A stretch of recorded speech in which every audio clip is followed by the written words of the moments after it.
Well, well, well, chat. I am here. Hello, hello, hello, hello. I know we've all been dying to see the latest episode of the K-Tag Esoteric Ebb extravaganza, and well, I'm here to give the people what they want. Let me do a quick recap based on what I remember, which isn't too much, but it is more than nothing. So yesterday, we got attacked by an assassin. I told Snell to go to sleep, and then I spent a bunch of time wandering around by myself, got attacked by the assassin again, and now we're here. There were some other things that happened too, like discovered the tea shop, solved that case, kind of, not really, but I wouldn't worry about that at all, we'll figure that out later. For now, I gotta talk to this person in the Temple of Earth. I really want to use Detect Alignment, but I don't think there's any point in me using it here right now. I do want to use it on Viren, or whatever the fuck his name is, in the morgue, because I'm pretty sure he's a vampire. I'm pretty sure I am a vampire. Let's talk to this person. Let's behold first. Jahan Clanless. I don't know what the clan... Wow, only an 8 on charisma? Yikes. A halfling, one of many who lives in Norvik, especially after the Golden Line. What's the Ford folk? What's that about? What's that mean? Hello? You see a halfling girl standing by the shrine. She gives you a tired glance. Hey, what's up? It's late. Why are you here? Why are you here? I asked you first. She groans and rolls her eyes. Can you leave me alone? You are annoying her. You should go. You will die here today. Oh, they're gonna kill me if I stay here? I refuse. I can live. I live those. Oh, okay. That's why I'm getting... Okay. I was wondering why I was getting +2 to stuff. It's because I get +2 from the Lady Fair thing, right? I get proficiency bonuses. Okay. Got it. Got it. You stand your ground before the halfling. Her angsty eye rolls hit you hard, but they are nothing for your nerves of steel. I refuse. Ugh. Fine, stay or go. I don't care. Translation. Fuck off. I care a lot. Who are you waiting for? I'm not waiting for anyone. So you're just hanging out here at night by yourself? I mean, it seems like a pretty cool place to hang out, I'm gonna be honest. You're not trying to be too rude there. She glares at you. Okay, I won't pry. Good. Is there anything I can help you with? She shrugs. Can I have some crowns? How much money do I even have? I think I spent most of it. Sure, how much? I don't know, 50 crowns? Okay. You hand it over. She looks a bit shocked. Oh.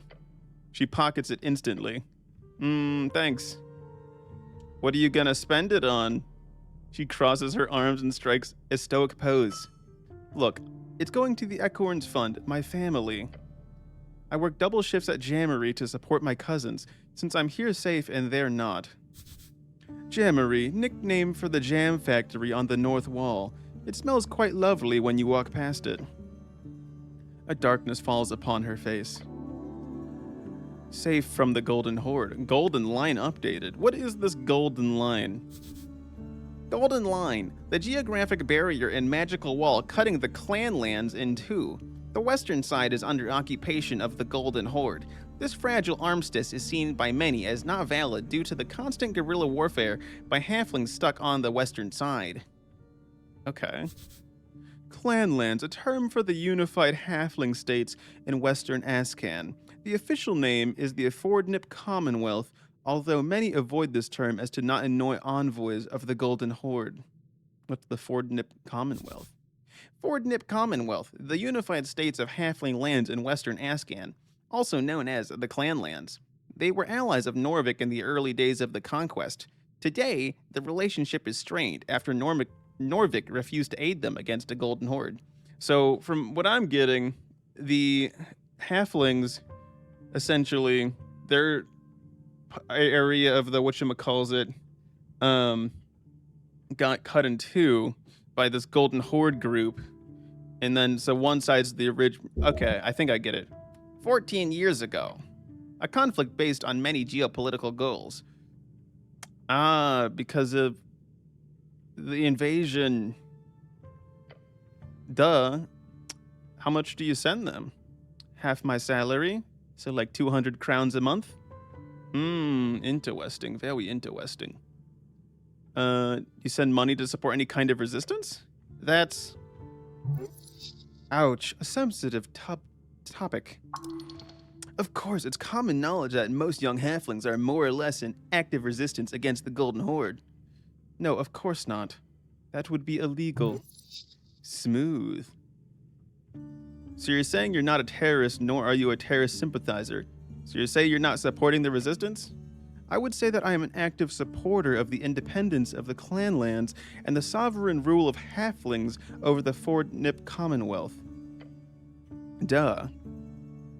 They can't support themselves? Of course not. The Ford-Nip Commonwealth had half its territory stolen, and there's a massive embargo going on.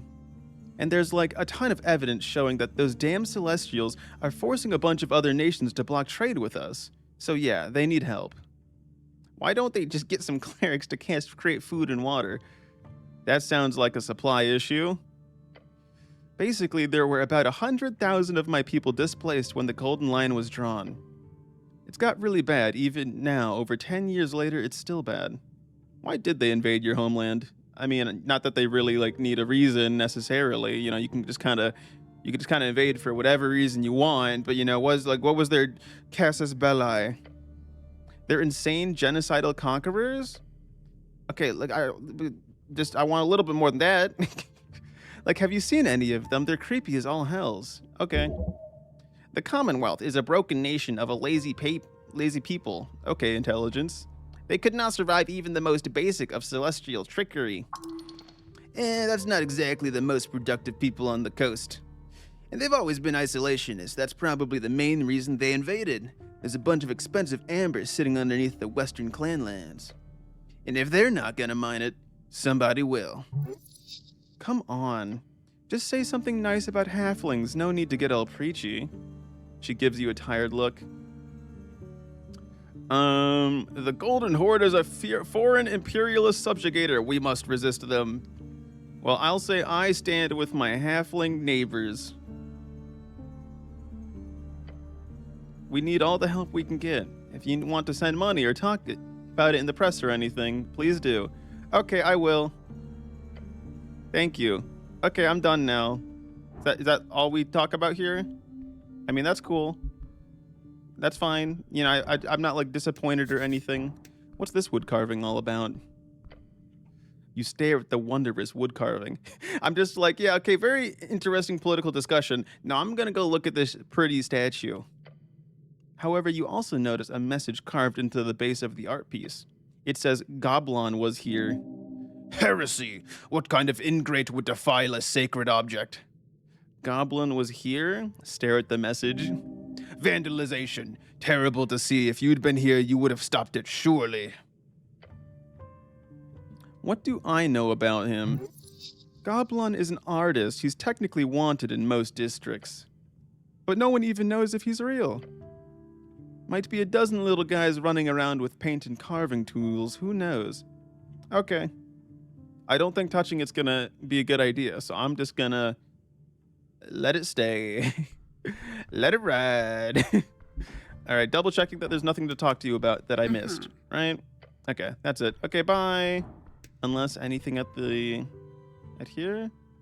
I'm gonna try and heal here if I can. Possibly the gods are kind to you. Do you think they care? If you want, I didn't mean to click it, but you know, doesn't matter, we failed, okay. You focus your mind on Earth's symbol, his red eye. You recite a few words of remembrance before you sense the channeled strings around the shrine. They converge upon you, mend you. Huh, well that's something. Oh, so failure isn't nothing. Sure is, but you sense there is something you've missed. What were those words, the ones you learned at the tower? Hey, I'm not gonna complain about free healing, alright? I take whatever I can get. I'm a frail little boy. My bones are made of glass and my skin is paper. All right, so we went over here. Sign. Is there somewhere I haven't been yet? Let's see what the sign has to tell me. Yeah. I know about the Magic Ink. Tolstad Center. Tolstad. I assume the field is just the Goblin Garden, right? Down the temple steps, across the. Yeah, I've already been there. What about the Darrow House? I don't think I've been there. Up the temple slope and the Golden Stairs. Ancestral home of the Darrows, one of the most influential noble families in Norvik. Up the temple stairs, and then something they said? Well, I guess up the temple stairs, old symbol of an old regime, would be this way. And then I guess we would go over here. I don't think I've been over here, really. Or at least the central Tolstad. I have no business there. Okay. I guess I go up here, then. Oh, the Darrow House. I behold. Darrow House in glowing magical lettering. Oh, a snail. This is the ancient snails. Ooh, free shard of Jor. Don't mind if I do. Can I get up there? What's going on with this tree, bro? What's going on here as well? Magister's back door looks cramped. Entrance to the old guard tower. Well, methinks I go here first. Hello? Hello? Oh, there's people here. Darrow's Nest, Upper Tolstad. What's this thing? A whale of many colors. I engage with the whale. Painted onto the ancient stone blocks, colorful imagery rises over you. It is faded, near gone. The first folk. Earth spoke about preserving the ancient murals of the city he conquered. What is this, some kind of whale? A mural of some ancient civilization. Fade era, most likely. This building has kept the mural safe over the years. The rest have been stripped off completely by the harsh Askani wind. It's pretty cool. I think it's a little bit beautiful. Art is subjective. It must have been the Tulin cattle. For the snail who inscribed these visuals did so with esoteric means. I'm just so confused how a snail person is able to do all this. Like, how do their arms even work, right? That's what I want to know. All right. See, this time, chat, I brought myself some hot tea, a knightly helmet, so that I can yap for longer. Can I take this helmet? +2 charisma, -2 dex. Ooh, no thank you. I mean, maybe I'll take it. I feel like an LR of Norvik, an LR of a girl. Oh, that's the magical painting, right?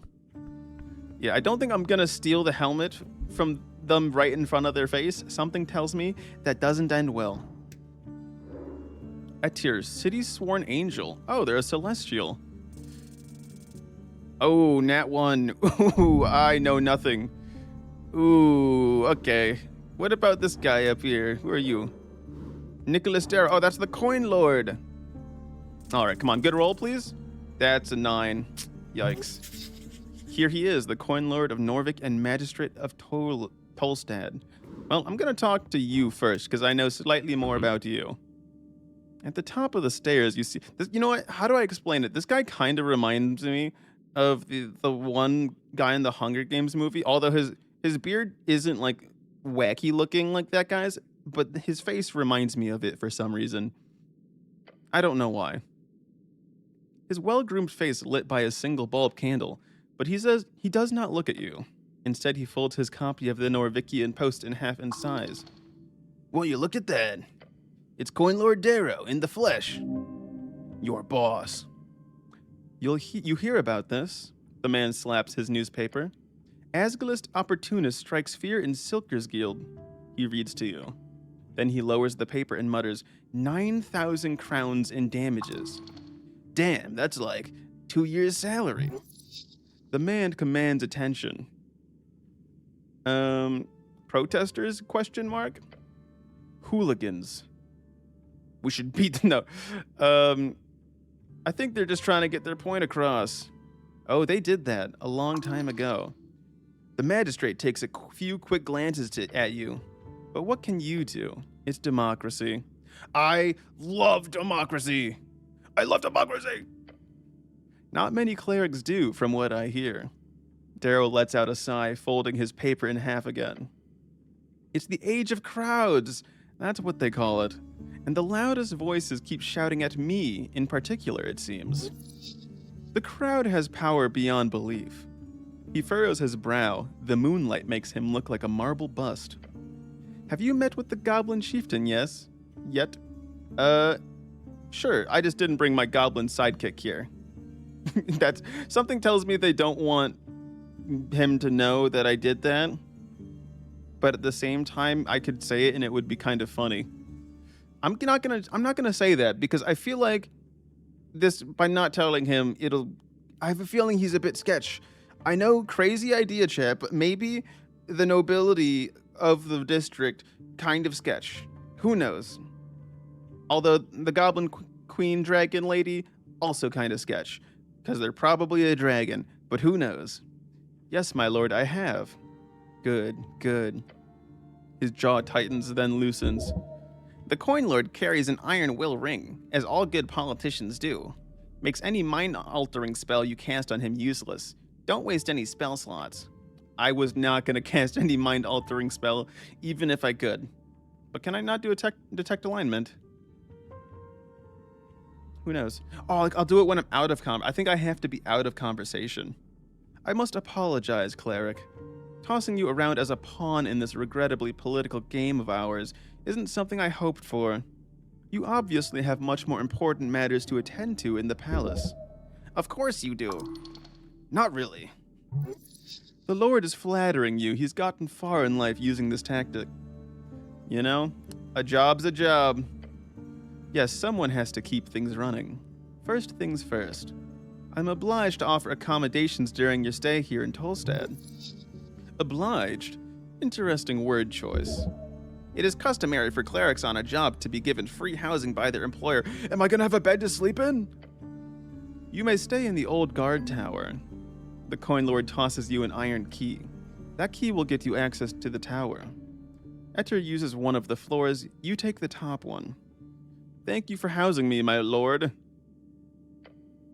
No need to thank me. It's entirely customary. Yeah, he has to do it. Otherwise, he certainly wouldn't. He shuffles about, looking annoyed for a moment. Now, about the incident.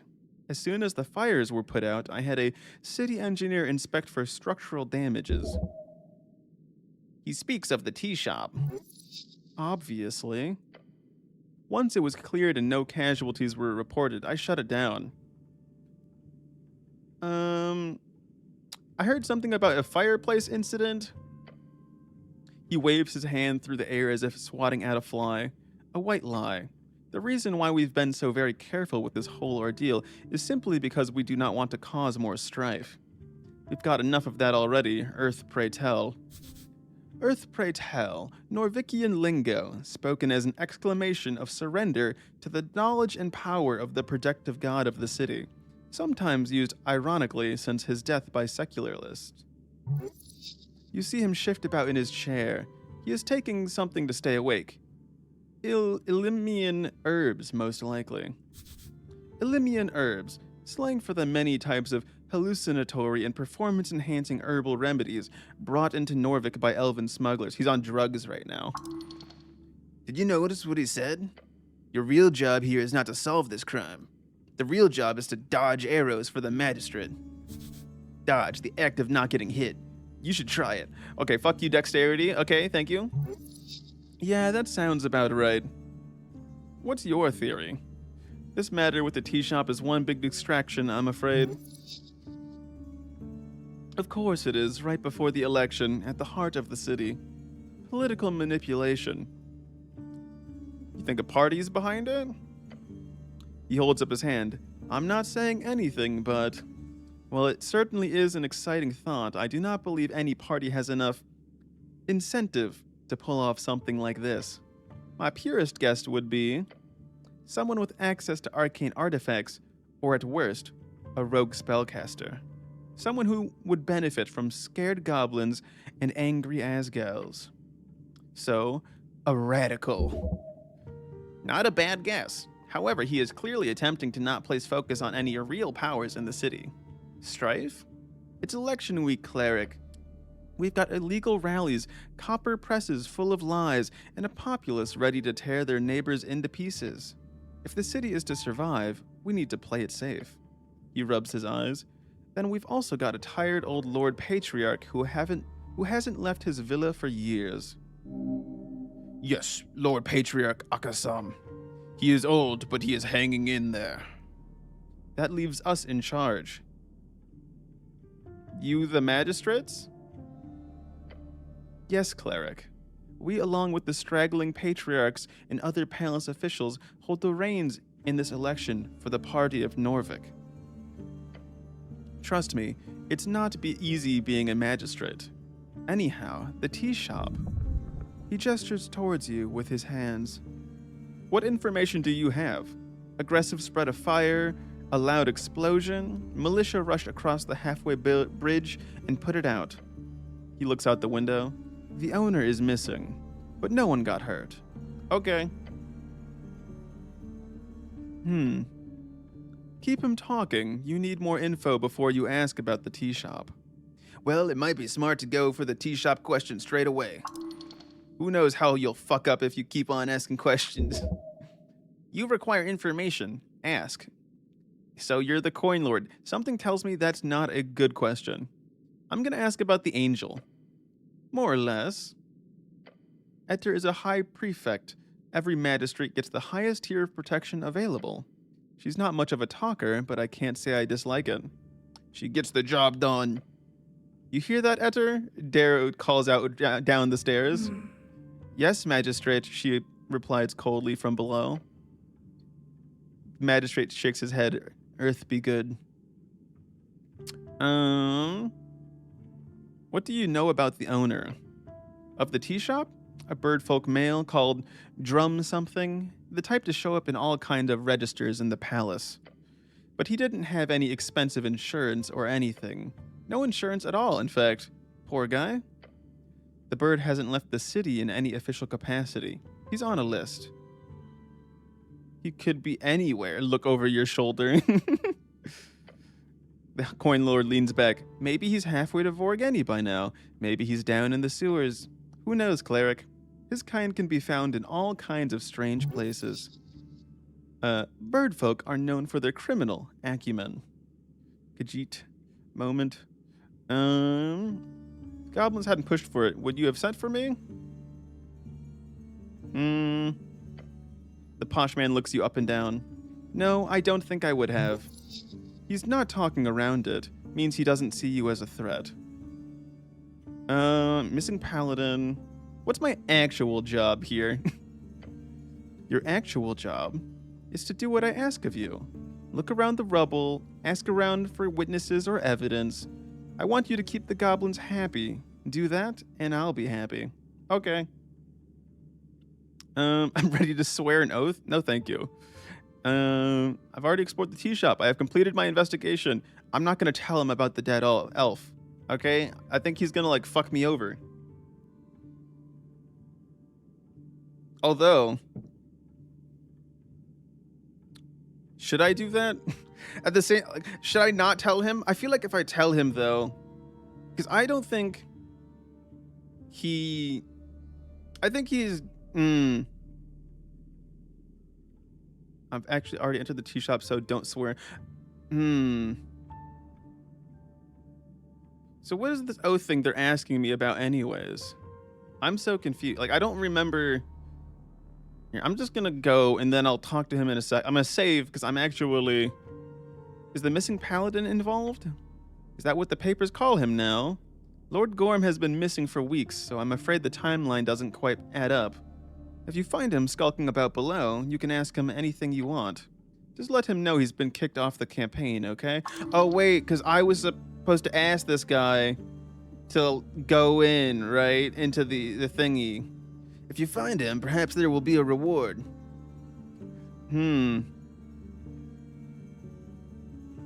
I changed my mind. I'm ready to swear. What is the oath? Was there ever an oath? I don't know what this whole oath thing is about. I'm gonna go. He leaves a moment of silence in the air as he glares at you. You're really ready to go at this alone, cleric? You are aware I will not grant you access to the tea shop. Apparently, wait, was there something in there where he said an oath? I don't remember.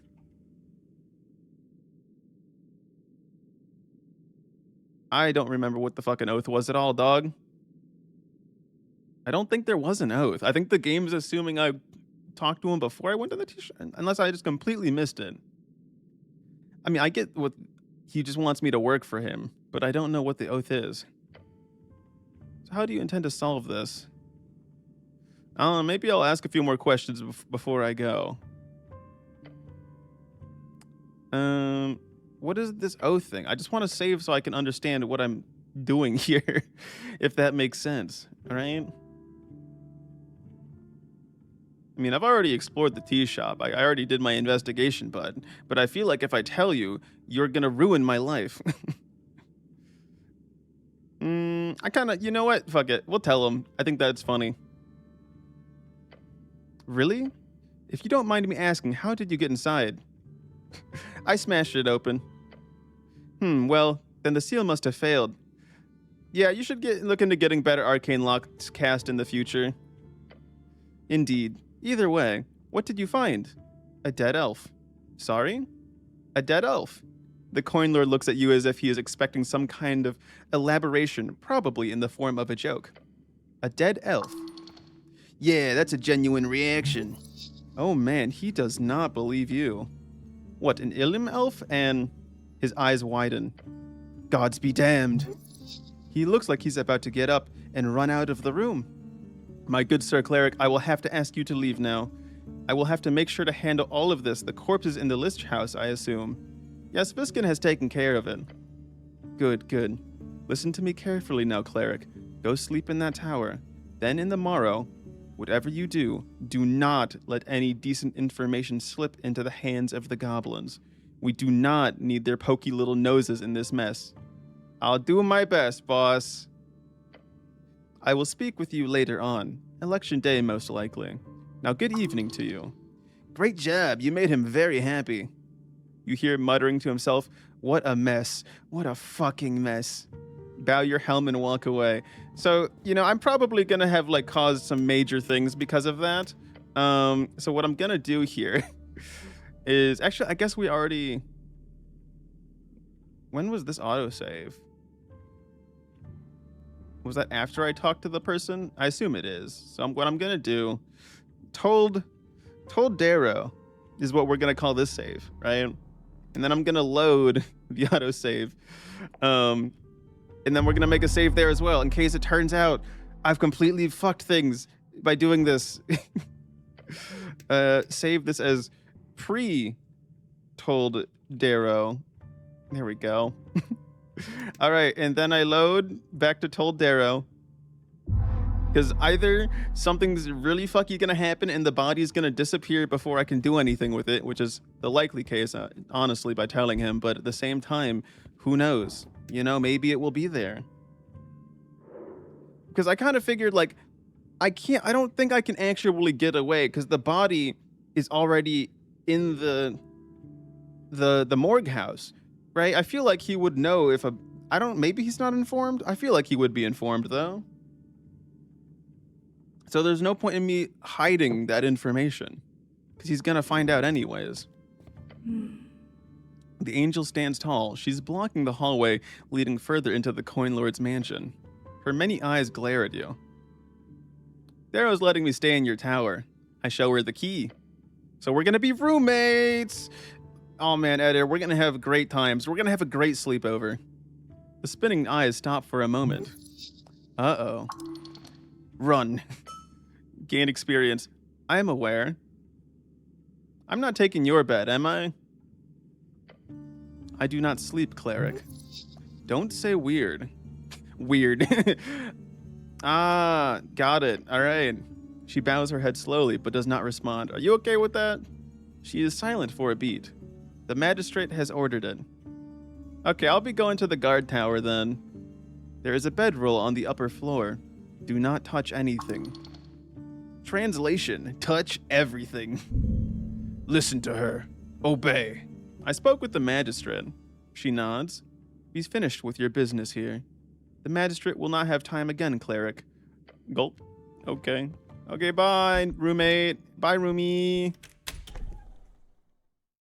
Are there any places in the city I haven't fucked around with yet? Mm. 1 second. I'm thinking. I'm debating if I want to like to not tell Darrow. I feel like telling Darrow is so. It's kind of like a fucked up idea, you know? Right? I really don't know, dog. Hmm. Who knows? Maybe I will, maybe I won't.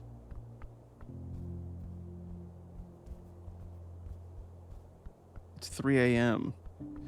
There's still I still have to meet up with the ASCAL people. I haven't talked to them today. I don't know if they're gonna be awake at 3 a.m., but you know, you never know, boss, right? How would I get there though? I don't actually. How much money do I have? I have 1 crown to my name. Sick. Love that. That's awesome. Dude, I got 11 points in Wizard. I'm the greatest wizard who ever lived. It's actually insane. It's impressive, really, I must say. All right, I assume I have to go this way. Wait, there's a... Oh, yeah, I never talked to the cat here, did I? Hello, kitty cat. You got anything to... Wait, what's this? Our Lady's Apartments. Okay. Hello, cat. It's calm as can be and doesn't even care that you stomp up next to it. Behold the cat, a legendary trickster of Norvik. Hello, I am from the local government. The cat lifts its heads up. Its dark eyes squint at you for a second, sniff in the air, and then it ignores you once again. It knows more than it lets on. This cat does not care for you in the slightest. Pet it or something? I don't know. If you wish to hold a proper conversation with this magnificent creature, you need to find the first level spell, Speak with Animals. Hey cat, who are you voting for in the election? The cat stares at some seagulls flying by high above. Cutthroat, sharp, eyes on the prize, a free strider, no doubt. A noble creature protecting its home. He's a true nationalist. A bestial force ready to spread Asgalism, of course. Okay, bye. Bye, cat. I'll see you later. I got things to go do. I'm going to go this way now. And then talk to the dwarves, and then I'll go to bed, because I think I will have explored most places at that point. I feel like this pillar is like a real safety hazard over here, you know? This doesn't feel very safe. Alrighty. What happens if I go all the way down here? Damn, there's a lot of places around here. Huh. What's this? Dormitory out of commission. I can't go in there. Okay. What about here? Simi, son of Strokeback. I'm going to enter their home at the middle of night? That's not going to work. Okay, well, I tried. What about over here, though? R and A. I enter. Nope, it's just some random apartment, and it's locked because it's 3 a.m. What about here, though? Snell. Wait, this is Snell's home? Damn, Snell's locked his fucking door. Why is this one all super bright? What's going on here? I'm going to the weird door. A beaming light emanates from a hole in the wall. One of the apartment doors has turned into something not so normal. I touch the door.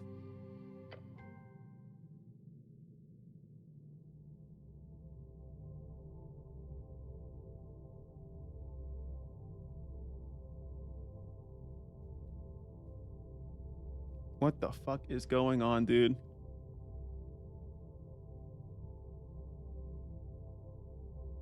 Dude, I have no fucking clue, dog.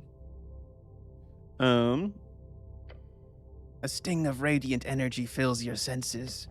You are burning. Oh, that's not good. I would like to survive. Ooh, 3 is not gonna survive. You feel the pain. Oh, that's a lot of damage. Oh boy. Yeah, that's a lot of damage, huh? Ooh, and I'm dead. And I'm dead. Well then. But I think I can survive that. Fuck, do I really want to... I feel like telling Darrow was such a bad idea.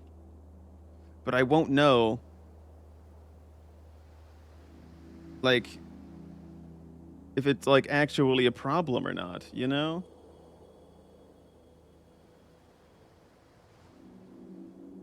I really don't fucking know, dude.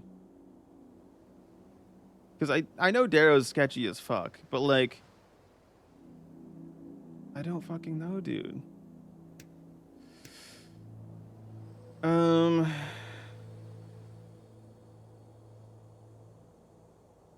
really don't fucking know, dude. I kind of want.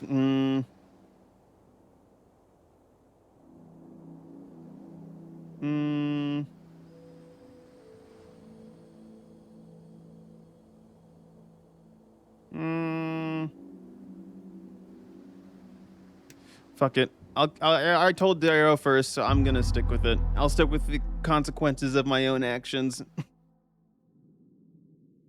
But now I gotta re-talk to the angel again, because I didn't do that before saving.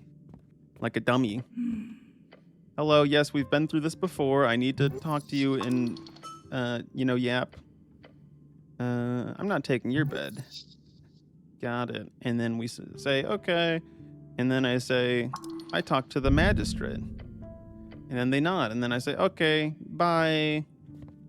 But what I've learned this time is I'm going to be smarter. And I'm going to... Wait, I should do detect alignment. I should do that now, probably. Well, actually, I can't get back in. Fuck. Okay, never mind. We're not doing that. But let's go heal a little bit. Although, I'm going to take 13 damage no matter what. So, like... I'm going to take so much damage, it really doesn't matter if I... although it also does... I think it did 66, and it just happened to low roll. So I'm probably going to die no matter what if I go there, right? So I probably... Are there any other good things to wear for this kind of event? Maybe this? Maybe this will help me a little bit? I've got no clue, dog. Tower key gives me strength. Huh. Ain't that neat? Ain't that just something neat, boss?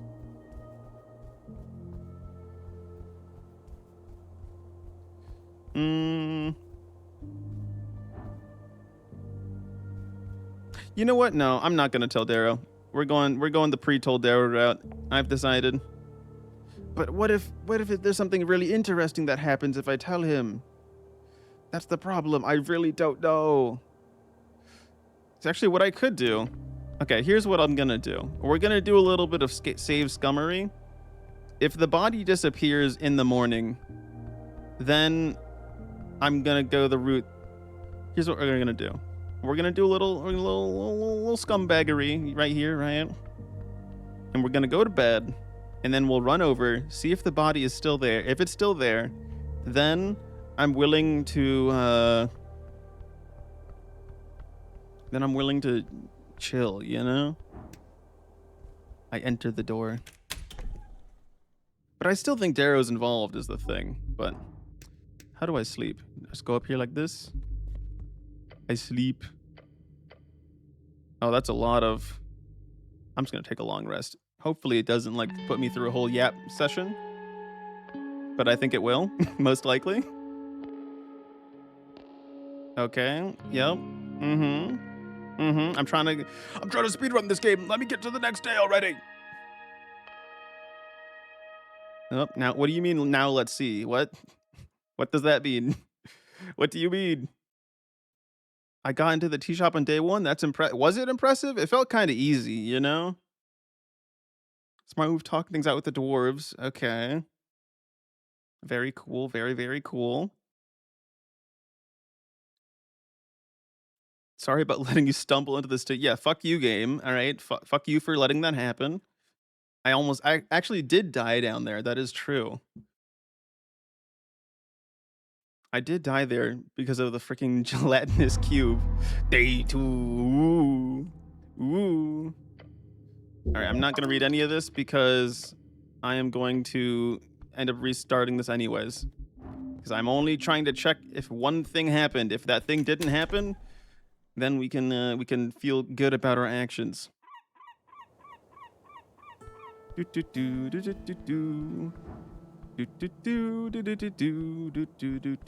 wonder if I have to go find Snell. I probably have to whenever I start a day. Whoa, what the fuck is that, dude? With the little, like, statue going on. Sheesh. Sheesh. I should have talked to the coin... See if I could talk to the coin lord this morning, but... Oh, well. Alright, time to see if the body is still here. Probably not. My spidey senses are telling me the body is so incredibly gone. Hello? Is the body here? Oh, it's still here. Okay, then. I mean, I don't feel too bad then. But at the same time, I don't like Darrow. Alright. You know what? In that case... Here, can I get out of this? I don't want to talk right now. I want to go back. Let's go to menu, and then we'll just load from there. Oh, I wonder if the oath was to tell him about anything that we spotted. Is that what the oath would have been? I'm gonna look it up because I think I'm just curious what the oath actually is, because I don't think he said it to me, and I think I was supposed to know what the oath was. Because if the oath was to tell him what was there, then I don't want to tell him, right? I got to be a little rebellious. Oath. Darrow. What is this fucking oath?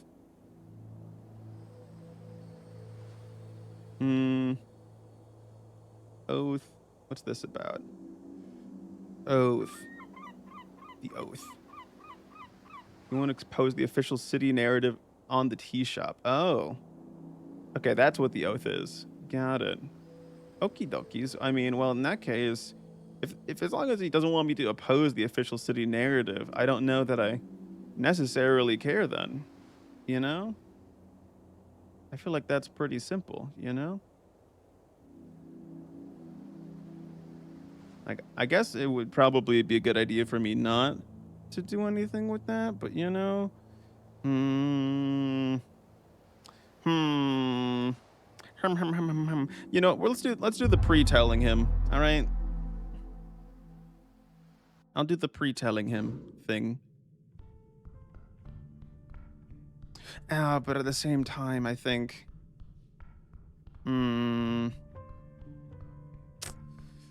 So many decisions, dude. I really don't. This is a tough one because it's probably not going to punish me till later.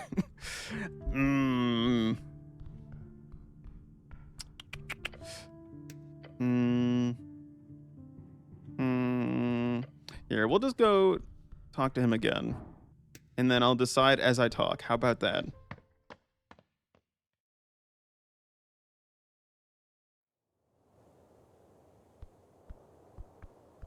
Which way is it again? Oh no, it was up. I'm dumb. I'm being a little silly dum-dum. Confirmed. Whoopsies. Ooh, I should actually do a detect alignment. I'm curious if he's labeled evil. Probably, but who knows? You never know. Let's grab this shard of Jor real quick. Yoink. Let's go in here. And then I look at the whale painting, because that's what I did last time. Hello, whale painting. Very cool. It's a whale. Yes, we already talked about this. It's a very beautiful whale. Very nice. And then I leave it alone. And then I talk... Oh, actually, this time I guess I could behold again. It feels a bit cheaty, but I'm gonna do it. Never mind. I still rolled incredibly low, so that didn't really change anything. This one I rolled much better, though. The smile on his face is a facade, of course. Expression simulacra, heavily trained over the years. I mean, I kind of figured that. He'll respect you only if you serve him loyally. Okay. No time for fools. Okay. Heritage from his father. He's good at it. One of the best. The only problem being, if you're good at a magister, then you're good at a number of nefarious, illegal... He's lawful evil. Okay. I'm gonna do detect alignment for funsies, but I feel like he's just a human. He's just a guy, you know? Your boss. All right. We already read all this. I said something like protesters, I think. They're just trying to get their point across, and then we yada, yada, yada. I love democracy. I remember saying that. You met the Goblin Chieftain? Yes, I have. And then because I didn't want to mention the goblin sidekick. Okay, blah, blah, blah. We already did this. A job's a job. All right, for accommodations, interesting word choice, blah, blah, blah. Gives me the key. Thanks for housing me. Yep, yep, yep. Blah, blah, blah. Now about the incident. The fires, blah, blah, blah. Localities, you shut it down. Heard about a fireplace incident. Okay. Very careful. Cause more strife. Blah, blah, blah. Notice what he said. What did he say? Oh, I should probably click these so I can get the definitions for later, if there were any that I needed to have. You never know. What did he say? The real job? Yeah, not this. Yeah, it's a dodge. I know that. Strife. Blah blah blah. Blah blah blah blah blah. Blah blah blah blah blah blah blah blah. Blah blah blah blah blah blah. Blah blah blah blah. Blah blah blah blah. What's your theory? Blah blah blah. Blah blah blah blah. Think of parties behind it. Blah blah blah. Blah blah blah blah. Blah blah blah blah. Blah blah. A radical. Blah blah blah. What information do you have? Blah blah blah. Blah blah blah. Blah blah blah. All right. So I said angel bodyguard or something. She gets the job done, and then he's like, "Oh, you're so good, bodyguard. The election going. We're winning. Good job." He scoffs. "We've got a third of the populace. A third. That means we've already lost the goodwill of a large portion of the human population, according to the latest polls. The campaign is a half failure, but it'll get us over the finishing line." What sort of chaos is the election brewing? All kinds. The campaign? The national campaign aimed at reigniting the spirit of Earth in his folk. A great movement. It's been 70 years since the Reconquest. Let us celebrate that victory. An attempt to make the masses worship the state instead of their dead god. You'd argue it was quite successful. Before this campaign, humans were kind of lost. Now they have a purpose. You have read Lexandro, I assume? Say yes, it'll make you look smart. Of course. I found a copy of it down below. I forgot what it was. That's like the super like nationalist one where the halfling wrote it and then the humans killed the halfling. And it's very ironic. He waved his hands. Of course, but you'd be surprised. Not every cleric is as well read as you would imagine. We followed his teachings when building the campaign. A campaign to bridge the gap between a follower of Earth and the citizen of Norvik. So religion is dead then? No, of course not. This is religion united with the state. Hopefully they'll both stay very much alive. Horrifying. So what's your problem with Asgalist? You're kidding. They've infiltrated every guild. Their rally circus causes near riots whenever they gather up. They're disrupting the economy. When the agrarian party fell apart, we almost had a famine on our hands. Well, famine is a bit of an exaggeration, but they did practically ruin our grain exports for an entire quarter. Hells, we'd be better off with the Free Striders any day of the week. They at least uphold basic economic stability. He's spitting truth. I have some non-election questions. You know about the owner? We already read this one though. It could be anywhere, blah, blah, blah. And then missing paladin involved, blah, blah, blah. And then I said if they didn't push for it, would I be here? And then they said no.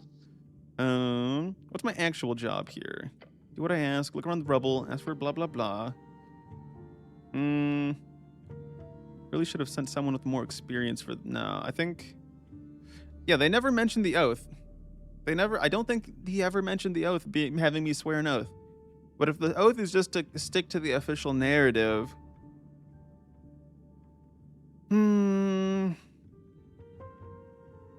I've already actually entered the tea shop, so...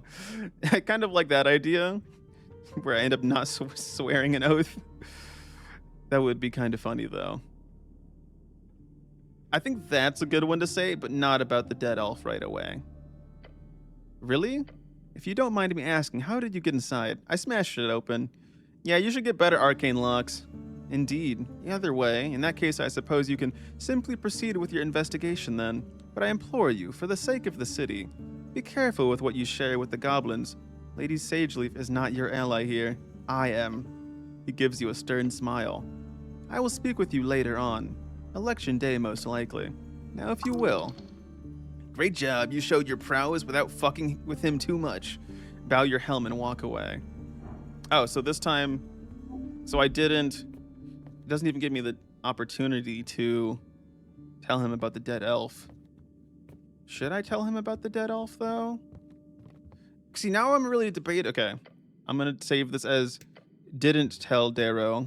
Didn't tell Darrow. Save. Okay. Resume. And then I'll talk to my new roomie.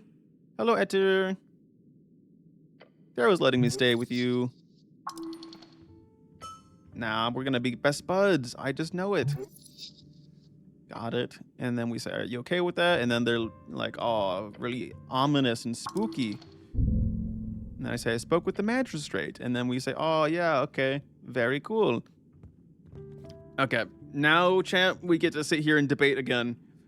Do I want to tell Darrow? He is lawful evil. He is lawful evil. But believe it or not, I don't really trust the goblin either, because they ain't a goblin, okay? Let's be honest. We all know they're not a goblin, okay? I just gotta use detect alignment on them and figure out who they actually are, okay? Fuck. It would have been really nice if I did this, like, use detect alignment earlier to at least figure out the alignment of the goblin queen lady. Fuck. Because I have a feeling she's also gonna be evil, if we're being honest, right? I have a strong feeling. Because the goblins were like, the entire reason they care about it, right? Is they say it's like a part of the underground kind of tech on a technicality, really.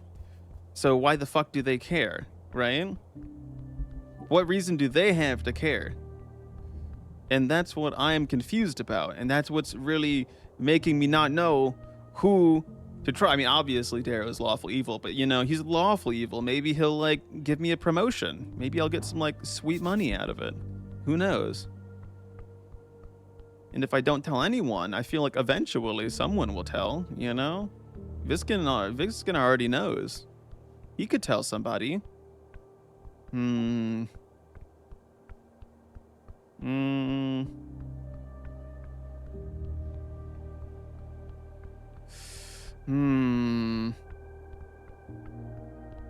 This is a tough decision, boss. It really is. Actually, ads are about to start, so I'm gonna just kick him off a little bit early, and I'll use that 3 minutes to contemplate. So chat, I'll see you back in 3 minutes, alright? And hopefully I will have made my decision at that point in time. Alright? Okay. BRB.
All right, chat. I'm back. Hello.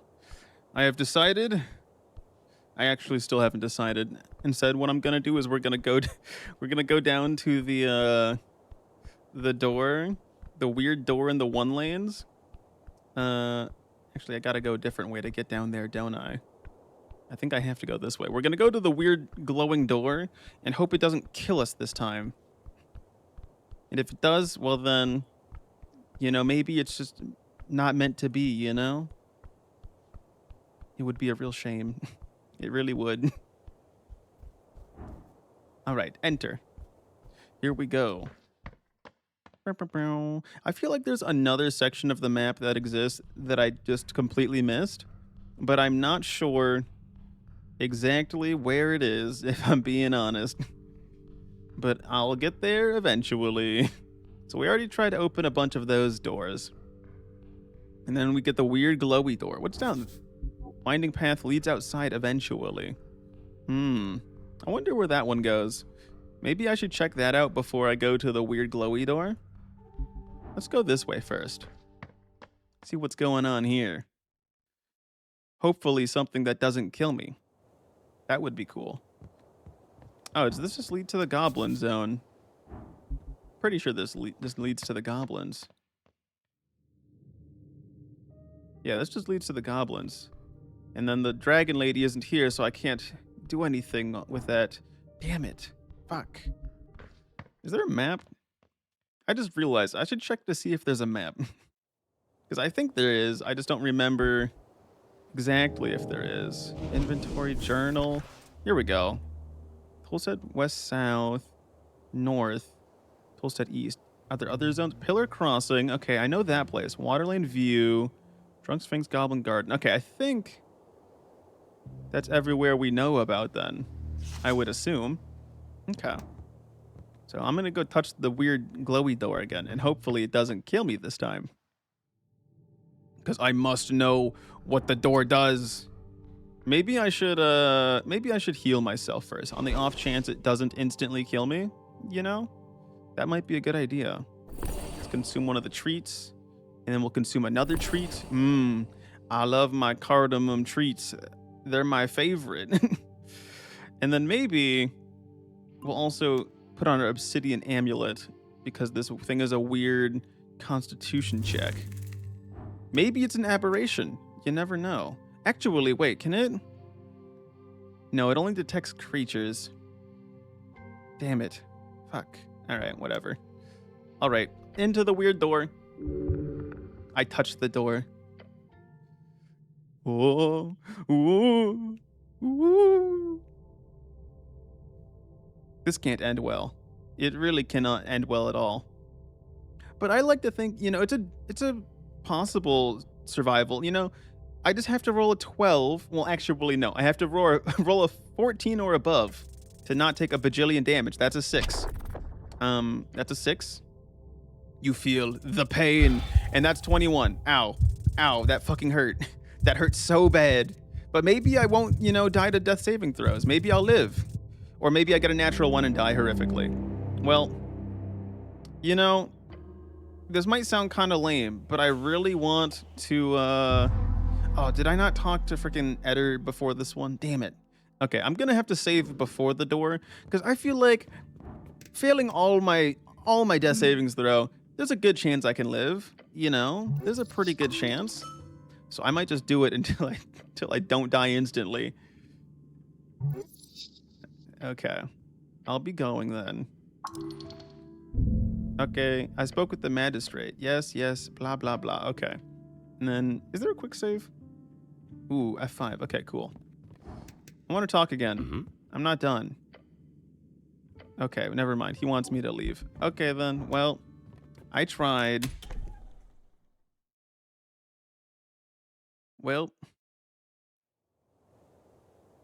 Oh, man, I'm so curious about, telling him about the elf, though. Although he's definitely sketch as fuck. Maybe, I'm just so confused why the goblins care. And why he also, cares but doesn't care, I'm just so confused. I don't know what's going on. I'm just a little cleric with a bucket on his head. I don't know where I am. It's you know, it's a real sad situation to be in, if I'm being honest.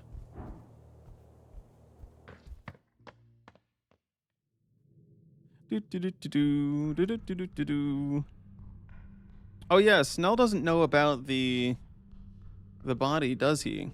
Although he'll know eventually, pretty much, right? But the thing is, Snell is our partner, so I feel like he's supposed to be chill, which means, but that doesn't necessarily mean that the Goblin Queen is chill, you know? All right, we save here. Death door. There we go. Love that. I touched the door. Ooh, ooh. Ooh.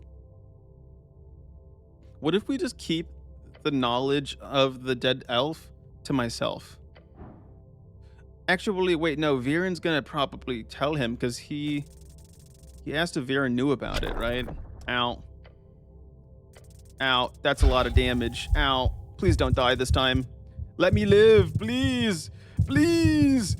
No, I'm dead again. Okay, what the fuck, game? Come on, how hard can it be to roll above a fucking 10 like 3 times? Okay, that's like a 50-50 chance. I've died every time. Come on. Come on, game. Let me live this time, please. I need to know what's behind the glowy door. You can't stop me. I'm gonna keep running into the door until I die, until I make it past. You cannot hold me here. I am a time traveler. Because I bet this door disappears if I don't go. Like, I bet it's like a day one only kind of thing. I must go through the door. We passed the check this time, though. Pog, you resist the pain. I mean, I would have been okay taking the damage. I just wanted to, you know. And a door. I go through the door. You step outside. The door closes behind you. What? I just groan. I look around. The door behind you is now normal. It is not glowing, magical, or anything like that. A time dilation pocket? Or perhaps some type of portal to the positive realm. Either way, you're lucky you got out. How am I feeling? I feel refreshed? Okay. What the fuck was that? What? It's 9 a.m. Oh, fuck me. Who lives here? Okay. Well, the door seemed to have been a bad idea, is what I learned now. So I'm gonna actually go back to the canon timeline where we failed to go through the door. This is me justifying save scumming even more. Because technically I died the first time I went there. And so then I'm like, oh, I would never survive. So we don't go through the door, and then I get to save my time as well. Wow. Wowee. Ain't that something? Oh, what's that over there? The depths of Tolstad. All right, I don't think there's actually much else for us to do. So I'm going to go cast a spell to test people's alignments for funsies, and then I'm going to bed. I think that's the best option here. Detect alignment. Yes. Ooh. All right, so do I now know their alignment? Neutral evil. Chaotic evil. What the fuck? You're chaotic evil as the bartender. Lawful good. Wow, that's a combo. Chaotic evil next to lawful good. Crazy. Crazy, bro. Alrighty. Well. Damn, I still kind of think it would be interesting to tell Dara about the dead elf, though.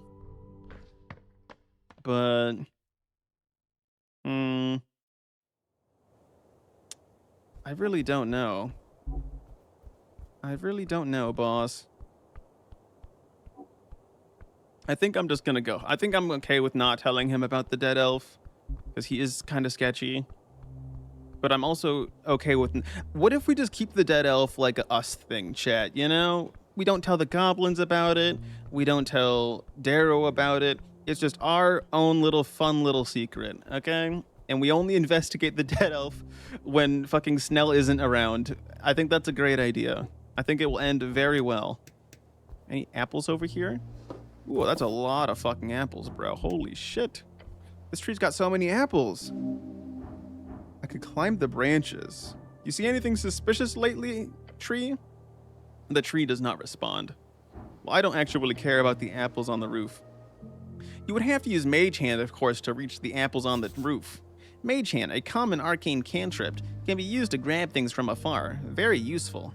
In order to procure, make sure to dive through every source of esoteric knowledge you can find on this forsaken island fortress. Do not bother, just climb up. It's easy. Okay. Yeah, I think it's a good thing I didn't tell Darrow in the end, you know? Alright. What's going on with this book? I behold the book. Ledgers.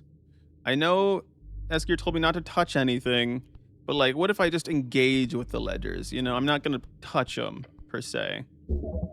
Official city documents could contain useful information. Do you see the size of this pile? I'd take hours to go through it all. Top secret documents archived by city clerics over many years. You have the right to look over it. Well, what if I don't touch them? Because I have a feeling Etier has some like weird magic sense that can tell if I've fucked with things, you know? Classic copper calendar. Every household in the city has one of these. It's spinning ever so slowly. The outer wheel moves one full step every day. The middle wheel moves every month, and the inner every year. This one seems special. It keeps track of both the seasons of Ascan, Reeds, and Vorgeni, as well as all major Earthfolk holidays. Seasons. Each band has its own rules for the changing seasons. On the specific days, the weather is supposed to change drastically and immediately, but you have not experienced such a switch in your lifetime. I want to look. What day is it? March 22nd. When's the election? In 5 days. What's the current month? March. Good, just making sure. Good of you to keep track. What year is it? 27 post-war. It has always been easy to keep track of how old you are, thanks to that. I'm 27? Most likely? Who decides when a new era begins? Jor. Magically attuned items and timekeeping spells will keep time in regards to the eras. Eras which shift or reasons beyond everyone's understanding. Anyone's but Jor's most likely. So one day all the timekeeping spells just magically shift to show a new era? Yes. Cool. It is.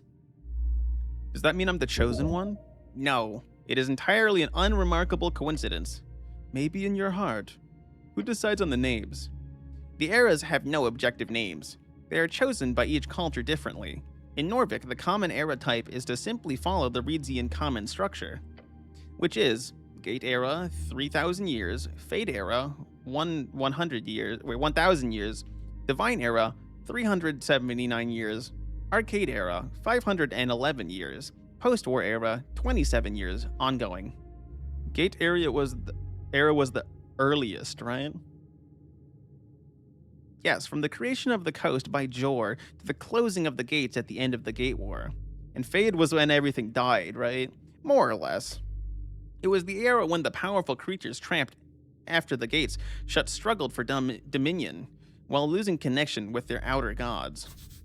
Outer God, the term used to describe the actual gods, those who invaded the coast during the Gate War. They hold no dominion on Jor's realm, since the gates closed, but the most common consensus among scholars is all walking gods are simply avatars of these real outer ones. Wait a sec, you're telling me Jor is just like made his own pocket dimension and that's what we're living in? And there's other gods out there, but they're all closed off? What? This was an era of giants, genies, dragons, and great aberrations. Divine Era is a short one. That's the feudal era, right? Indeed, while short in comparison, almost 4 centuries is a long time in times of great change. This is when mortal walking gods ruled the coast, when great kingdoms rose and great empires conquered vast lands, or as you say, feudalism and barbaric governments. Arcane Era was a bit longer. That's when the Arcanists rose and fell, right? It was an era marked by man's power and corruption, when God's influence waned in juxtaposition with the might of the esoteric, and the post-war era has just begun. We will see how long it lasts. You will most likely not see it end. Good to know. Indeed. What about the seasons? You see the months and seasons marked into the copper plate. Gorgoni Vorgeni Summer 6th. Felteni Reedsian Spring 1st. March Vorgeni Autumn 22nd. Wait a second, that's today. Beltan Askani Spring 3rd. Reedsian Summer 1st. Thesi Vorgeni Winter the 20th. Reedsian Autumn 1st. Thusi. Cronus Askani Summer 28th. Ingarmi Vorgeni Spring 14th. Eltri Askani Autumn 14th. Somil Askani Winter 7th. Reedsian Winter 1st. It only mentions 3 of the bands. What about the rest? A list of all 8 bands would be excessive. You saw a true season calendar once. It was in the Palace Long Hall. The great wheels turned by use of some ancient esoteric force, and every band had its seasons marked clearly on the glowing plates. A glorious magic item. My birthday's on the 13th of Cronus. It is. Do I have to keep track of this, though? That's a lot of brain power, you know? It would be ridiculous for a grown man to not know the names of the months. I've already forgotten the names of the months, if we're being honest. All I remember is that the 22nd is Vorgeni's Spring. And actually, wait a second. Hold on a moment. I just realized something. I find it very funny that the game did this. All of the months are like unexpected things. I mean, like Gorgoni, Felteni, Beltan, Thesi, Thusi, Cronus, Ingarmi, Eltre, Sumil. Those are all like either fantasy or like, you know, like actual things, but like not actual month names. But like, and then there's March. And then there's just March, which I assume they did so that, you know, we have a pretty clear understanding of where we are in the seasons, but I still find that very amusing. Oh, right. Every band seasons shift on different days. That's confusing. It is. But don't worry, you have never left Ascan in your life. And you never will. Okay, good, neat. I'm gonna check out the holidays. You look at the various holidays marked into the copper plate. Gorgoni, Earth's Passing.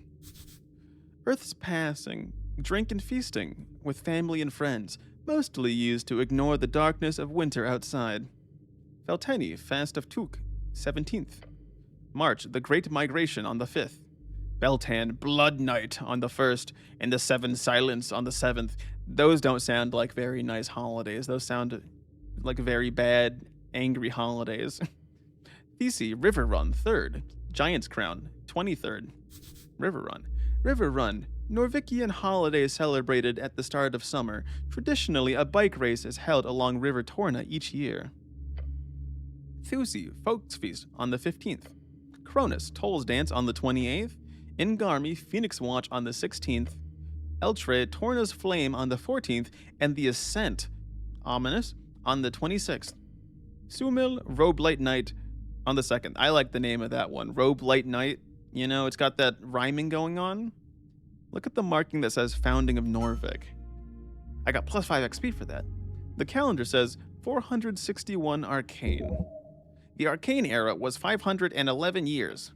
Since it is currently the 27th year of the post-war era, that means Norvik was founded 77 years ago. It probably will not reach 100. Don't say that. Don't ever say that. Earth City will live in 1,000 years, you blue knave. Keep telling yourself that. If the Arcanist could not reach more than half a millennia, this city has no chance in all the hells. That, you feel, is guaranteed. Okay, that's enough for the calendar. What about this box? A chest high up above, what's in it? Can't reach from here, fuck. What's over here? Glorious Shrine to Earth. What about these books over here? Topic of Theology and History. Bless? I really want the bless spell, but I have a feeling that they're gonna kick my ass if I take it, you know? There are 3 books of interest in this pile. They appear worn and broken. Let's do Beyond Reads by Meriadoc Moonwatch. You open hoping for an interesting take on coastal travel. Instead, you are immediately met by a pop travel guide. Oh no. It's written by the famous freestrider Meriadoc Moonwatch, a trade prince of the Free Cities. Moonwatch, a famous family of revolutionaries in Reeds. They were one of the few powerful houses that managed to brand themselves as non-magicrats and were thus both spared and in some sense revered. Moonwatch, the name of a high corporation in Thazen Reeds, one of the largest industrial conglomerates across the coast. Across the coast. Words. The introduction is styled as a personal note to the reader. Moonwatch uses a very casual language to convince you of his expertise. It's also filled with Free Strider propaganda. I love my Free Striders! It's only propaganda if you disagree with it. Yes, dexterity. That is actually true. At least this helps spread Free Striderism across the coast. Yeah. You are no longer a Arcanist. I'm now a Free Strider. Wait, I liked being an Arcanist though. That was fun. Fuck, but I got 100 XP. Dude, I'm almost about to level up. So I should close it. Yeah, it might be for the best. Alright, humans, a brief history. I can learn all about humanity with this chat. Isn't that useful? Oh god. A history book by scholar Tim Elimican. Elimican, one of the last Earthfolk houses to arrive after the founding of Norvik. They originally went east during the Coast War, but a handful of them survived and fled to Norvik with several Arcanist artifacts. Today they are highly revered in the city, the third Lord Patriarch Hugar having been of their bloodline. It is marked as official goods of Bronze Banner University. It was printed here in Norvik on the last year of the Arcane Era, 511. Bronze Banner University, the largest public scholarly facility in Norvik, supported by the state and often the location of political upheaval these days due to student protests. That is 28 years ago. I love history. Nonfiction is the best. The book does not have an opinion. Hello, Mr. Wizard. Hello, Percy. How's it going? We're having a great time reading a bunch of books. I had a great time deliberating on whether or not I should save Scum, because I did a very important thing, I think, and I don't know if I made a good choice. But now I have to live with my new choice. The first chapters regale the story of humans entering Jor, along with various origins that have been discovered. Most humans who arrived in Old Dimenor came as dragon servants during the later stages of the Fade Era. Although the book also goes into the modern refocus on attempting to avoid the clear anti-dragon biases that infuse all historical documents on the topic, humans were brought to Jor from various outer worlds as workers, fodder, soldiers, and worshippers. Ah, interesting. Very interesting. Some were made to live in glorified internment camps. Some lived as loyal subjects in royal halls. You're doing good? You're just gonna draw for a bit and lurk? Nice. What are you gonna draw? The stories of early human existence on Jor are as varied as those of today. We were slaves, yes, but each dragon was a different master. It then spent a full chapter going over the Draconic Civil War during the Divine Era, and the resulting rise of Dug Dulin Dim. Well, that's a name.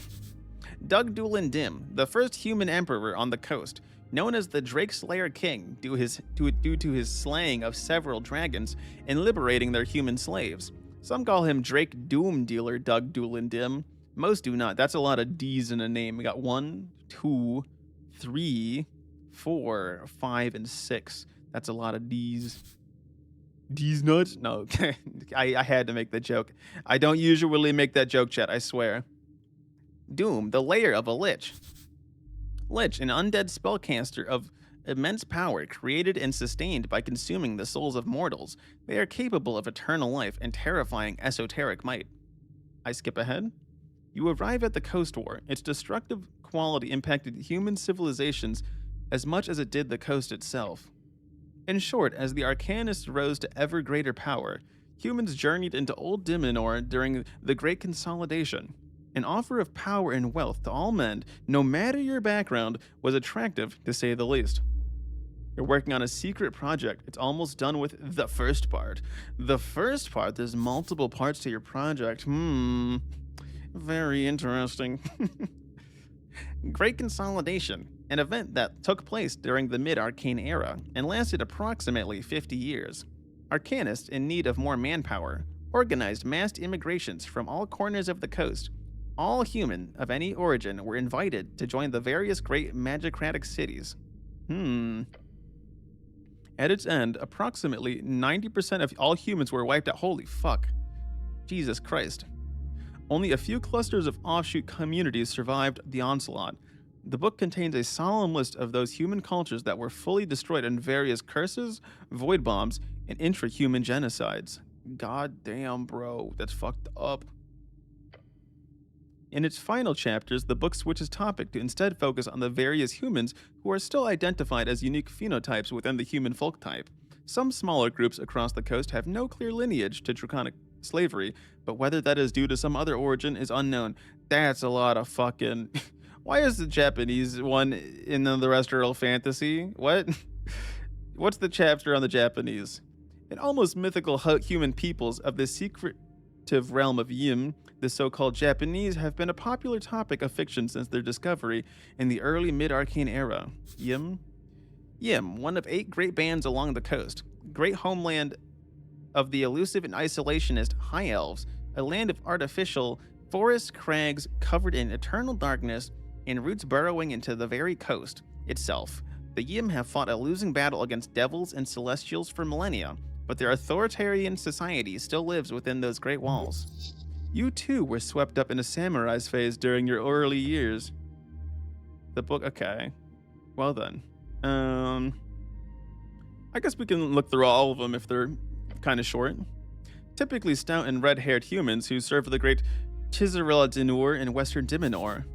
Tizarel Dinur, the great green dragon, supposedly the original green dragon of Jor. Her reign was long, and her fall ushered in the end of the Draconic Civil War, as well as the beginning of Arcanist rule in Old Dimenor. She ruled in what is today Ilum Forest. The Draconic Civil War? Draconic Civil War, the great conflict which raged between dragons during the Divine Era. It directly caused the power vacuum which was filled by first gods and later Arcanists. Most famously, both Calum Diminori and Doug Doolin Dim, Big Doug Doolin Dim's Dimmadome, originate from this culture.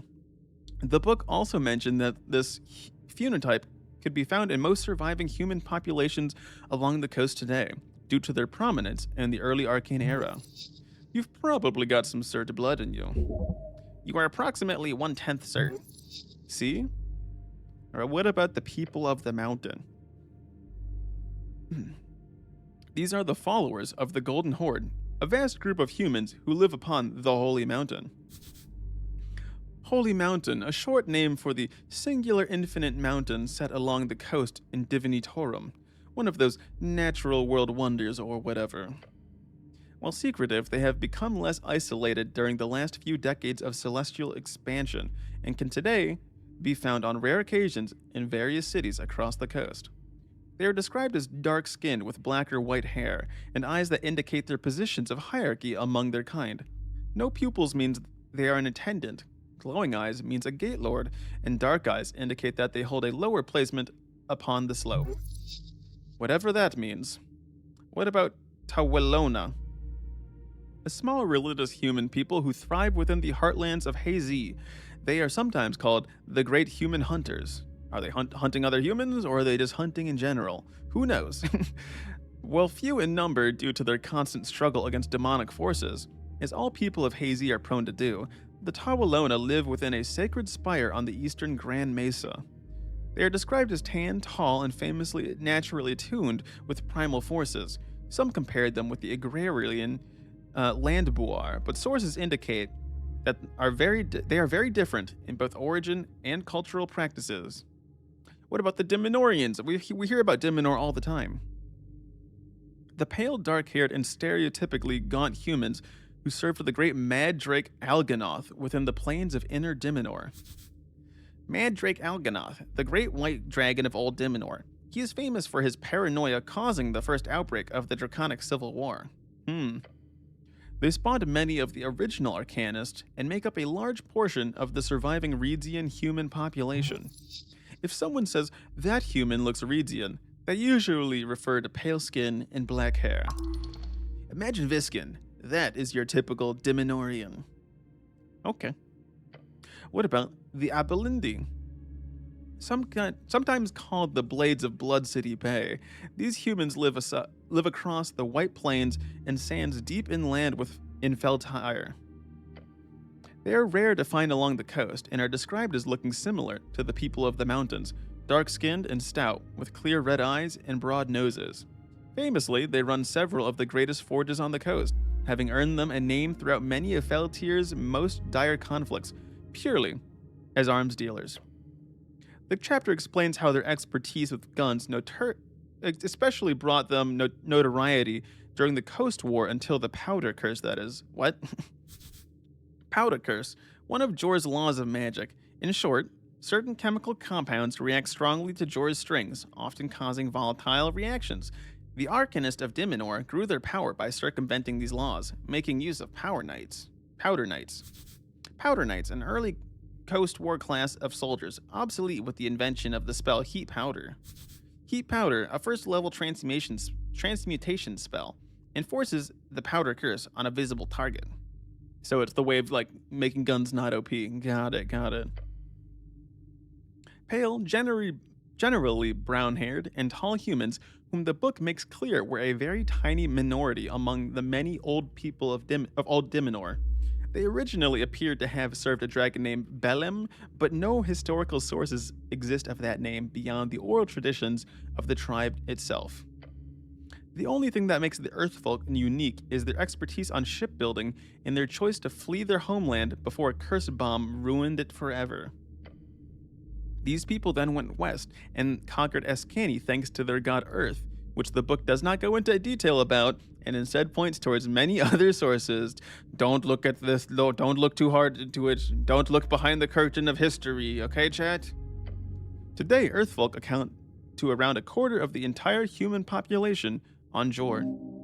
Without Orth, we would have been another name on that list of lost human cultures. Check the chapter on the Yanzu.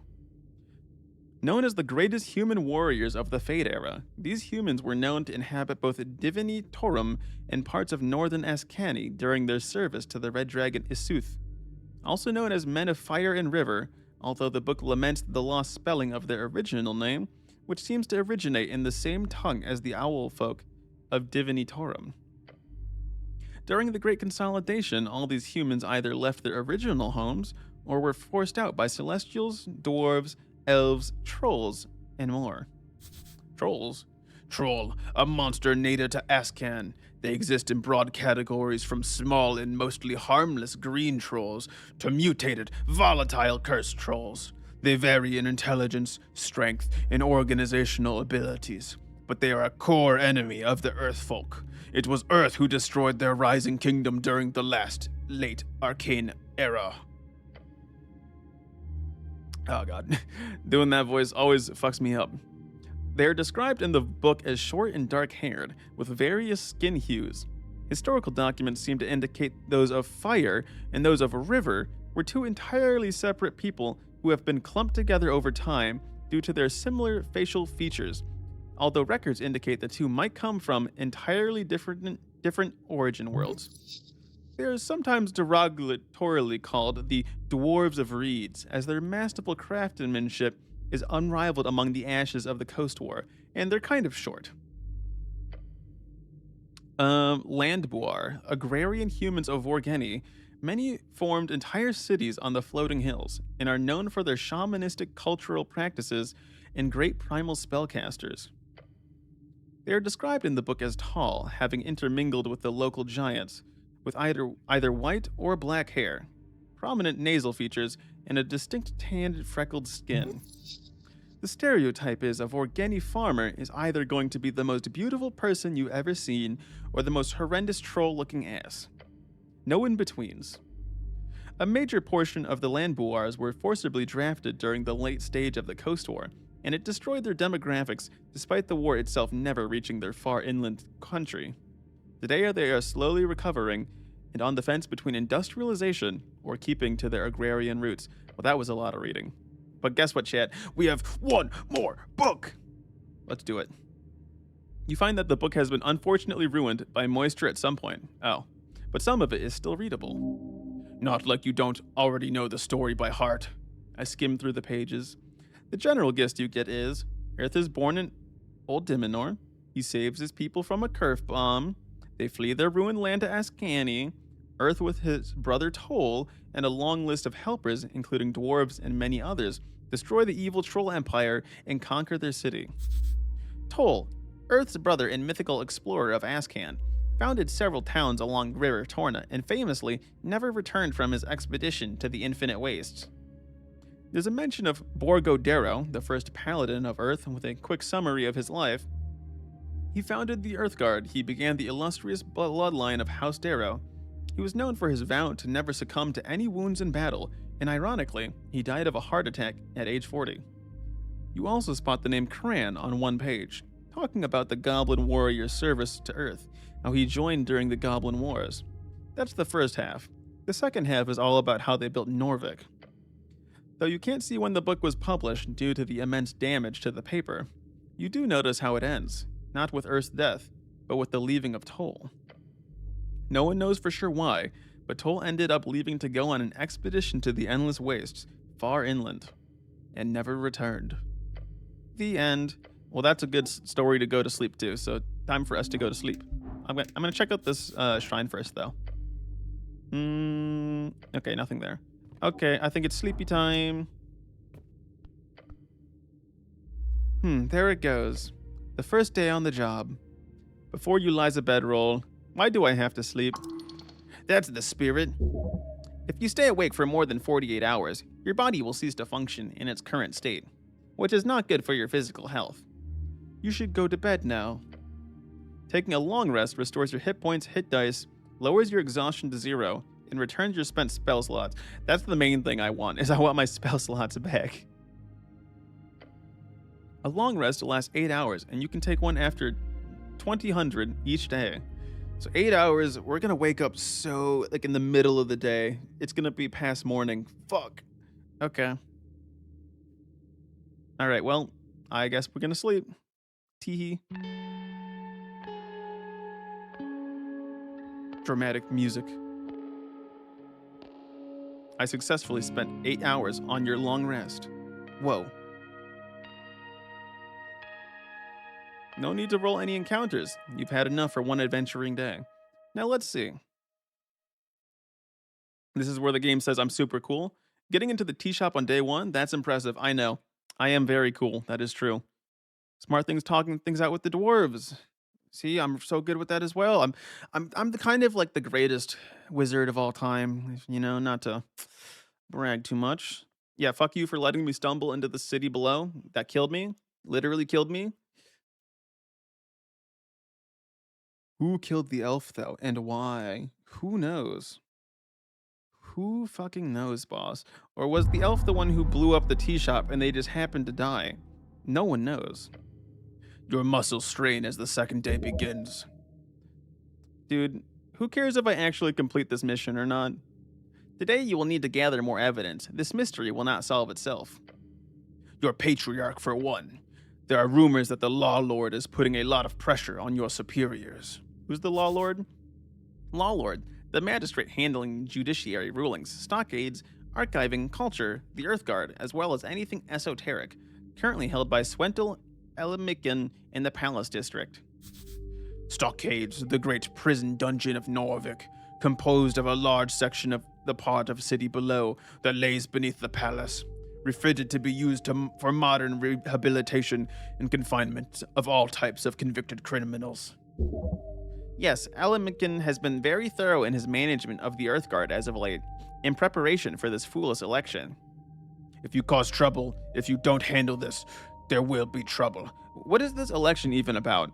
I legitimately don't even know. Is it like mayor? What is it? It's the first election, apparently. Even more so than last time. Last time was bullshit, everyone knows it. You just didn't handle it with style. Next time will be different. Somehow you doubt it, though through simple pattern recognition. Well, I had the weirdest dreams. You do not remember them. The stress of a new job, get yourself together. New city, new tower, new bedroll, new-ish. You'll be a little scatterbrained, it is what it is. Some say dreams are the mortal mind's way to receive divinations. Divination, a 4th level divination spell. It allows the user to exchange 100 coins to answer one single question about the outcome of a certain future event or activity. Okay, that's bullshit. Just don't think about it. Okay, I start my day. I'm gonna talk to my new roommate and best friend, Etir. Oh, I can behold again on a new day. Please don't fuck up this time. That's an 8. They're celestial, cold, stern, glorious. Hi, Etir. The porcelain specter does not turn to face you as you approach. She appears to focus on his work, a series of floating pieces of paper with her many eyes. I'm gonna poke her. Hello. She quickly slaps away your hand. I am Etir, she states to you, yet her mouth does not move. Telepathic communication. Not really an introduction, more of a checklist of etiquette. I saw you last night, right? Yes. Wow, careful around this one. She's a charmer. The Celestial appears to focus on her work, a stack of many, many documents with her many eyes. There is no acknowledgement of your presence in her many, many eyes. None of them are looking at you. What are the odds? I am busy. Busy with what? Notes. How dutiful of you. Do you need help with that? I do not require assistance, cleric. What can I ask? I'm not going to ask about Earth. Can you cast spells? She just keeps working. Most Celestials have innate magical abilities. What's it like being an angel? No response. You really see out of all those eyes on the halo? Her eyes all focus on you for 1 second. Your bones quiver. I can't just ask her about Earth, right? That depends. Do you think she would respect you for daring to ask such a question? No, that sounds horrifying. But what if I muster up? I'm gonna do it anyways. That's a 17, baby. Let's go! You clench. You pause unnecessary bodily functions, and some necessary ones like breathing. Then you focus on the goal. Speech. Tell me about Earth. She stops writing. Looks like a harmless pause, just to be careful. Uh-oh. She mimics a sigh. The fated godman. Earth of Norvik. That's the guy. Yes. She lifts her hand pointing towards your chest. I serve his remnants. I don't know what that means. Celestial, meaning something akin to children of dragons. The term refers to how most humans were slaves to dragons for centuries, before the Arcanists broke those chains. I mean, the dragons do not rule our fates anymore, though. The Celestial turns her head in your direction, just a bit. She is extremely curious about you. I uphold my honor through service to the Coin Lord. Good. Stay honorable, I guess. I mean, he sounds like kind of a shitty... I mean, he's not really nice. Serve the city well, I guess. Or it sounds like a shitty job, you know? A job. It's not employment, idiot. As an angel, she's got to do some kind of service. It's like their thing.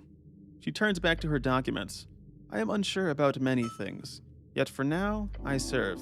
For good or ill. A quest. We got an inn. You've got an inn. She is a fascinating creature. Ask her more. God, she's terrified. There we go. Now she will speak with you. For real. Will you join my party? You seem like a strong companion. No, I am busy, cleric. She'll get on board. They always come around. If you play your cards right, anything's possible. Good, you are strong enough to carry this team. What do I know about Celestials like her? Celestials, a gathering term for creatures born out of and from the Good Plains. There are many such creatures scattered across the coast. The only major civilization of Celestials is located in Divini Torum, the Golden Horde. Should I even talk to her? I should keep talking to her. Her demeanor does scream, please socialize with me. Thanks, Wisdom. I'm sure you're giving great advice right about now. I think that's really good advice. What do you know about the Pale Man in the morgue? She closes the book floating before her. Avoid that creature. There is a darkness there. See, I knew he was like an undead, probably. Her halo spins erratically for a moment. I have been told to not interfere, both with the mortician and his helpers. The Pale Man's reputation is insane. What the hell is he? He is surely a powerful wizard in hiding. Is he a wizard? He's definitely a wizard. Of course. At best, he is a weak arcanist. At worst, he is a powerful arcanist. A true arcanist would be fascinating. It is not impossible to imagine. Shouldn't I keep an eye on him then? If you wish, I suggest not engaging. Don't. You don't have the skills necessary to actually cross that guy. He's something else entirely.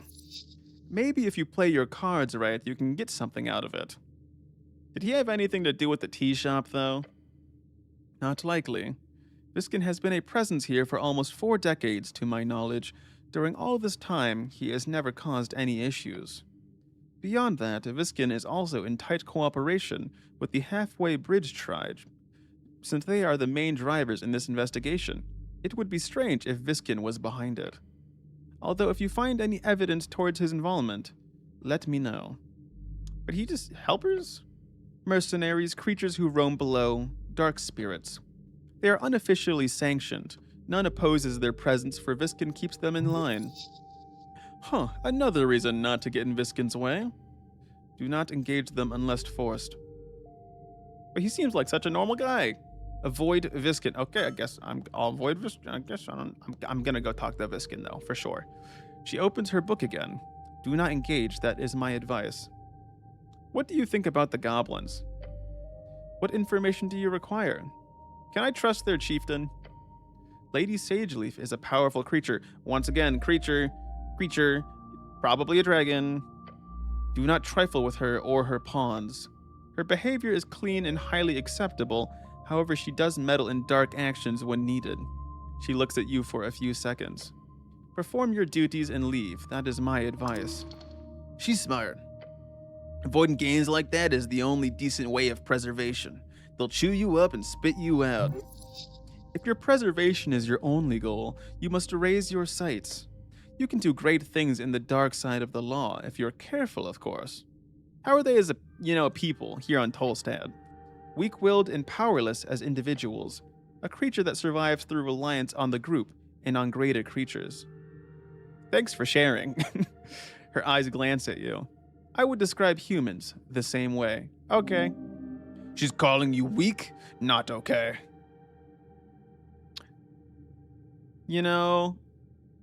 Should I say, fair, we are weak alone, strong together? Interesting? Yeah, I'm fine with that. She nods slowly. But I do not see it as a negative. Humility and trust are important traits, in all, for all. Guess she's a softie after all. The angel's got some weird views. Spoken like a true celestial, bound by selfless ideals. That is what I think. What else? What do goblins, do here? Well, what do they do? The goblins perform manual labors such as militia duty, construction, various public services, mail delivery, and manning many defensive perimeters in the city below. Over the last decade, they have taken up near all such posts on Tolstad. They are overrepresented in crime statistics and are several times more likely to join and form crime syndicates than the general human or dwarven populace all across the city. This appears to be primarily due to segregated housing areas, lack of access to higher-paying jobs, and general cultural elements. The goblins are a troubled yet slowly integrating part of Norvik. From what I have observed, I feel awkward. It appears to be a highly politicized topic. I apologize if I have made you uncomfortable. We're so close to leveling up, chat. She is correct. The goblins are troublesome indeed.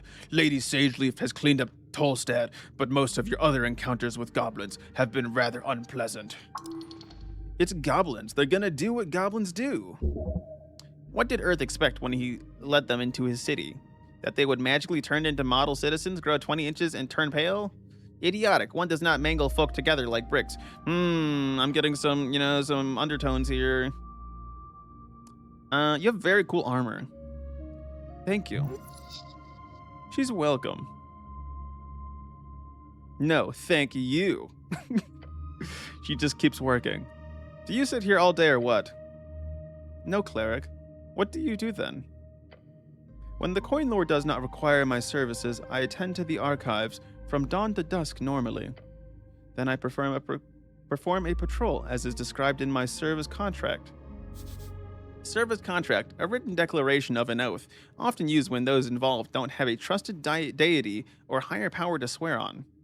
So you stay here all day, then you go out all night. Can I come with you on patrol? No, cleric. You are unable to fly, and I am unable to carry you. Her carrying you? The thought immediately causes you to stir. Okay, my guy, relax. You cast fly once, it was not worth the investment. So you just go out at night? Yes, I work, cleric. Her kind do not require sleep.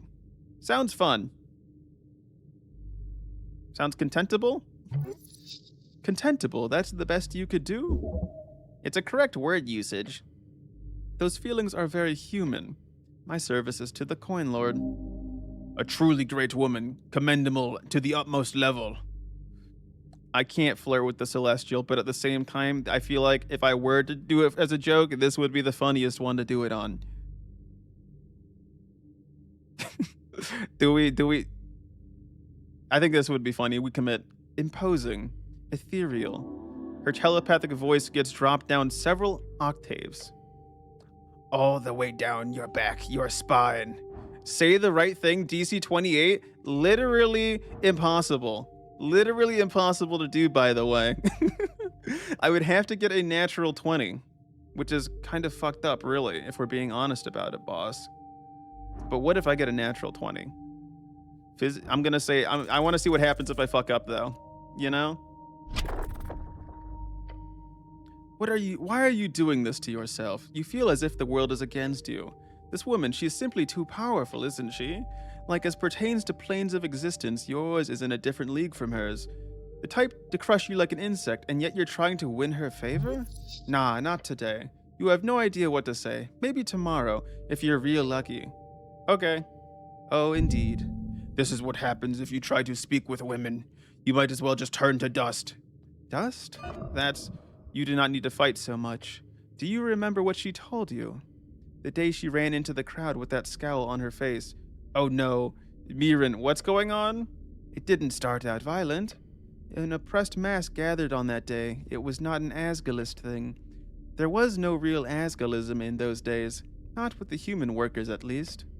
500 textile workers, mostly women, marching the streets in protest of horrendous working conditions, a powder keg set off by the latest indignity thrust upon them by the factory owners. A mass of unseen skilled labor spawned out of cheap generators. They did not even employ any wizards to maintain the magic. Normally, these invisible esoteric spirits would not be able to handle the workload of the average textile seamstress, but the simplification of some of the machinery made it suddenly possible. The women who lost their livelihoods were screaming in the streets, as is only natural. 4 years earlier, the Bone Purge made it clear esoteric production was not the lifeblood of Norvik, and considering the dramatic failure of arcanist methods in the last century, most people agreed on this point. Alas, greed knows no boundaries. Mirren brought me there. She did. Is this my ex? Do we have an ex? Of course we have a fucking ex in this game. I should have known. That girl did not think about anything but the egalitarian dream. Huffed up on green pamphlets and green books, she shared that dream with you, along with the rest of that group of outcasts. You and a handful of other activists of the youth held signs, chanted dwarven songs, and held the line as the fascists rolled in. I didn't throw any rocks, though. You went the peaceful route, despite their aggression. As the Earthguard peacekeepers pushed into the crowd, bulky pavises, breaking bones, and dislocating jaws, the group scattered. One by one, those outcasts left to live in the system instead of attempting to smash it with an adamantine lantern. I left, didn't I, right? Ah, shit, and I stayed behind like an idiot. You stood by your principles, or you stood by her principles. She had a lot of those. When the bricks began to fly, it was far too late to back out. The roaring crowd surrounded, the batons pelting, the mass crying. The state won. That was the last time you saw Mirren. May she rest in peace. What? She didn't die. Oh. Last you heard, she was leading the Asgallian front. She is their only female foreperson.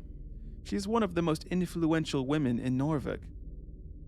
Oh, so she made something out of herself, you know? Good for her.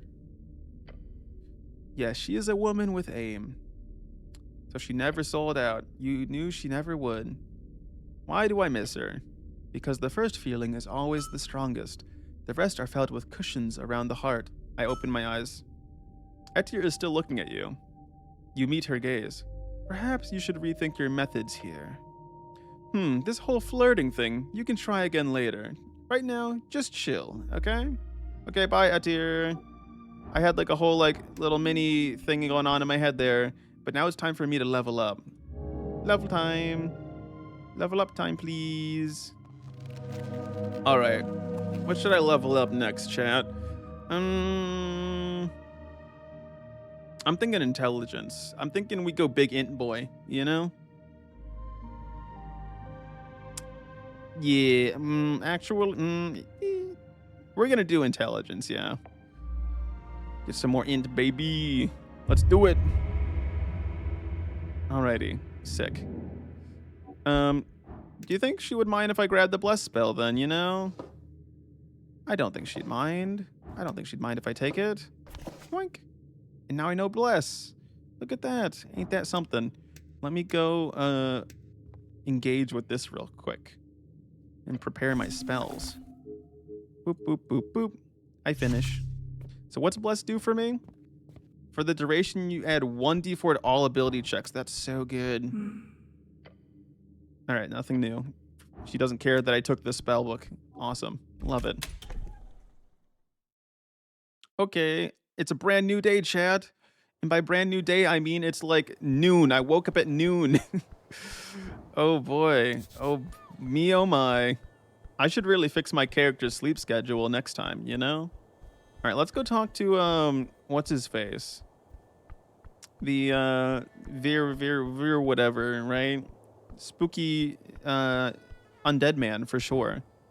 I don't even need to check. I know he's undead, okay? I know it for a fact. There's no point in me investigating further.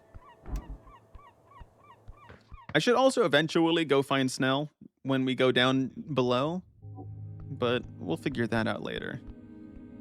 Hey, Viren, anything new about the body? You learn anything? How's it going? Tell me about the dead elf. Yes, cleric, there are a few points to go over. 6 points of interest, to be precise.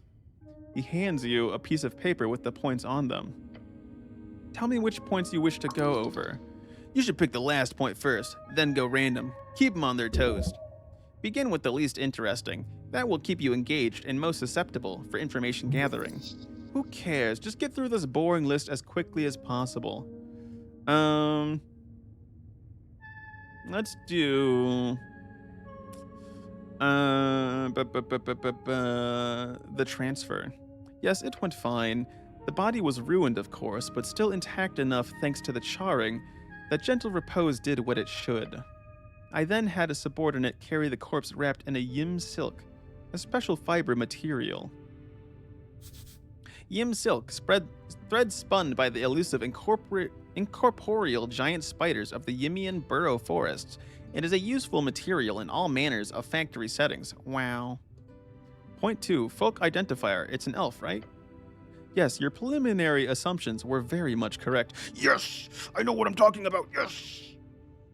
While even the teeth had been ruined, the fangs presented as clear evidence. Wait, they got fangs? Elves got... Wait, are elves vampires?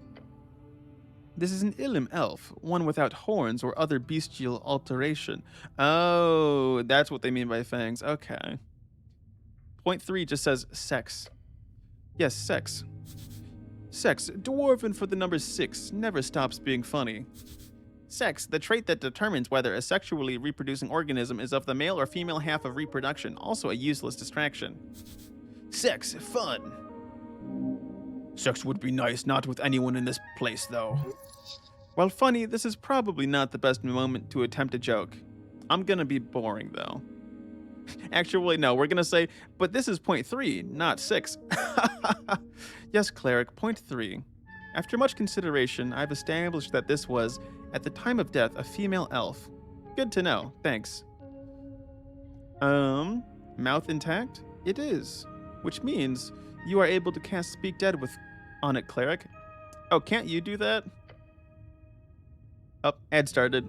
We'll continue this conversation after the ads chat. Until then, BRB.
Alrighty, chat. I am back.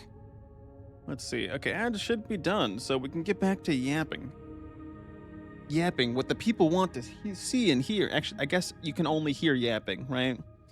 Unless you got like, isn't there like a condition where you can like kind of see things based on voice or like audio sounds? Anyways, I am sadly not that powerful nor authorized to handle such magic. Oh, you're not powerful enough to speak with dead, but you're powerful enough to resurrect me. Okay then, buddy. Point 5, Ilum identity. This elf is clearly of Ilum nature. Getting in contact with the embassy would be smart. Or foolish. I'd suggest speaking with Nicholas Darrow or his Valkyrie. Point 6, hands. I found an object within the elf's grasp, however it had a magic seal on it, causing it to break upon interference. Slowly and deliberately, the pale man shows you some dust in a vial. It was a chain, a gold chain. The esoteric enchantment upon it caused it to survive the explosion. However, it fell apart upon losing contact with its host. Interesting. I apologize for not handling it better. Perhaps I could have gotten more info. Elves and their esoteric bullshit. Indeed. I'm not sure how to look into it further, but it could be good to mention to Lady Sageleaf. I'm not going to mention it to anyone, really. The cause of death? Fire. The easy answer is usually the correct one. She was incinerated instantaneously. The final shape of the body informs this judgment. I cannot determine if she sustained any minor damage before, but the way she ended up makes it clear. She was moving until the fire erupted. That is all. Okay. Right, good. Now listen. Speak with Dead is a powerful spell. Does it do what it sounds like it does? Or where can I find it? Straight to the point. Necromancers are rare in this city. Some specialized clerics are taught it, but few are powerful enough to know it innately at 3rd level. However, for lack of a better way to put this, I know a guy. Can I trust this guy's guy? He wants you to pick up this spell so you can use it on the corpse. So it's in his interest somehow that you get this spell. So yeah, maybe? Alright, tell me about this guy. His name is Bondeval. He is, or was, an arcanist, a pupil of the Fortress of Verdun, if you believe the rumors. Fortress of Verdun, a perfectly square miles-wide urban expanse placed at the center of the Verdure Hills. Nothing grows around it, and there are no entrances. One of the great mysteries of Ascan, said to be the cursed city of some forgotten magocracy. Those who have attempted to scale its wall and survived says it's filled with undeath and great negative energy. Bad vibes. Got it. Bad vibes. Imagine like you're a great powerful wizard and someone's like, so you cause bad vibes. Got it. Got it. That would be very funny. A cursed and evil place you've heard about in stories since you were a child. Surely this is a necromancer. A necromancer? Bondeval is an eccentric fellow. You may find him down in the crypts. Okay, I'll look for him. If you treat him well, he will surely share his knowledge with you. Once you are in the crypts, one of the western coffins has a handle that may be rotated. Do so, then pull. His private area will be revealed. Sounds cryptic. He enjoys his privacy, generally speaking. Okay. Once you've learned Speak with Dead, return and cast it on the corpse. Okay. Yo, I can't... My fucking chances of figuring out are ever so slightly closer. Not much closer than before, but like somewhat closer, you know? Got any more questions for Ost though? No, not really. Okay. Let's skedaddle then. I got shit to do. What are these new things I unlocked? Elven Connection. Got it. Ruffled Feathers. Know about that. Coin Lord's Meat. I kind of already did all that though. Valkyrie. Find her elusive yet intriguing. Perform the most difficult of techniques speaking with her. Yes, of course. Okay. Well. So I do want to get that speak to the corpse, but I'm not in a super big hurry, if I'm being honest, boss. I'm gonna go see if there's any new things to tell the Coin Lord or Etir about, you know? Actually, let's talk to this kid real quick. Hey, kid. Huh? I got involved. Hey, it's you again. He's happy to see you. Buying something? I intervened between Rolo and Modissa. Yeah, I heard. That's good. I was worried something bad would happen. But don't tell Rolo I told you to go there, okay? Tell him what? Good. You did great. You truly completed this quest like a hero. Yes, I'm very good. Have you heard any assassins? Any assassins around here? He shrugs. Nothing comes to mind. I mean, there's always a bunch of weirdos running around the city below, you know? What about iron masks? The kid stares at you. Yeah, I've heard that before. What? You have? Tell me. It's like only rumors, right? But there's this group of angry people in the city ranks. They wear iron masks apparently, and they fight against corruption. You know, like dark vigilantes. What are they fucking mad about? Taxes? No, it's more like anti-free strider stuff. They don't like democracy? I guess, or more like dirty money and corruption stuff. But it's more funny to say democracy. Thanks for telling me. So they're trying to fuck me up because, wow, okay, kind of dicks. Why are these like crossed out? What's up with that? Do you know a Frank, son of Frank? Not really. His eyes shot open for a split second. He looks nervous. It's probably because he has nothing to tell you and feels bad about it. The kid likes money. Give him some and he'll sing. I'm gonna convince him through the power of social manipulation. Look at that. Easy. I'm so charismatic. The power of manipulation flows through you. It's an esoteric effect, really, because you know exactly what to tell this young lad. If there's anything else you remember, the city needs to know, kid. Okay, maybe. Oh, there was one thing. He's dragging this out, asshole. I saw some dude with a big yellow backpack. That was earlier in the morning, but he stood out like a sore thumb, plus he bought a Freestrider magazine. What did he look like? I don't know, curly black hair, short beard, take your time. The kid thinks about it. The fellow wasn't Earthfolk. Fancy clothes, covered in dirt. My guess would be a Reedian merchant. Black hair, short beard, okay. Felt like he was trying to hold a low profile. Did you get his name? I asked since he was so out of place, but he gave me a fake name and a thumbs up. Ridiculous. Ask him, what was the fake name? Oh shit. The star witness update. Frank, son of Frank. Guy was fucking with me. So curly hair, short beard. Interesting. Street kiosk kid swearing like a sailor. Did you see where he went? Yeah, down. Said he had an important meeting below, whatever that means. A Freestrider magazine. Yeah, one of those open up the port zines bunch of bullcrap. The kid thinks about it. The fellow wasn't Earthfolk. Fancy. Oh, you already told me that. Reedian merchant, most likely? Okay. Why would you guess that? He was tan in March. Even in the hardiest farm guilders won't look that dark until the river run. Okay. We already asked about the fake name, bro. I've gone through this before. Why would I bother why I need because I have no money, that's why it's crossed out. I'm broke as fuck. Of course. That makes perfect sense. Alright, I want to talk to this guy because he's got first I'm gonna check some other things over here first. Is the potion guy only open at night? I assume? Yeah, only open at night. Okay. Interesting. Anything down here? Nothing new? Nothing new. Okay. In that case, I'm gonna go to the guy. Oh, actually, I'm gonna go in the tea shop real quick. See if there's anything new.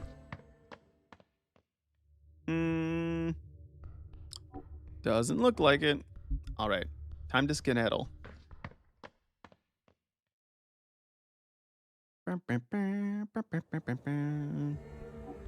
All right, dude. What's this whole statues deal? What's that about?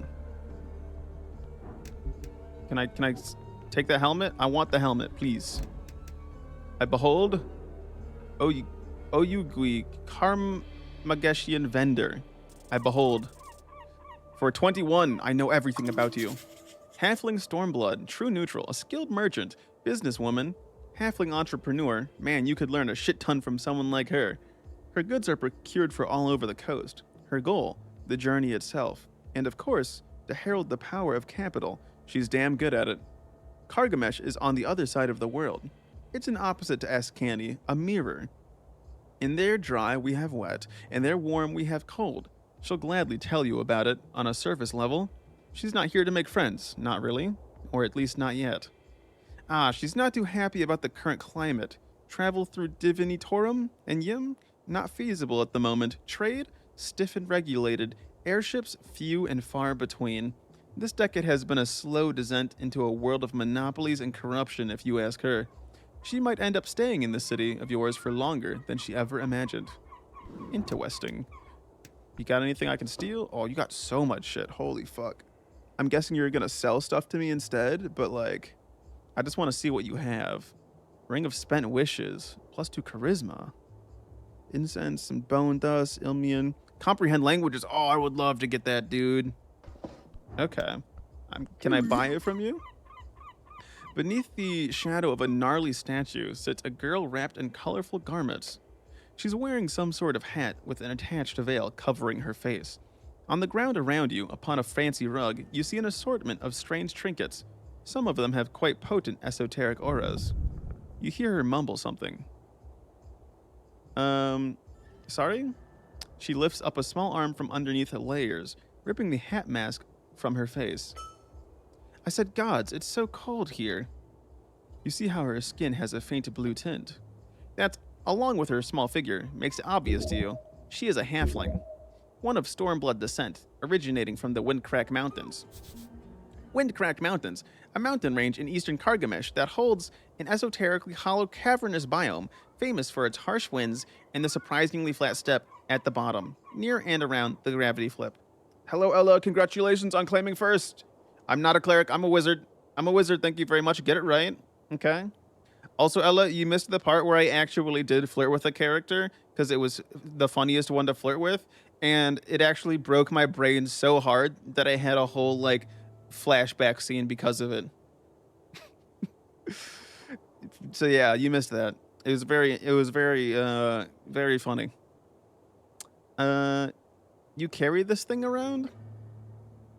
You did a monster? No, Ella. It was an angel, okay? Very different, very different. Would that impress you? She taps the statue behind her with an evil grin. Let me introduce us formally. This here is my guardian, Cruel Wing. Winged cruelty, flying evil, something like that. You banged an angel? No, I did not. I just talked to them. I just talked to them, Ella. That's... Okay, buddy. Those are cursed words. Those are very cursed words. I call him Filur. A gargoyle. Earth elemental, terribly powerful. You got a gargoyle bodyguard? Yes, fancy, isn't it? As for me, I am Oyugi, the traveling wind. She who brings that which tingles around the coast from band to band. My services are available to you if you have the coin. I have coin. Wonderful to hear, though I'm still getting used to this. What do you call it here? Crown, yes? Give me your crown and you shall have great treasures. No dungeoneering required. It's like she knows the language perfectly, but the way she talks is off. You're only quoting the game? Okay, now you made that second one up, though. You made that up. Of course, she's under the effect of tongues. Tongues, a third-level divination spell. It grants a target the ability to understand all languages, and for the target's speech to be understandable by any sentient listener. What do you say, warrior? Make my time worth it here in the cold? That's a powerful spell you're using to speak my language. It is, but don't worry, I am not a great wizard. It is skin picture. Oh, right. What do you call it here? You have a specific term for it. Some words do not appear to translate properly. She taps her lips and looks at you. An esoteric tattoo? Tattoo, that's the one. I paid a lot for it in Hazy. Fun fact, the inking was actually performed by a mummified frog woman. Okay, then. And Anura. They are an Antisepalian people, beasts of Jor. How much was it? 12,000 snibs. That is about 1,000 crowns if my brain calculation is correct. Your 3-stream streak. Okay, bye. Okay, bye. Are you Ascension 10 yet, though? Is that what you gotta go? I curse you. I curse you. What else do I want to say? I'd like to browse your wares. Great. What can I interest you in, for example? She pulls out a yellowed scroll from her chest. This here is a scroll of comprehend languages. Okay, so if I want comprehend languages, I need $100. I really want that, though. The rest, I honestly don't care about. That's all for now. What do you know about the tea shop? She looks to her right. It is not in great condition. True. Anyways, I do not know much as to why it became this way. I arrived in the afternoon on the day it happened, you see. Have you heard anything about it? Just that it exploded. But people tend to not want to speak about it, from what I've noticed. Almost like it's none of their concern. Or all of their concern. Okay, that's all I really wanted to ask. What are you voting in the election? I heard there was an election ongoing. I am lucky to have arrived at such an exciting time. So what are you voting? I only just arrived, warrior. I visited Norfolk a few times before, but I do not believe that constitute for me receiving voting rights, does it? But what if you did? What would you vote then? I'd vote for the Asgalists, I think. I admire the spirit of cooperation I've seen between human and dwarf. Sometimes I wish more people in my homeland shared the same values. You should vote for me. I'll be your God King wizard. Your comment causes her to almost keel over laughing. You are truly a wonderful storyteller, aren't you, warrior? You could go on tour. She's not ready for the truth. None of them are. Why is it hanging on your statue, friend? Oh, that's just a warning. Last adventurer who tried to steal from me left it behind. You can buy it if you want, if you dare.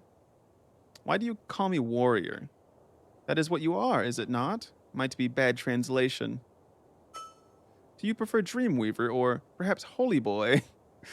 No, they're both wrong. I'm wizard.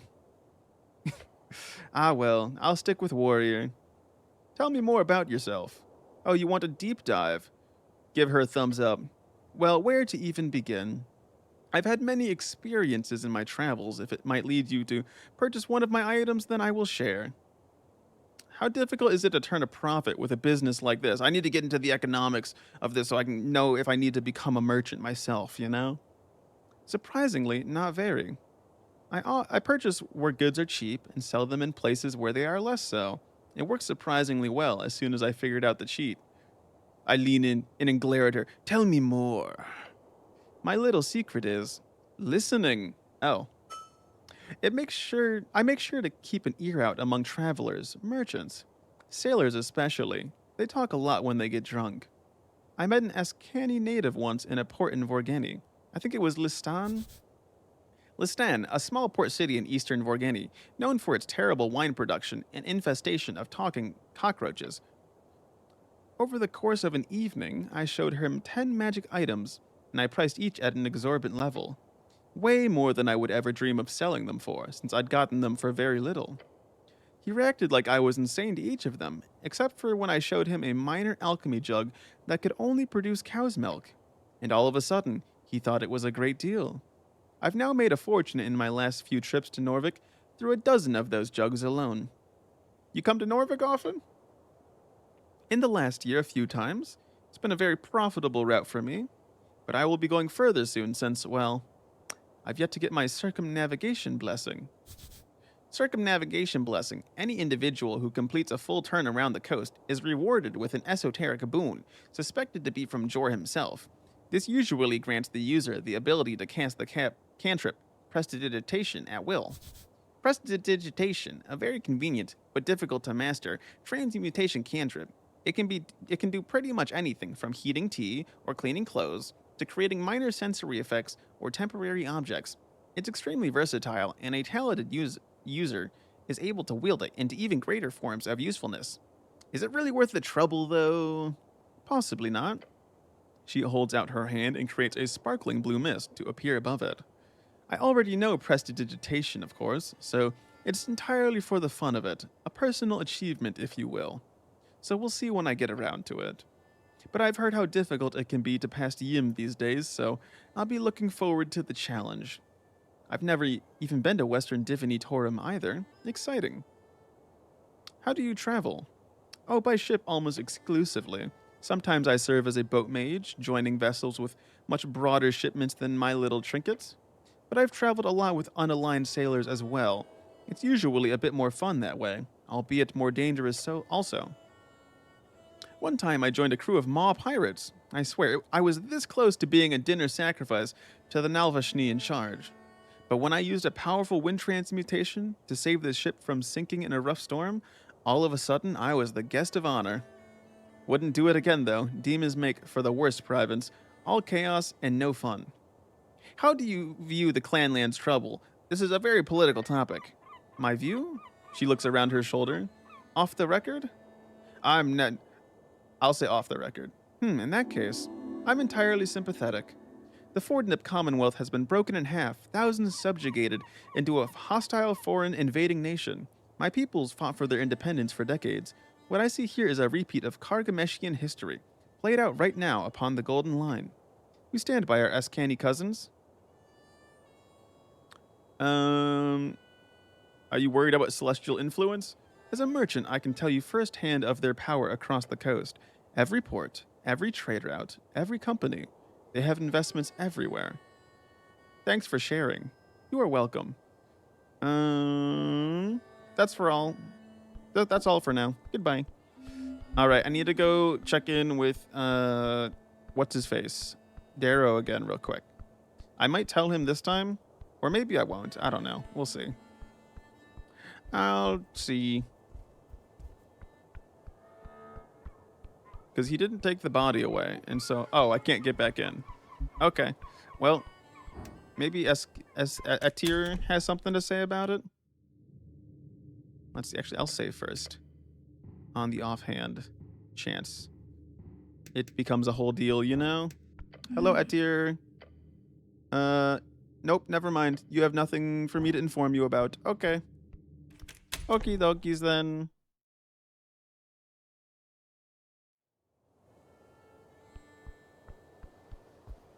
Chad, I'm starting to feel like I should have told Darrow about it, you know? But at the same time, oh well. Alright, next thing on my list, I gotta go get my book. Although I am so incredibly poor right now, so I'm not even sure I could afford it. Because I have like 1 cent to my name, right? Who the fuck are you? Oh, you're the servant of what's his face? Of the guy, right? I think I already did all these boxes. Okay. Yeah, that's fine. I'll talk to you. Got anything I can steal? Inflict wounds. Only DC 10. Oh my god. What the fuck? Caretaker. That's a really high dex check, though. Crypt key. Wait a second. That could be useful, you know? You think they would mind if I take that? I kind of want to steal the inflict wounds, though. It's only DC 10. I feel pretty good about yoinking that, you know? Let's do it. Oh, thank god I got +7 on dex. Thank god. All right, I know inflict wounds now. Pog? Let me go learn that right now. I prepare spells. Boom, boom, boom, boom, boom, boom. Boom. Look at that. What does it do? Melee spell attack. On a hit, takes 3d10 necrotic damage. Holy moly. All right, I talk to you now after stealing. A dark iron can of a man sits alone on the temple steps. His face obscured, his axe strapped to his back. I have some questions, good knight. His helmed head is slumped downwards slightly. Is he asleep? I just stare at him. No response. Hello? A metallic scraping noise fills your ears. The knight is moving ever so slightly. His head turns. Oh, fuck. Your name, soldier? I'm Ragan. The knight's head slumps once again. Speak your mind, soldier. Are you Lord Gorm? No. Well, you see, I'm looking for Lord Gorm. Have you seen him? No. Okay. But who are you? He is silent for a while. The duck. Excuse me? I am the duck. That's wild. You should be proud of your name. The knight does not respond. The name of his is a code name, surely. How do I open that gate downstairs? I have the key. Give me the key. I need to check the city below. He does not respond for a while. Then he simply throws you the key. Oh, I was going to steal it from him, but you know, that's easy. Why, he's clearly stronger than you. He could have just said no. The city below, it is darkness incarnate. Do not tread without care. You never do. Why are you loitering here? I am not. The cold voice echoes throughout the chamber. What are you doing then? I am on my off hours. Oh, okay. He speaks as though he's reading from a script. You're definitely undead. You like it here? No response. Just don't cause any trouble. Some metallic creaking is all you hear from the night. Your manhood is infinitely tiny in comparison. Who do you serve? I serve. For a split second, you could swear a spark appearing within the armor. Yeah? Once again, he turns to look at you, the darkness within his helmet seeming to reach out towards you. As if grabbing hold of the very air, you feel everything growing cold. I serve nothing. Okay. You know about the tea shop? Not much. He'll talk. Why? Not like you can threaten him exactly. See anything suspicious before the explosion? No. You sure? The knight nods. Okay. Have any piece of info that would help me? Maybe a man dressed in yellow? He goes silent for a while. A man passed through the halls below. Civilians do not pass there. Past the crypt entrance through the goblin's domain into the southern caverns. That's the flip caverns where gravity is reversed, below the city ruins. I see. A man. Dark hair, silk clothes, headwear, dressed in yellow. Sounds like a Reedsian nobility merchant type. What's past the crypts? The roots of the goblin's tree. Then more tunnels, the southern tunnels. Then the sewers. There are paths, most are trapped. Once you get there, the alligator might know more. His grounds are near. You've heard rumors of monsters in the sewers of Waterlane. Yeah, don't look for an alligator under the city. Sounds stupid. Okay, sure, I'll look for an alligator in the sewers. He nods slowly. Do not anger him. How do I get to the city below? The goblins? Okay, yeah, I kind of knew that already. There are many ways down, but the passage in the chamber where you woke up, that would be a good place. Okay, bye. Where were you at noon on the 21st? Below. Can you elaborate? Oh, no, I wanted to elaborate. The walls shook in the crypts. I was on patrol. I was not in position to perceive any misdoings. There are thousands of tombs and crypts scattered below this ancient metropolis.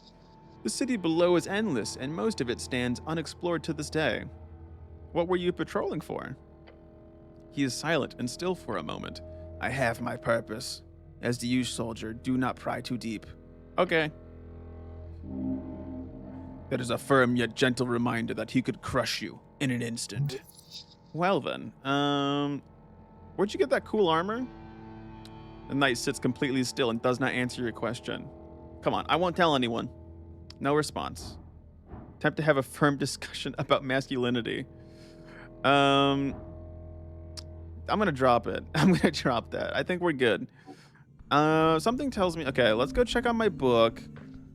I'll probably have to pay to get my book back, which will be a whole deal. I don't know if I'm gonna do that. And then I'll talk to the free striders probably. And then I'll talk to Snell, I think. I think that seems like a good order of operation. Is there money in this, please? Please have money. Free apples? I'll take it. Oh, the little devil imp is over here. A bag. Oh, seagull. That's a giant seagull. What the fuck? That's like huge. All right, 1 second. I want to... Oh, I already have the trifling thing on. Sick. All right. Let's trifle. Oily instructions. Wait, what do they say, though? What do the instructions say? A page of hard-to-read text titled to a gnome starter guide to esoteric memorization. You hold up the paper, finding it to actually be a torn-out page of a book. The name in the margin suggests the book is called A Gnome Starter Guide to Esoteric Memorization. Okay, we read it.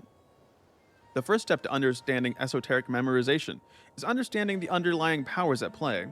Jor's strings stretch out across his coast, invisible to the eye yet connected to all things living and dead. Jor's strings, the ley lines of esoteric power that holds the realm together. A spell is simply a set of rules you must follow in order to manipulate those strings into an esoteric effect. Yet those rules are themselves esoteric in nature. As such, most wizards will find it impossible to remember more than a handful of spells at a time, okay? This is the big divide between cantrips and actual spells, as cantrips are both easy to remember and will not consume a spell slot. Spell slots are the common representation of how many spells of each spell level a caster is able to perform without rest. As a gnome, you are naturally gifted in the art of illusion magic. Other schools will be more difficult to memorize. I'm a gnome? What? A suggested harmless spell to use in training is the first level spell Grease. To increase your chances at memorization, attempt to cast it at least 2 times a day. In the margins, there's a handwritten, hard-to-read note. Oily instructions. It says, every evening and every lunch break at work, remember, you can do it. You deduce that this did not pan out well for the author. Oh, magnificent deduction. You truly are a genius. Yes, true. An esoteric mishap. Magic is a blade without a handle, and so on. Indeed, grease is a dangerous spell. Intensely dangerous. A greasy ending went out like he went in. And now we learned the spell grease. You quickly memorized the piece of paper. That's something at least. Yo, free spell? Pog? Look, see the, can I steal the Geagle? Seagull? Geagle? I'm gonna look at the seagull. Can the seagull talk to me? It checked you out as you approached. Greetings, servant of the river. The bird does not appear to react to you. The giant seagull. You have a number of traumatic run-ins with them during your youth. Giant seagull, a native Ascani bird. They are an opportunistic feeder upon the coast, hunting the various large and monstrous fish and crustaceans, as well as scraps left by folk.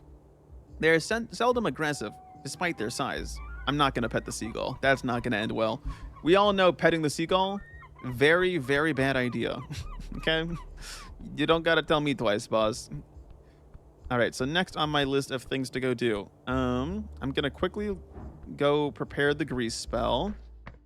Because I got so many spells in my spell book. I don't even know how many I can prepare. Is there a limit? Your class level plus your... Oh, I can have... If it's my class level plus intelligence modifier, bro, I can have so fucking many. Because my intelligence is what? +7? +3 for my level? I can have 12 spells prepared, dude. I can have all the goddamn spells in the world. Boom, boom, boom, boom, boom. Finish. Pog. I don't know what I'm ever gonna need to use grease on, but hey, I'm sure we can figure out a use eventually. But I really need to get 100 coins so I can buy that comprehend languages spell. That seems like it would be very, very useful in a detective, situation. All right, but I want to go to water lane, so we're gonna go do that. I'm gonna go without Snell for now because I feel like Snell, or maybe I should take him along, Yeah, I guess I'll take Snell. I'm gonna go pick up my kid from work, or from school. Gotta pick him up from the Goblin Garden. See what he's actually, let's see if anyone else has anything new to say. Hello? Engage? We found an elf in the tea shop. One of your friends? Her normally wide smile fades. An Ilum, I presume. I do not consort with their kind. I'm afraid I cannot help in any way apart from offering you a free piece of advice, a tip if you will. Please do. She makes a coughing-ish sound. Tread carefully. The roots of Ilum grow far and deep. They will strangle you given the chance.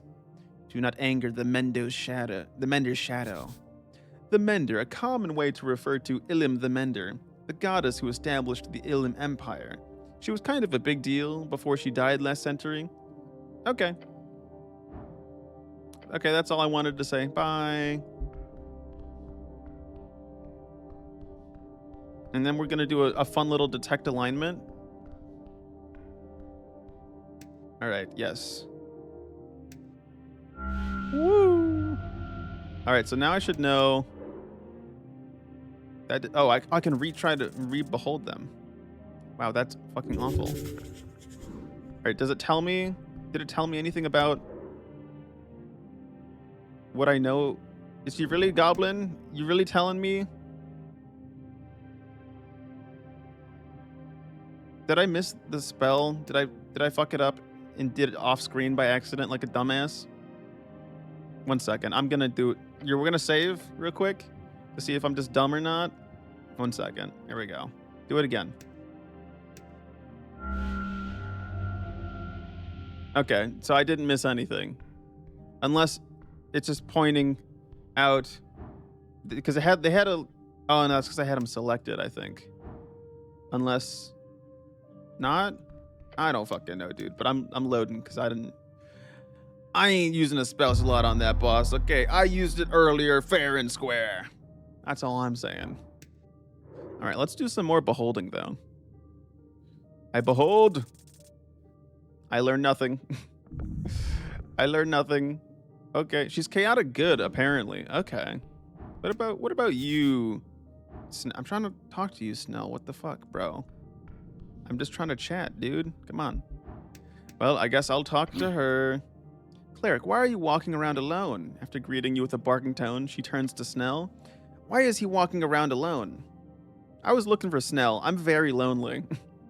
Well, he is right here. Go speak with him. I assumed you were going to sleep for the day. Just do your job, Cleric, she hisses at you. Okay. Hello, Snell. I'm here to pick you up from school. Good afternoon, Cleric. The goblin gives you a questioning look. You ready to head out? A bit later than I usually get started, but yeah, I'm ready. Snell has joined the party. Okay, what do I know about Snell now, though? 23. I didn't get... Okay, there we go. I know he's neutral good.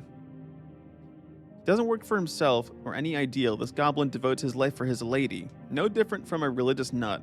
A lone wolf, cares too much, won't let anyone close. Old trauma? Got rejected, family trouble? Who knows? Okay, well, I'm not going to try and get into your whole deal, Snell. Because I'm just going to... I got other shit to do, bud. Okay? You resurrected me. That's a bit of a simplification, isn't it? I paid Viskin to resurrect you. What? Because you were foolish enough to get yourself killed right as you arrived on Tolstad, like an idiot. Hold on a second, She lets out a roar. All the goblin workers in the garden stop for a second to stare at you. Perhaps I should have told you the truth. Perhaps I should have not. Nonetheless, this is the case. You died in the river. You fell, and I did not want to wait another damn cleric to waddle their way here in another week or so. So when your corpse was discovered, I decided to pay the cost of resurrection. You're welcome. Her words drip with poisonous venom. Then what about the assassin trying to kill me? Could that have something to do with this? She scoffs. Yes, I've had reports about that. Not good. Quite bad, in fact, but we have no information to act on it. Whoever or whatever is behind it should be apprehended, right, Snell? Yes, my lady. I'll make sure of it. Got some kind of shady deal with Viskin? That's not how I would describe it, but sure. We share information and have a mutually beneficial relationship. Like adults, we speak with one another, and sometimes I pay him to perform services. It's called business, nothing shady about it. Sorta shady, yeah, but smart. Interesting. She hired the pale man for his power, but why would he work with her? Did Snell know about that? No, Cleric, I didn't actually. Huh. Interesting, she didn't trust him with this info. Perhaps she did not believe it to be relevant for him. She scoffs. You were busy, Snell, and I assumed it was better to leave you in the dark for now. I hope you are not cross with me. No, Lady Sageleaf, I'm just a bit shocked, I guess. Well, I'm happy to be alive. I'm happy you're alive too, Cleric, as long as it means you'll be performing your services here on Tolstad. So do that then. Make me proud. She throws a glance to Snell. He bows his head. Is this your garden? What are you voting in the upcoming elections? You dare tread onto such volatile ground here in my chambers? Yes. Really? It shakes. You dare ask of my political opinions? Chat, I don't think I should be asking this. I think this is going to end really poorly, but I'm going to say yes. I can't save before saying yes, though. Yeah. Oh, okay, well, I haven't decided. Oh. Her eyes dart around the chamber to her subjects. Then her gaze lands on you once more. Yet. She knows what's up. So you're not leaning in any particular direction or... No. And I encourage every one of my subjects to think for themselves on what they wish to vote for. She's incredible. A apolitical tour de force. Tour de force, a term borrowed from Anurin, is translated as feat of strength. So this HWBT, what exactly is it? It's an affiliation, an organization, a family. Your family? Yes, that's a lot of kids. The lady raises her chin. Any goblinoid willing to serve the family is welcome to my loving embrace. Why is it called the Halfway Bridge Tribe? I'd say it's obvious. My people have lived in the tunnels of Tolstad for 5 generations. 5 goblin generations, that's around 50 years. The tunnels underneath the famous broken bridge of Norvik, the bridge that only reaches halfway across the river. When I united us, that name grew popular. What's your, role here? My role? I'm the director of operations. Are you registered at the Tithe House? Of course, what do you take me for, some huckster? We're registered as a tribal organization with some special regards. Okay. Is this your garden? No, this is a sanctuary for all. I am just its keeper. So it's your garden. She sighs. Yes, I suppose you could say that. How? How does this garden function? We use naturally occurring light sprites. Natural? No, magical. Must be left over of some old arcane experiment. Further below, we also cultivate a range of deep fungi. If you meet her, speak with my gardener. She can speak more on the subject. Okay. Do people live down here? Yes. Goblins live down here, and other lower beings. Okay, got it. Nice garden. So about the tea shop, I'm not going to tell him about the elf, though, okay? My gut may say they're chaotic good. Still don't trust them. Well, her eyes focus in on you, and the room seems to shrink. Go on, cleric. Snell takes a deep breath next to you. I didn't want to say this. I didn't want to say there was a dead elf. Fuck you, game for... She lifts her head and gives you a cold expression. Do you have an identity? That's all for now. Most troubling and enlightening as to why the city shoved their fingers into this mess so quickly. Okay, I didn't want to tell her. I didn't want to tell her. Fuck. All right, here's what we're gonna do. I'm gonna skip this. Oh, but then I have to fucking... Oh, God. So I'm not allowed... Okay. In that case, I guess I'm kind of forced to tell them about the dead elf if I'm going to give them any updates ever. She lifts her head and gives you a cold expression. Do you have an identity? That's all for now. Most troubling and enlightening as to why the city shoved their fingers into this mess so quickly. She thinks the city was trying to hide this from her. I don't know about that. It'd be a pretty shitty conspiracy. If the city knew about this dead elf, they would have gone through the effort of disposing it during their initial investigation. Darrow might be trying to downplay it for political reasons, but he likely did not know about the elf. Tell me then, cleric. She waves her claw. Deliver your report on the tea shop. I'm gonna convince her that I'm an idiot. I'm just gonna not say anything. I'm gonna keep this for me and me alone. Because I am an idiot. Lady Sageleaf, I have come to a conclusion about the tea shop. She perks up with a grin. Speak then, quickly. Now's your chance. Make the most outrageous statement you can possibly think, and don't hold back. It all began in the early morning, on the 21st of March. Yes? When all of a sudden... Go on with it, cleric. Spontaneous combustion. She groans and places a claw over her face. Great, that's the dumbest shit you've ever said in your entire life. Or at least top 10. Honestly, this whole tea shop mystery can only be described in one simple term, inconclusive. Cleric, I'm only going to ask this once. Are you capable of performing your duties here? Of course I am. I'm going to shrug. Snell stares at you, at a loss for words. He then approaches his lady's throne. They exchange a few words between themselves. I'm going to give him a thumbs up. Sir Cleric of our great human lords, you say this investigation is inconclusive, and I am inclined to agree with you. Ouch, your ego, it chipped. Ow, that really fucking hurt. However, I don't care. You're either clearly influenced by Darrow, the fool, or simply an incoherent fool yourself. So screw it. While it would have been lovely, there's no need to nail Darrow to his tower of lies. This is about protecting my people. She raises a claw and all the goblins of the garden stare at her in reverence. Find the responsible party before the election. I will not ask again. Yes, Lady Sageleaf, your will be done. I bow my head. She growls, good enough. She leans on her claw and glares at you. This joint venture is not yet finished. Snell, cleric? Yes, my lady? You need to find the responsible party and bring them to justice. That is what you do, is it not? I'm more of like a fair trial kind of guy than a swift justice kind of guy. Then bring me someone for a trial. The elf might be dead, but I'm certain whoever is responsible here is not. Speak with the relevant parties.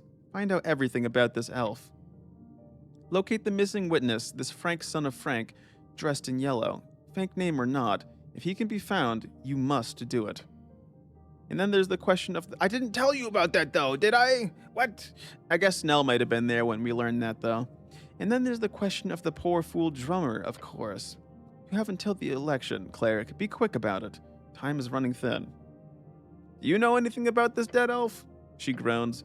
There were words of a certain elf making friends within political circles here in Tolstad. I'm assuming this is the one. I was just speaking with those connected, the Asgals, for the involvement with the tea shop, Viskin for the post-mortem, and of course, the corpse itself. That you should be able to handle. Okay. Bye. Bye. Alright, Snell, let's go. We got places to be. Let's go to Central Tolstad. Let's go. Wow, chat. We managed to not die. That's actually anyone at the Sphinx at this time of day? Or is it closed? Let's find out. There's a note on the door. Wait a second. Not open until sunset. Okay. Good to know. Good to know. I want to talk to the Free Striders and all those people. Because why not? Something tells me they might be involved. But I also want my book. Wait, what? Opens at sundown? Oh yeah, they did say that they don't open until like way later. Alright, I want to check if there's anything else around here first. Anything new? Anything new and shiny? Nope. The statue keeps moving though. The shrine continues to move. It moves of its own accord. Ooh. Alright, let's go in here now. Hello, Free Striders? Anybody home? A framed article titled Octavio Durelius, Hero of Water Lane. Wow, it's very fancy in here. What's here? What's this? A spell scroll. For emergencies, can I take it? Protection from good and evil and etc. Only a DC 10 dexterity check. I'm not going to steal it yet, but on my way out, if I'm not given it, I will steal it. Alright? That's just a fact. Alright, hello Vera. How's it going? The orc stands among fancy furniture. A crackling fireplace lights up her face as you approach. Welcome to the Ascani Reed's Trading Company. I'm a wizard. Okay, don't call me cleric. I'm a wizard. It is the orc lady again. Beware her manipulation.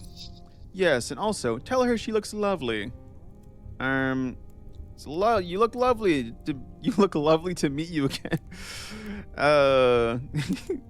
You look lovely to meet you again, Agent Vera. Oh. She blinks thrice and then just nods, ignoring your flub. Yes, of course, same to you. Damn it. Not very smooth, dick ass. She walks over to the desk, grabbing a piece of paper. Could be a good idea to search the guild warehouse below. Not only to find some goodies, but also to check what's going in and out the city. This wonderful Free Strider lady is the one who decides who comes and goes, so talk her into letting you into her warehouse. Well done handling the dwarves. Made my life a lot easier, at the very least.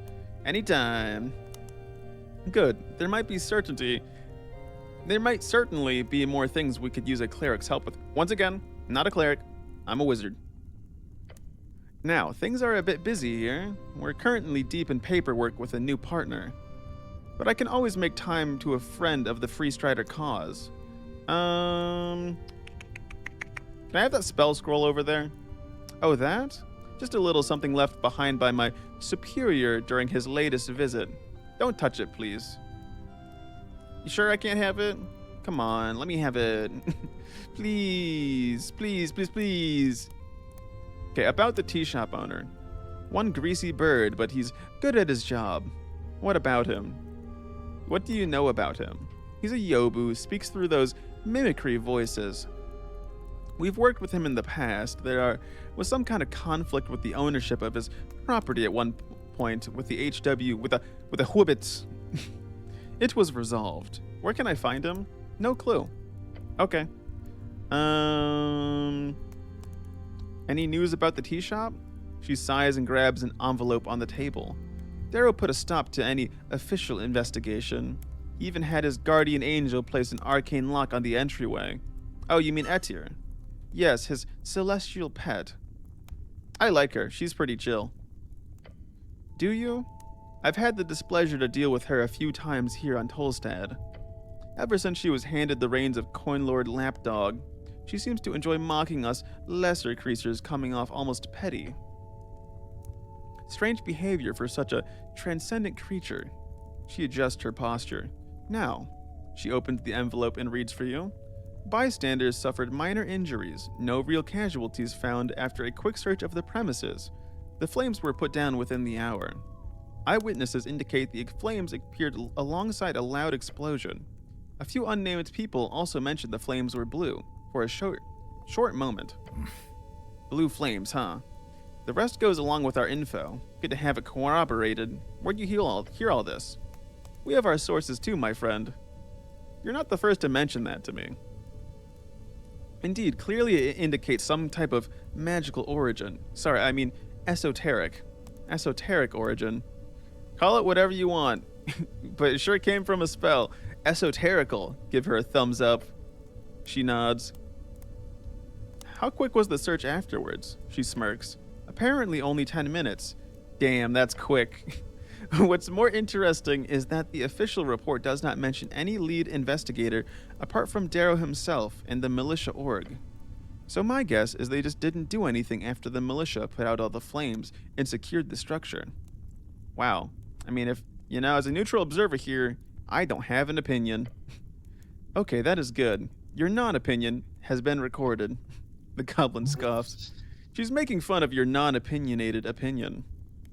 And you don't have any of these witnesses recorded? None, I'm afraid. We heard the halfways had one direct witness who identified himself. A frank fellow, but we found nothing more on that thread. The goblin mutters something to himself. Wait, frank fellow is one of the halfways? What? No problem. Anything else? What's about... I need access to the guild warehouse. Of course, we could have that arranged. It would take some time, of course, security clearance and such. Unless... I suppose it could be sped up if you were to help me out in a matter I'm dealing with at the moment. Would you be interested? I can hear it out. Great. She walks... what am I going to end up having to do? Alright, how many people am I going to have to kill to get access to the warehouse? She walks over to a drawer and pulls out several papers. I've got a perfect task for a strong cleric like yourself. Once again, not a cleric. I'm a wizard. She stuffs the yellow documents in your hand. APHIS. Ah, cool. Every good entrepreneur knows about these. A what? An Ascani Economic Freestrider Accord. We've been unable to hand them out previously due to a number of legal reasons that are being stripped away once if we land in a good position of the future government. So due to a number of legal reasons that are being stripped away once if we land in a position... Oh, I see. Okay, never mind. So if they land in the position of future government, they'll strip those legal reasons away. That's what it's saying. I was confused for a second. So in preparation, we're opening talks with a number of local entrepreneurs. Having these handed out by an official cleric would make the process a lot more official, however, greatly expediting the process. At least our numbers seem to indicate that folk are much more agreeable to city officials than our own staff. I'm guessing you can assume why. I have no clue. She shrugs. Oh, me neither. She taps the documents in your hand. These are legal documents showing every clause in the local EFA. Very generous terms that will greatly assist the local corporations in growth, revenue, and stability. We're not all talk, We do actually support local infrastructure and businesses. Quite heavily. And the first step is getting those businesses to actually join our accord. You want me to hand out contracts? Yes, mostly for them to take a look at. Once we get 3 Tolstad businesses on paper, we'll have met our pre-election quota. That will make my bosses very happy. That would make me very happy. 3 businesses, huh? Yes, of course, if you want to deliver them to more, just go ahead. The businesses need to be established, but not necessarily registered. If you're not sure, you can hand them out anyways. Off the top of my head, I can recommend visiting Viscount Lich House, and the Drunk Sphinx, of course. But I'm sure you can find more. She winks. Okay. Tell me more about the Free Striders. You want to know more about the Free Striders, just in general? Yes, please fill me up on knowledge. Okay, then go ahead and ask. Where does it come from? The Free Strider movement? It originated in Old Dimenor, towards the end of the Coast War. It's said that soldiers spread the word to one another, even between opposing armies. Eventually, once the magical powers waned, the common folk managed to rebel. So you could say it's a big response to Arcana's tyranny and the oppressive force of magocracy. Thanks for the story. You're welcome. Free Striderism is the only way forward, obviously. Every other form of rule has led to complete chaos and or less fortunate conditions for literally everyone involved. The Ridzian dream is possible. It's coming. It's here. Thank you, Dexterity. Thank you. What is the Free Strider ideology? Good question. You want the long answer or the short? Oh, well, chat, it's ads time. So that means I stop yapping and go use the bathroom. I'll see you when ads are done, and then we can learn more about Free Striderism.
Alright, chat, I'm back.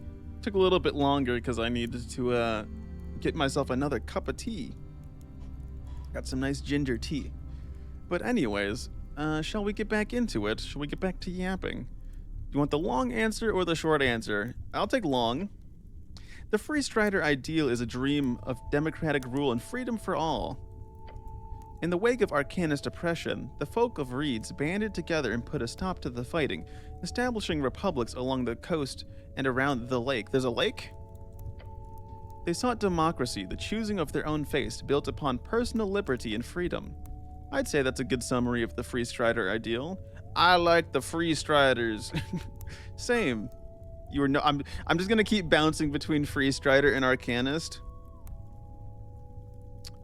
which is actually very ironic considering they're pretty much, from my understanding, the way they're describing it, on the opposite ends. You know, since one rebelled against the other.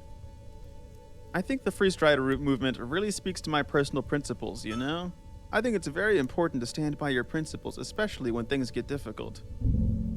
That is not something for you. A powerful one should rule you. That feels more natural. I don't have any principles. If a powerful woman disagrees with me, I change my mind instantly. Yes, I always stand by my love of the Free Strider. I think this is so much funnier, though. Oh. No! Maybe you should get some principles then. You're right, good idea.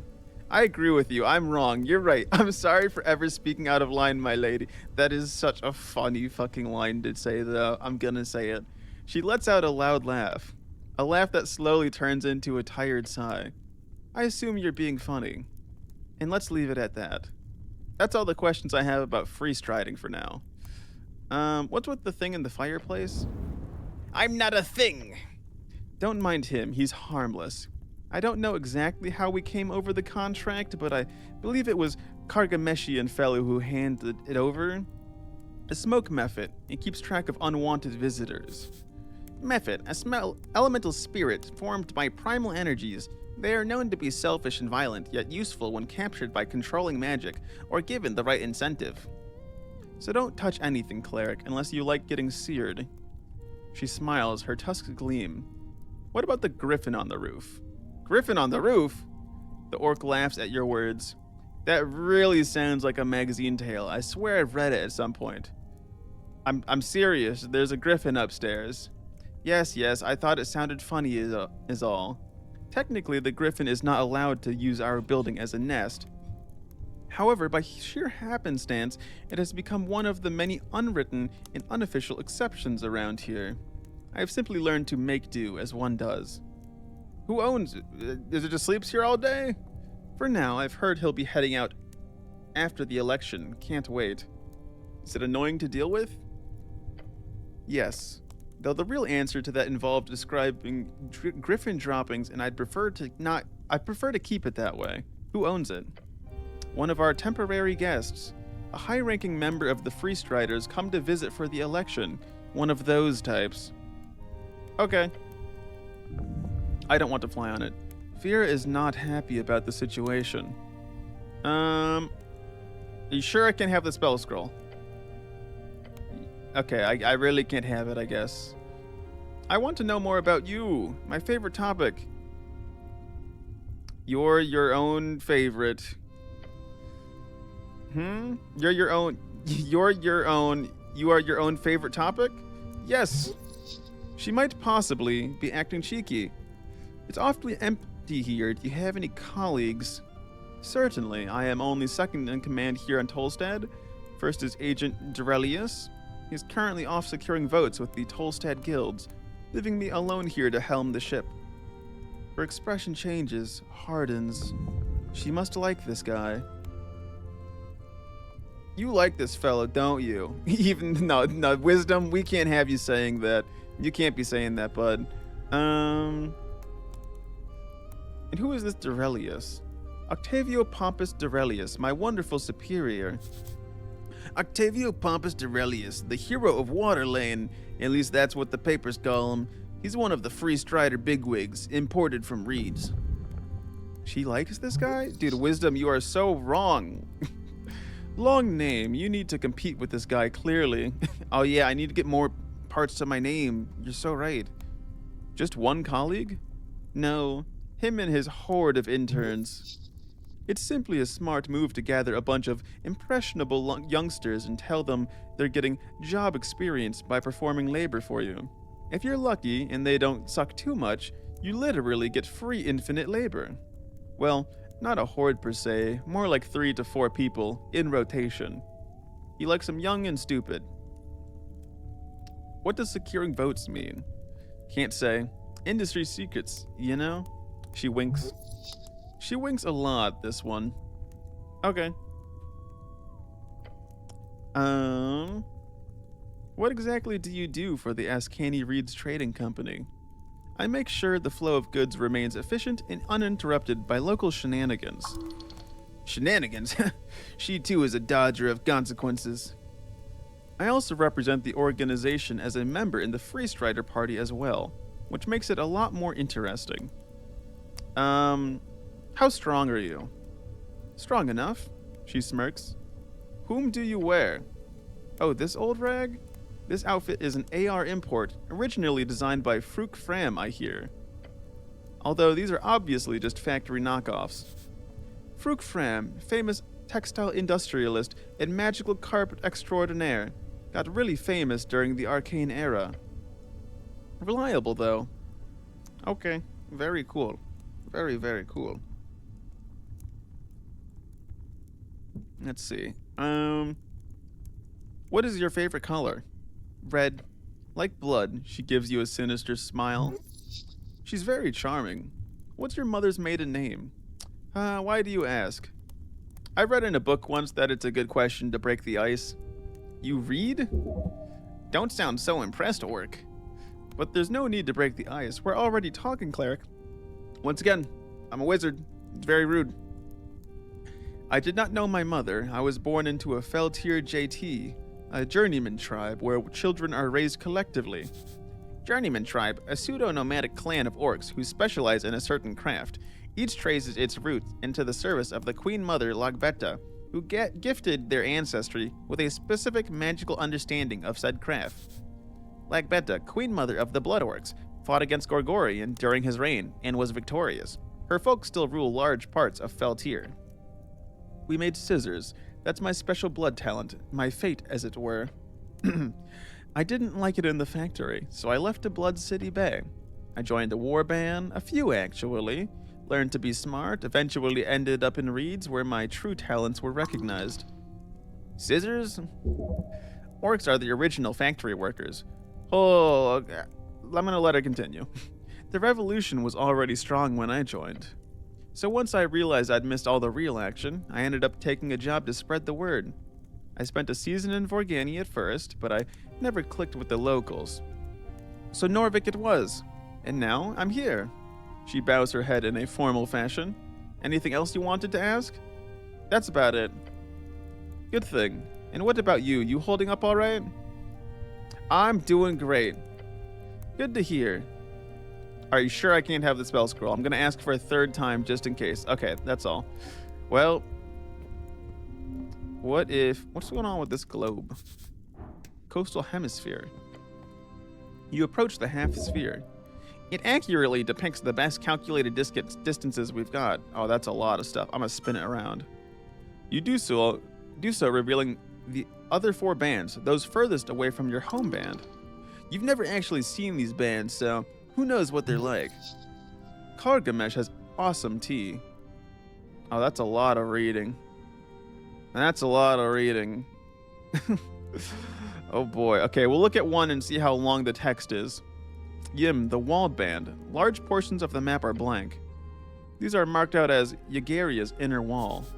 Yagaria, the outer god of the Yim elves, dead or missing since the Coast War, along with all the others. You know very little of this land, as does everyone else. Okay, it's not too long.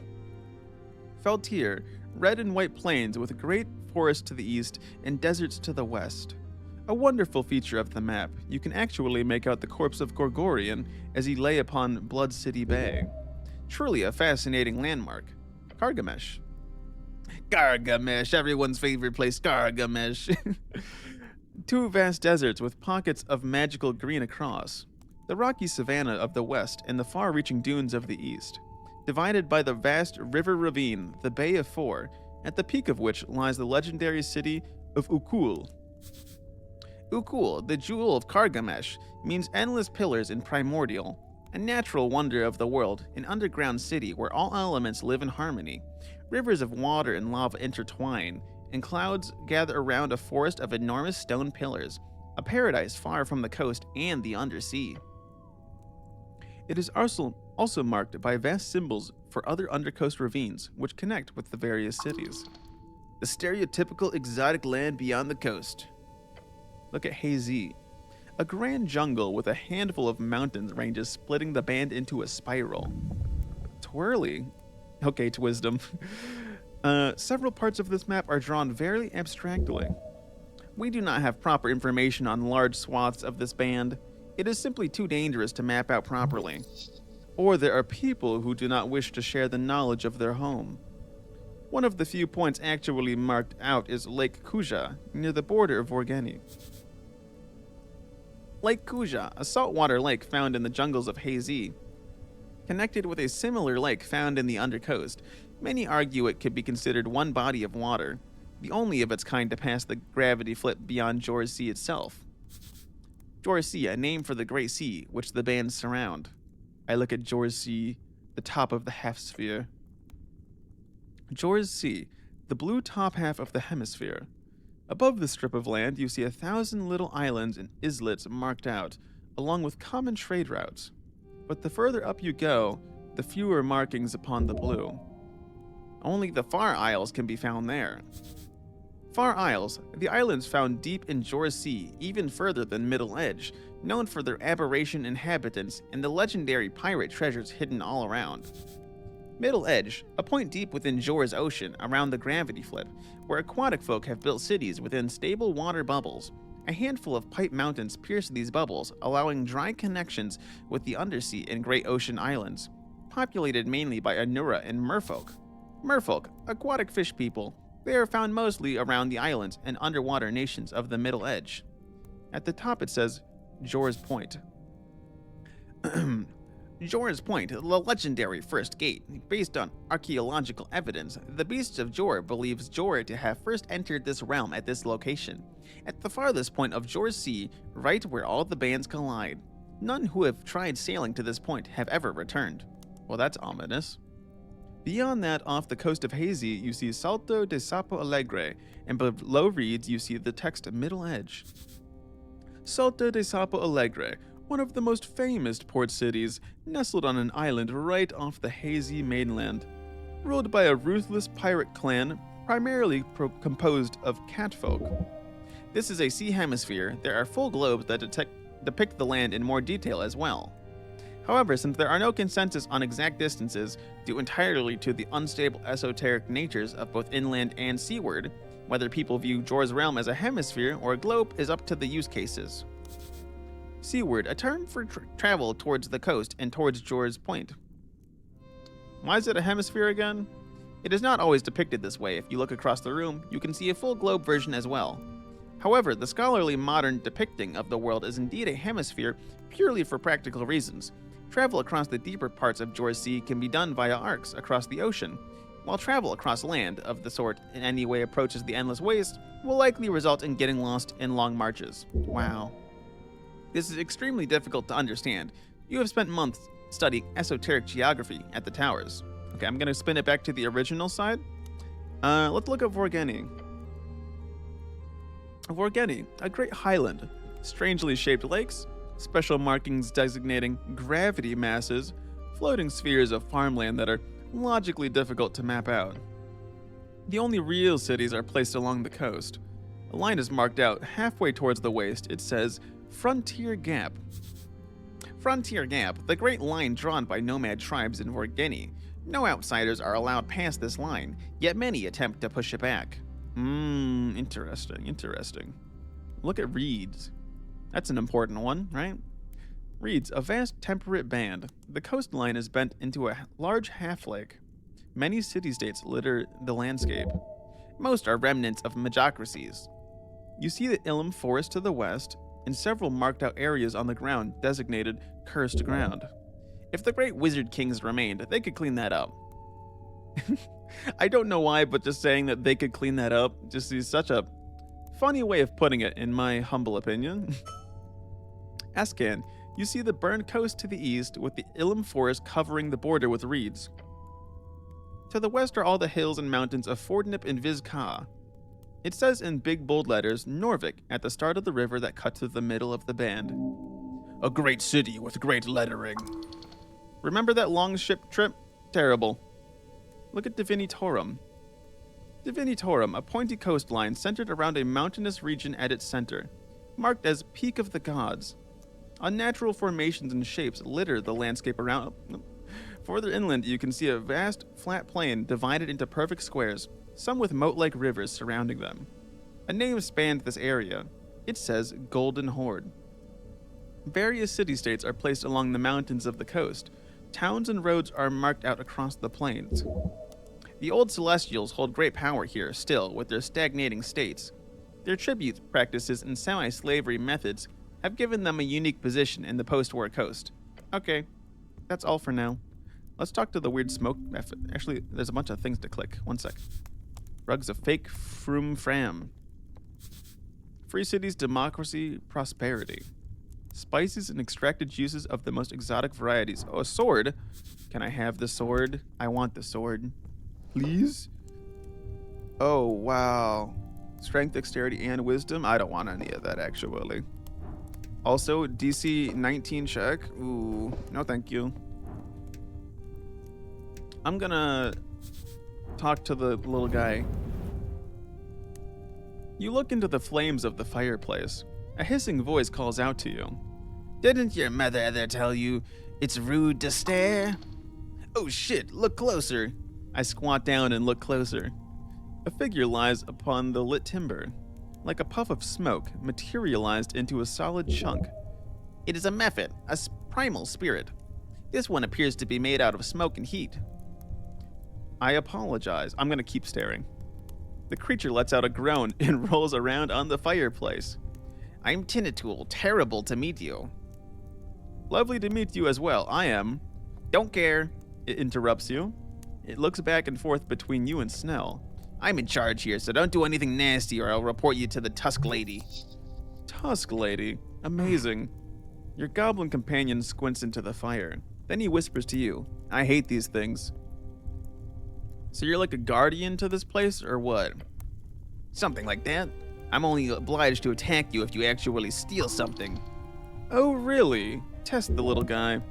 Steal what? They must have some kind of secret around here. You should push. Grab a piece of wood splinter off the ground. Like this? The little guy gives you a smoky expression. No, and don't test me. Keep pushing. You have a feeling the method could give something away. Can you give me some examples?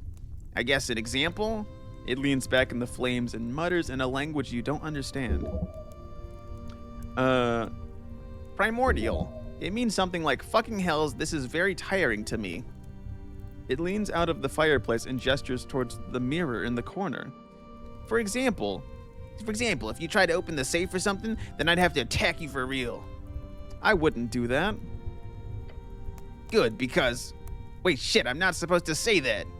Can you forget I said it, or He rolls around a bit on the flames, swearing to himself. It snaps its little claw-like fingers, then turns back to you while laughing. Fake laughter, obviously. You fell for it. You see, I was merely kidding. Of course there's no safe in the wall behind that mirror. That would be ridiculous if I just blurted that out. Okay. The creature looks around. Okay. See, I'm so good at talking to little guys like this, you know? First the kobold, now this guy. It's just so easy. What can I say? Okay, I'm gonna keep staring even more. It stares back for a moment. Then it blows a puff of ashy smoke. Ah! That almost killed me! What the hell? Don't stare. Okay, fuck you. I'm nearly dead right now. I'm actually so incredibly injured right now. I gotta eat a bunch of stuff to heal up. Oh, there we go. Yummy, yummy treats. Can I go upstairs? Am I allowed to do that? Or are you gonna beat me up? Okay, I can go up the stairs. Cool. Oh, that just puts me next to the griffin. Okay, well, if I go back downstairs, can I go in the basement, or is that like the warehouse I'm not allowed to go in? Oh, sorry, no. I'm gonna save in case the game thinks that's the warehouse I'm not allowed to go in, because I'm not intending to break in. I'm just kind of like checking it out, you know? Ooh, okay, it's not. It's not the warehouse. What's this? Door down there leads to the warehouse. Okay, who are you? A Vinkes dock worker. That's a 5, baby. You gotta love a 5. An exile dwarf. A guy, dwarf, average height, collected, down to earth, true to his feelings, decently smart, chill, cool, nice to animals. Not much else to it. Damn, he's simple as, really? Can I steal something? Money? Nah, I won't steal money. That's fucked up. Hey, man. Along the docks, you see a bustling of humans and dwarves cargo moving about among hard, salty waves hitting the pier. This is where the business happens. Though this is the quiet side. Looking across the span, you see most ships are docked on the West Walk, or Water Lane West, or whatever they call it these days. On the edge behind the Free Strider HQ, a number of workers are hanging about, drinking and talking. One of them, a long-haired dwarf with droopy eyes, throws you a cool head nod. You look like a cleric. I'm not a cleric. I'm a wizard. All right, thank you very much. What's up? Nothing much. Work is over for some, starting for others. A special skill for speaking to little fellas. Yeah, that's me. I managed to truly embody the little guy, and I become them, and I become able to speak on their level. It's like a tidal wave hitting the shore, you know, like a never-ending search for capital. So what's your story? My story, man? Yeah. Oh, that's a lot of words. Okay. I'm not that interesting. I just did like what most exiles did as the VK got all stale and no one could find a job. We moved on river. Earth was pretty cool back in the day with all that stuff. My dad took me and my sister all the way down. He worked on the GSP, you know. I never got into construction myself, but since I finished school, I've been on the docks. Not here. I only worked on Water Lane for a year or two, but I've been all over the city, really. The GSP outlet, Ice Bay Point, North Housing, had a gig on the factory on North Wall before the Bone Purge, but they shut down once they took down the zombies. So yeah, not a huge fan of the Free Striders, but the AR pays well. Nice folks too. Beyond that, I'm looking for a wife at the moment. I had my eyes on this gal who lived in the hills last year, but she liked my friend Jag more. I don't blame her. He's got a real nice mustache, though it's a bit hard saving up for a house these days, so not sure if I'll ever afford the whole family life, you know? Wow. That's a bit of a dump there, a bit of info dump. The Hills, one of 3 unofficial districts in Norvik. Basically, the Halfling district covered the hills, get it? On the western side of the river. Maybe I should vote Asgalist. Oh, you're done. Huh? Typical below-average worker. This is not a hustler. Thanks for asking. Clerics don't usually act all nice and kindly, you know. He goes in for a fist bump. I gotta bump his fist. Come on. Hells yeah. You hear Snell audibly yawn behind you. Can you let me into that door? Nah, I'll do it properly so I don't get fucking ruined. Unless, nah, man. Only the Free Striders got access there. Okay, well, Devrelius, I guess. Or no, wait, he's never here. That guy's supposed to be the managing officer, you know? But Vera's pretty good too. So Vera is the boss? Apparently. It's a bit messy now before the election, which is understandable, so I won't complain too much. Okay, bye. I already know what businesses to ask, because if I can get Viren, right, we get Viren in on it. Okay, so I'm not going to steal anything, because otherwise I'm going to get my ass beat, probably. But also, I really want to tell Darrow about the dead elf now, because I feel like, okay, chat, it's actually eating away at me that I save scummed and didn't tell him, alright?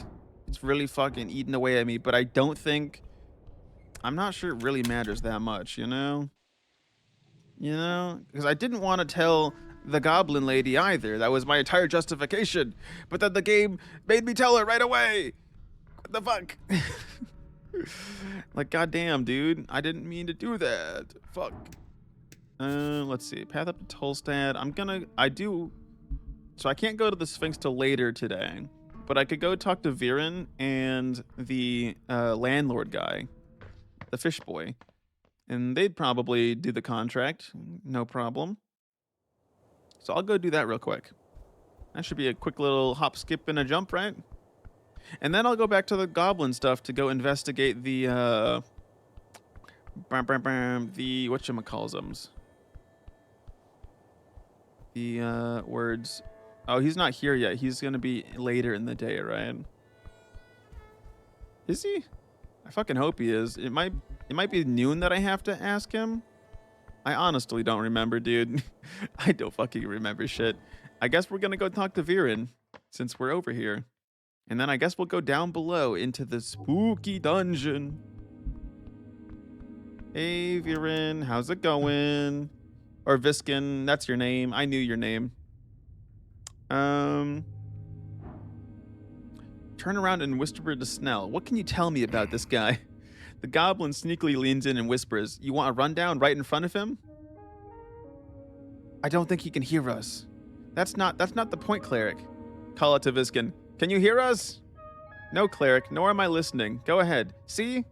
The goblin sighs. Give me the rundown, Snell. Viskin is the local mortician, unaffiliated, works on contracts with the city. The Whibbit has a deal with him, partly because he's a neighbor and partly because he's not, a normal person. Mortal. The goblin clears his throat and throws a glance back to the mortician.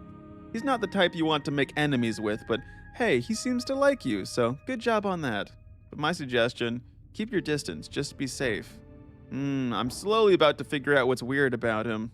One day. Hand him an Afa. Here's a thing from the Freestriders. Oh, he lifts it slightly, reading the text. An economic accord, how quaint. I have to hand them out to help Agent Vera. I know very well about the free way of business in the East. I have no interest dealing with these methods unless I am forced to in the event of a governmental shift, which, considering you have been instructed in handing these out, is most likely exactly what is going to happen. Thus, I will indeed most likely sign this in the end. He's being a bitch about it, who cares? The future is coming, old man. Good, that's all I really needed. But you don't sound too happy about that. Does he ever sound happy? It is the way of things I much preferred the rule of Earth. This so-called meritocratic capitalistic society of reeds is based on foul bureaucracy, nothing else. I will manage it well, but in principle I will stew in resentment. Okay. Then he places the paper on his desk among many other documents. Is that all? Anything else I can add? Did I ever ask you for more stuff? No. Okay. Any other personal questions? Did I? No, I didn't ask him anything. Oh, I just came up with new questions. Yes, retrieve the knowledge. Nope. Okay, we're good. Bye. Bye, buddy. Anything in this yet? Behold? No. All right. Let's go down below. And then hopefully freaking Snell can keep me from getting killed by the... Actually, wait a second. The game did mention speaking to the angel about it. I don't know if nah, she probably not yet. I'll do it later. I'll tell her about the dead elf later. Because apparently, I'm just telling everyone nowadays. I thought I was being real sneaky with it. All right, we're going this way. And then where's I gonna go next? I'm trying to remember, boss. How did I get down? I'm trying to remember. I think I went this way, right? Yeah, I went this way. And then we go down this way.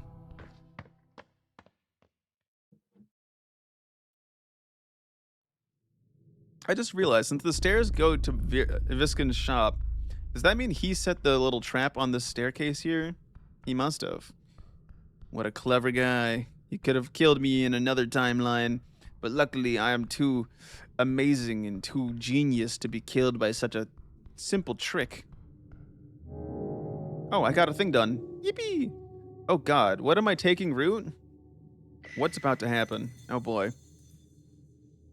I don't think I really learned that much, I'm gonna be honest. What is loneliness? Excuse me? What is it? That feeling in your chest, the knowledge of lacking, of being without this thing hanging veil-like as a connective tissue between others. Is it something, or is it simply void? Why are you asking me such a weird... What's this got to do with the tea shop? Everything. It is the central theme. So, you come here to solve a mystery, yet you find is everything working against you. Yeah, that's pretty annoying. It has been difficult, yes. Political forces working against each other's, not in direct competition, but indirectly as the election looms over all folk. A coin lord who wishes nothing to brought to light under his reign. A chieftain who wishes to hold her domain tightly. Caught between a poor woman in a tea shop. How do you know she's innocent, huh? Not innocent, but somehow you know she did not deserve such an end. What's this got to do with loneliness? For you, despite these tribulations, it has proven a revitalization, a return to form. This last year has been terrible. I mean, it's just a demotion. I've been through worse. But now, you are on your way to handle it all thanks to my esoteric skills. You have had those for many years, but it is your new companion who has been the turning point. Snell? What the fuck you mean? Snell hasn't done shit. He hasn't done fucking jack diddly squat, alright? I did the whole tea shop thing by myself. He wasn't even there. Don't give him credit. Snell, his presence is a good in your life. He's potentially I don't need a friend. No, you do not. Friendship is not a necessity. Nor is beauty, nor is love. They do not help you survive this world. Rather, each of those things give value to survival. So the empty hole in your chest does not open up as wide at the end of your next quest. When the silence of your tower office or a room at mom's apartment does not engulf you quite so suddenly and hastily, remember that feeling. But then you can ask yourself another question. What is tea really? What the fuck are you talking about, Wisdom? Is this because I broke you? Is this because you have a grand total of 5? Because you're not making much sense, I'm being honest. A warm liquid filtered through leaves of various distinguished plants, only to be served to free-spirited, youthful folk of common cloth. Speaking of tea, I'm gonna drink some right now. A drink of the post-war era. And then this drink explodes. It does not, however. You see at the center of Norvik, in the middle of the chilled river Torna, sits a fortress, one filled with folk, each of them flowing through the alleys and tunnels and streets, at the center of which you find a tea shop. Stepping through its doors, you're immediately hit by a wave of exotic aromas. There are folk of all kinds debating, playing music, and exchanging ideas within these walls. Stacks of newspapers thrown about the tables. Behind the counter, you see a dark-feathered creature serving freshly brewed cups. This is a tea shop. There are many like it in Norvik. There is nothing special about this one, apart from the fact that this one blew up. I mean, what's this tea shop called again? That is clearly not important, since it is now left only a memory to those who loved its comfort. It was the best years of your life. It was the closest you ever came to having real friends. Okay, Wisdom, can you, get on with it already? What do you want? Most of it spent drinking halfling tea in Dvargby. Dvargby, one of 5 districts in Norvik, located in and around the Great Steam Pit in northwestern Norvik. The Great Steam Pit, the GSP as they call it, it's a big hole that's always hot. This, from magic dragon fire or something, the same type that keeps the burning coast hot. The dwarves built homes in and around it, and makes up the entire district of Dvargby. Great Steam Pit, a deep crevice in northwestern Norvik that's connected with the river via canal, a centerpiece of Dvargby. Tea shop's name, the tea shop that blows up. That is a good name, Percy, you know? Maybe that was the name of the shop. We'll never know. With people... Oh, shut up. Thank you, Charisma. Save me. They used you. Aren't you the one always going on about exploited labor? Well, that's you. A lonely kid tricked into pushing dwarf propaganda, that's all. No, it is not so simple. They were also kids. Mirren, she was trying to. You don't need them. Nothing to cry over, nothing lost. Everything gained, however. If you hadn't gotten arrested, you never would have joined the Earth Guard. It was destiny. A group of Asgalists turning on each other, running to the hills. To survive that, it builds character. Keep this goblin at arm's length. You don't know where he's been, or what his intentions are. You will make it as a lone cleric against the world, as always. No, don't push him away.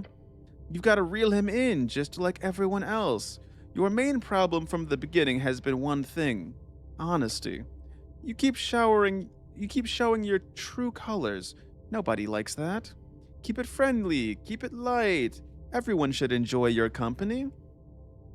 They can win your company without it being a winning game. But if they enjoy your company, you win. Everyone wins. Including you. Ignore this idiocy.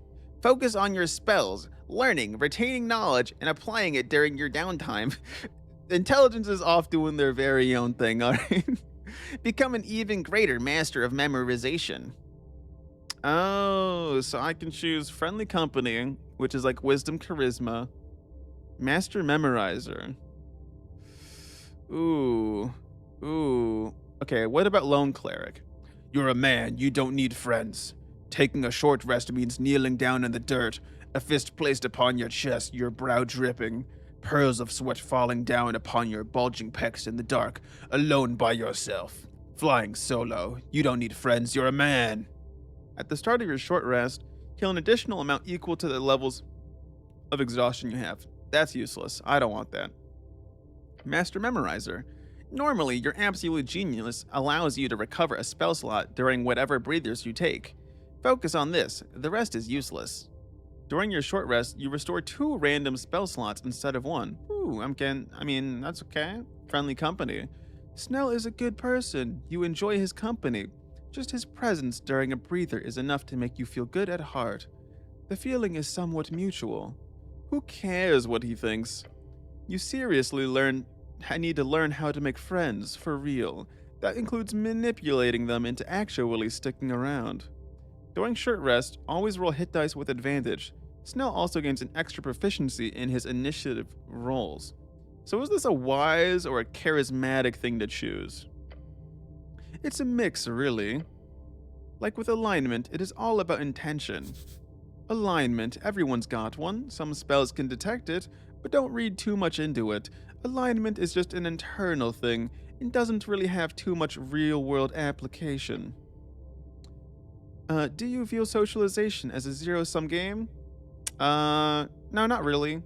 Then you're dumb. No, you are not. A relationship is what you make it. If you assume it to be a cold calculation, then that is what you get. Sweet, good deal.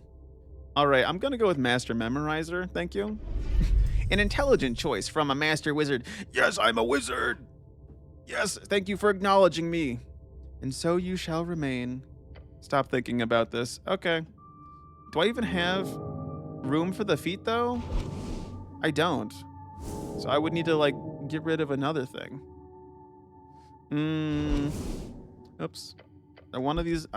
oh, God. Click.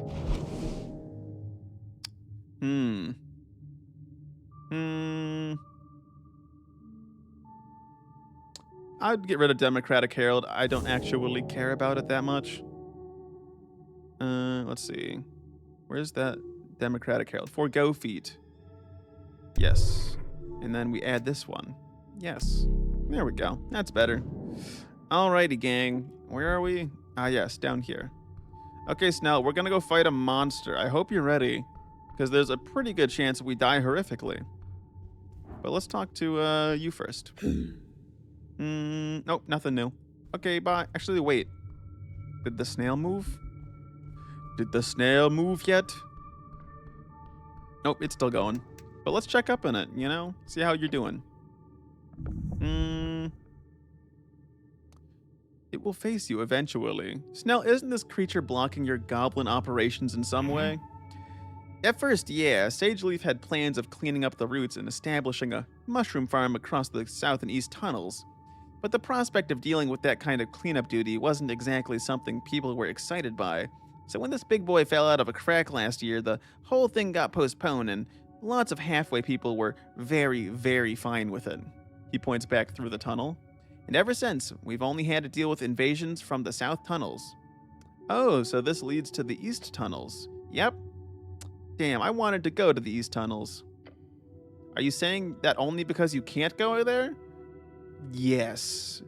Italics. Trust me, everything east of here is shit.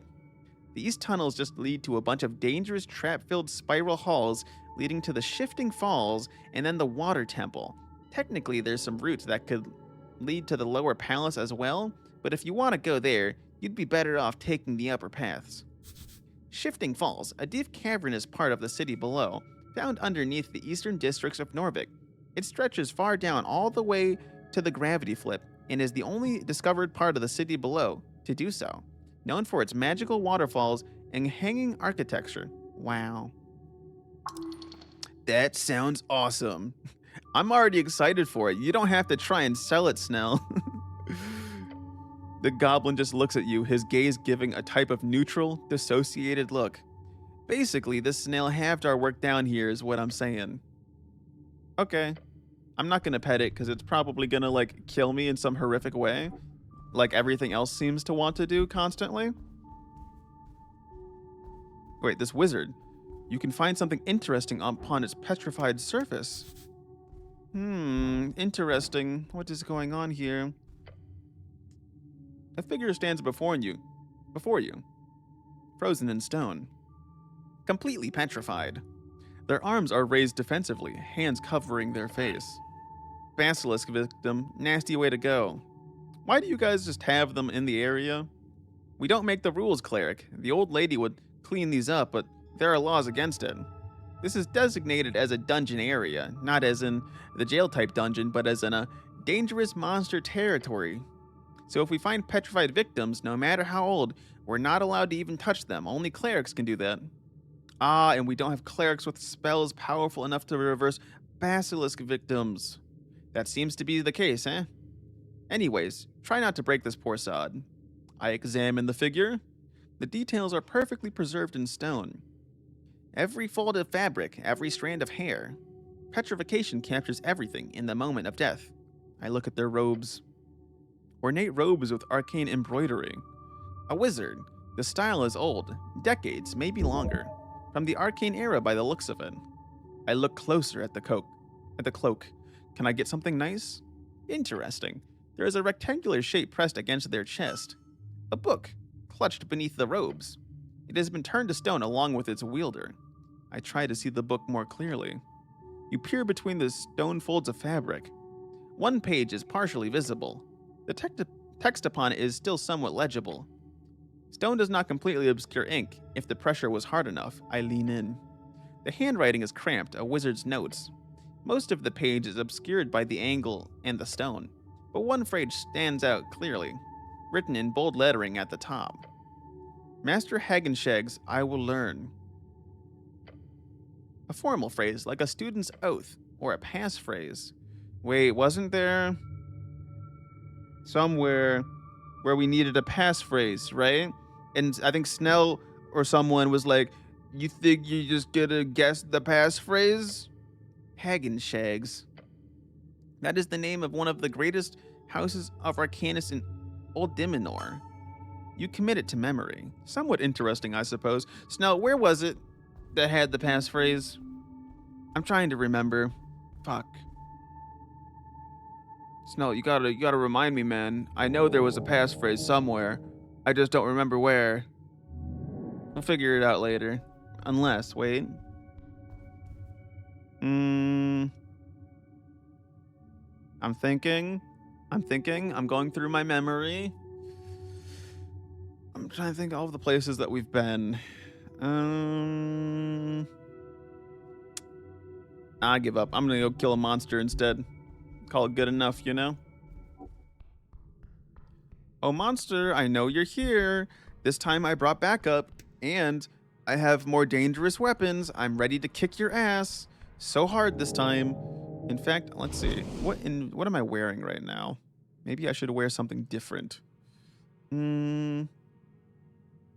Dexterity con. Honestly, that's probably better than dexterity wisdom because I don't do wisdom. And now I have 4 wisdom. It's amazing. It's truly amazing what you can accomplish when you really try your hardest to be complete dog shit at things. Let's see. Bum, bum, bum. I don't know if there's anything else I want to do. Yeah, I think I'm okay with leaving this as is for now. Yo, what if we find like a bajillion dollars underground? That would be great. I would love that. All right, Snell, we're gonna get ambushed. I hope you're ready. Ooh. Green rat must be equipped. I'm sorry, Percy. I can't do that. I won't do that.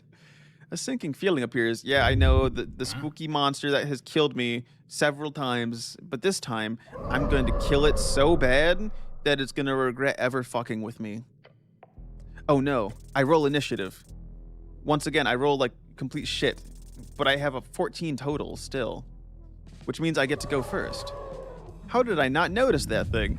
It was hidden perfectly. Excuses. Collect and equip all the rats. I mean, maybe I will, you know? An ambush. The goblin attempts to spring into action, but he's just too late. A monster. Punch it. Once you get control of your muscles again, that is. It appears you have been ambushed. No shit. I'm gonna say, what? And then it's gonna, like, fuck with me. Don't word it like that, blah, blah, blah. You're everything. It's fine. I'm gonna fucking cast, inflict wounds, and we're gonna fuck it up so bad. Ow. It gives you a secret achievement, trust. Of course, Percy, of course. I trust you totally. Your ankle is crushed. The pain is excruciating. I scream and wiggle, but then the tentacle pulls back, dragging you, flinging you against rock and rock. Grab something, don't let it. The roper has you, its tendril fastened like a locked jaw around your entire leg, as it attempts to pull you towards its maw, dragging you in like a fisherman with a thick catch on his hook. Now's not the time for a simile. Your prey. Shit, shit. Your companion rushes into action, taking out his sling. Try to grab something. I'm just gonna grab what? The ground? I don't know. He takes a swing and fires off a bullet in its direction, striking right at its center of mass. But the bullet just bounces off and it lets out a horrendous hiss. Balls. No, you're not getting anywhere near that maw. Slither like your life depended on it, because it does. You're feeling sick. What if I just kill this thing with inflict wounds, though? Why is it like so bright? I'm just gonna use an inflict wounds real quick. So I doubt it would like being inflicted wounds upon. 11, is that good? I don't know if that's good or not. You attempt to hit the tentacle with a hand of necrotic energy, but as you do, the roper just flails you harder, making it impossible to hit. The spell fizzles, typical. Uh-oh, that's not good. Ow. Fuck, that hurt. Bones broken, loosely dangling. If you don't have nothing good to say nothing, okay? Oh my god, I'm gonna die. Let's go! He struggles against the tendril in a frantic attempt to save you. Alright, well, I gotta make a DC 14 to slip free, I guess. And hope I don't die. That's a 12. Oh, but +2! Wait, this thing's considered a woman? With a deep animalistic groan, you push yourself to the limit. Your body in a fight against this rubbery appendix of despair. No more! I break loose for real! And get a hold of it as it slithers around your leg and rip it to shreds. The beast shrieks as its tentacle is left broken by your incredible display of power. You are free. One last breath. It lunges forward, and it fucking bites me so fucking hard. Holy shit. That's actually so fucked. And I'm dead. Dude, how am I supposed to survive against this thing? It just fucking kills me so bad. It kills me so fucking bad, dude. Holy shit. Okay. You know, maybe we just don't go that way. You know? Maybe we just don't. What should we do today, Snell? Los Asgals did hang out at the tea shop quite a lot. They could very well know something about our unfortunate elf. Maybe we should try to make contact. I know they've got some members living in the holes. Okay, we can go knock on some doors. You do that, I'll be back up. You want to sleep in the tower with me? No, we don't need to ask that. Alright, well, we're not going to fight the monster because it kicks my ass every time. You might have won if I equipped all the rats. Trust me, they're broken. Trust me, bro, the rats, they're so OP, okay? You gotta trust me on the rats, dude. Nah. I'm gonna go get myself killed by the giant ooze this time. Because theoretically, with Snell here, we can then use him to help me get through here. I don't like this at all. We've already had this happen. Oh wait, actually, Snell is here now, so the words are different. Cleric, you okay? You hear your companion's voice fall faint, as if he was far, far away. This is possibly quite terrible. Hold on. You're not just playing around. I can't move. Oh no. Oh no. Stop playing around. Stop playing. Stopping like that reminds me of that time that the goblin takes a step closer to you before jolting back. All around you, acidic gel. Cube, slang for a gelatinous cube. Gelatinous cube, a mindless yet dangerous cubic ooze. They are near impossible to spot due to their translucent nature, and digest anything within their grasp with a horrendously acidic substance. They are common within dungeons, used as both guards and cleanup. Cube! It is seeping into every crevice. I'm gonna keep trying to scream. You cannot. Everything is stuck. You appear to have been enclosed within a gelatinous cube. You are now statistically likely to die here and now. No! Not like this, not in this terribly embarrassing way. What kind of idiot just walks into a cube? Cleric, listen to me. I don't know why, but the cube ain't aggressive. He tosses in a rope that quickly gets sucked into the gelatinous mass. Push a bit closer to the edge. I'll grab the rope, I'll pull you out. The rope doesn't get nearly close enough for you to easily take it, but if you can get to it, you might live. Wait, I'm so fucked. What? I'm still dead. Oh my god, I almost had a nat 20 though. Well, I think I die. Yep. Ow. Ow. The burning continues inside and around. Cleric, a faint voice calls out to you. The feeling isn't nice. The one where you're sitting, eyes fixed upon the bucket, the sour apples sticking out of it like a mountain of bad decisions. That sick and sinking feeling in your stomach. It was not right. But you did it. They told you to. 15. You ate 15. You probably knew it wasn't real, but you did it. And when you walked up to those kids at the bottom of that pit, behind the Hills Central Lower School, with that bucket filled with 15 apple scroot, dwarven slang for apple core. They laughed, they chanted, evil. Little shits? Children are the worst. That's when you got that nickname that stuck around until your dad died and you left the hills behind. They kept saying it.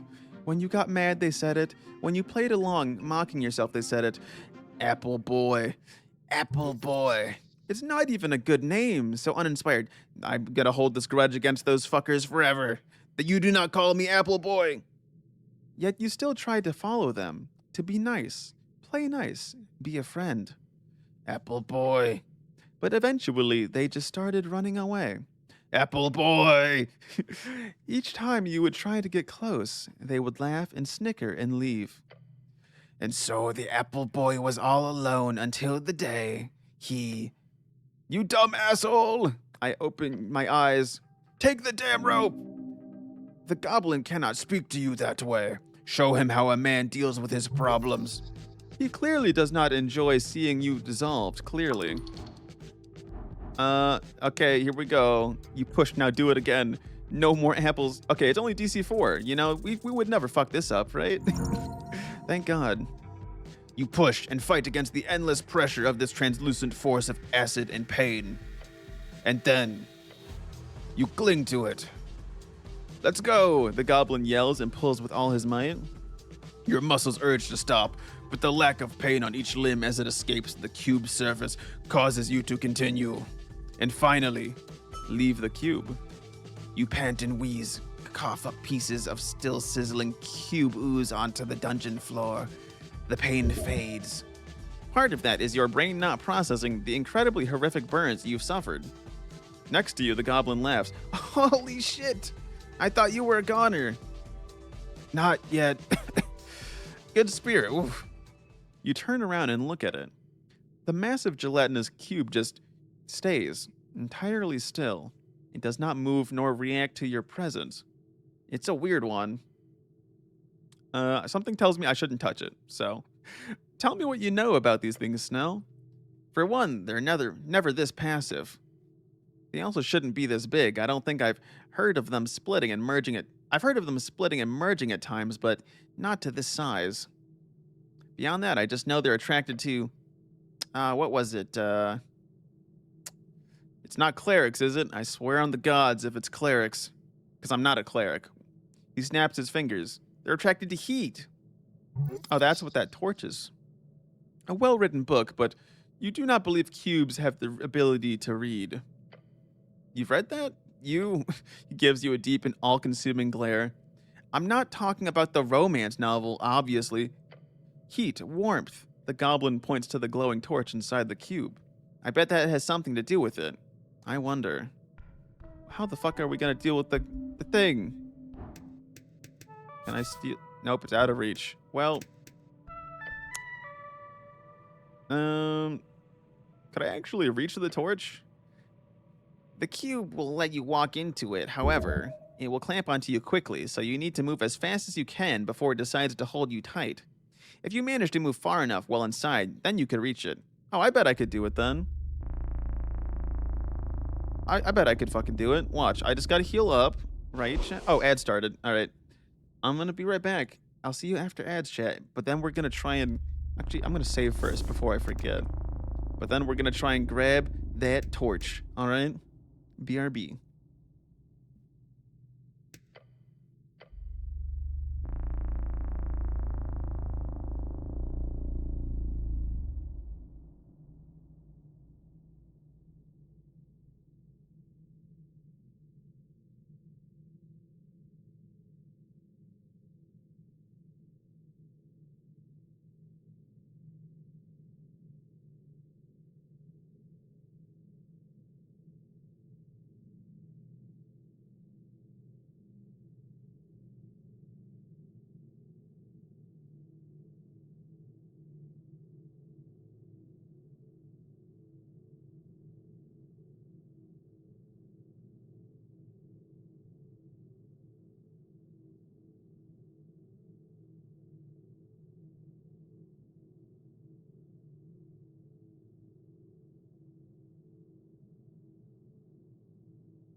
All right, I'm back.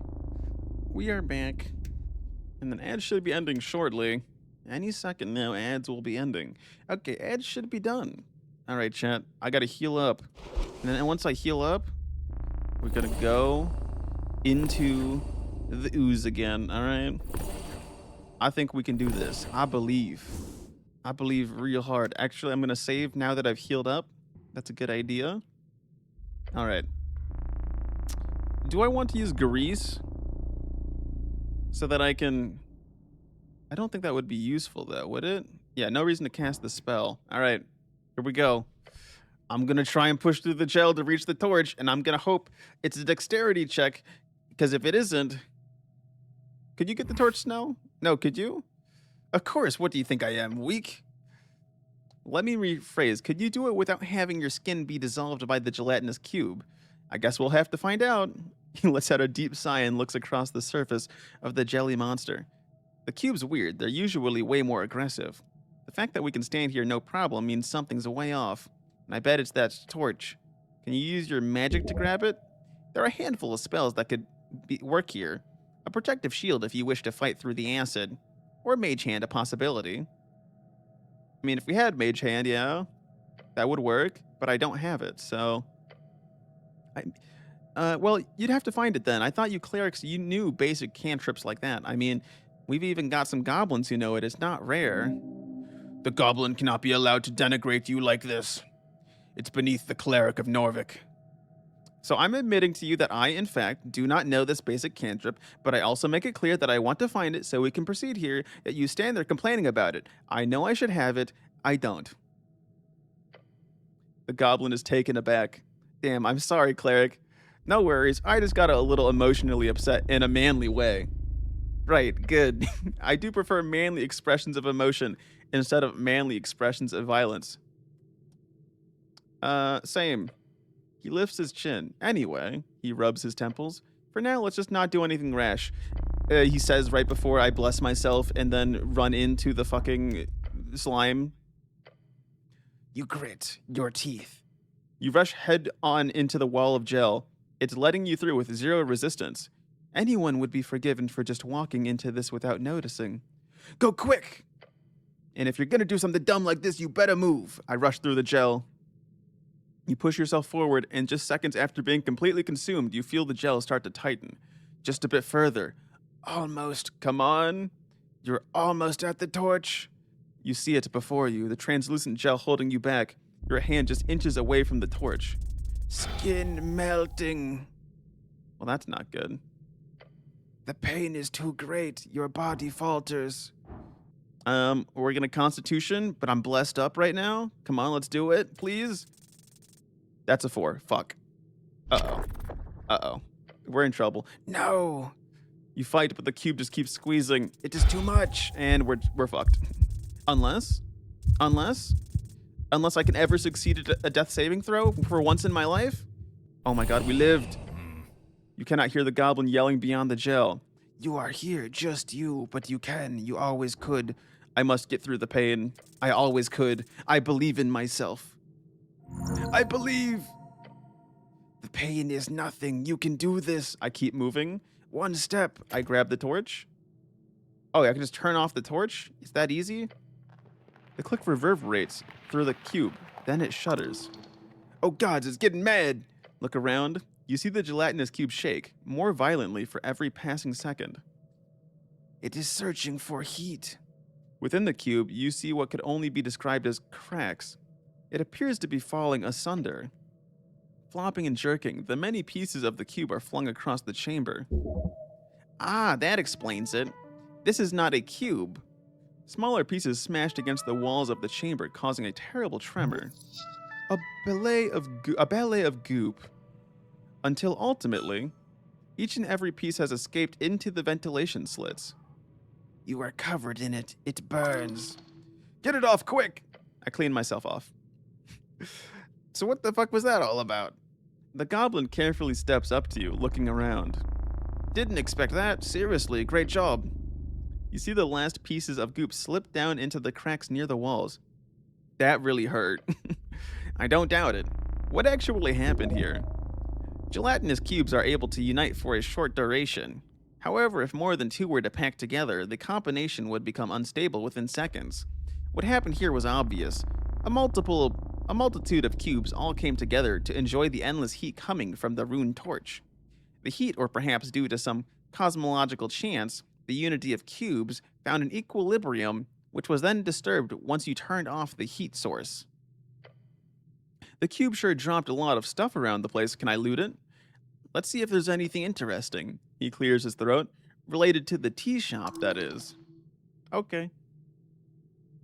The goblin wants some loot. Who can blame him? There are pouches spread around the chamber, perhaps magic items left behind by previous victims. Cool loot. I leave. I need to heal again. Everything fucking hurts. Ow. It all hurts so bad. So bad. Alright, what loot we got here, boss? There's something in that pot. What's in the pot? Docile stress cube. And 31 crowns, which becomes 47 crowns. Pog. Dude, stress cube? Insane. It's a firm gelatinous cube used as a toy.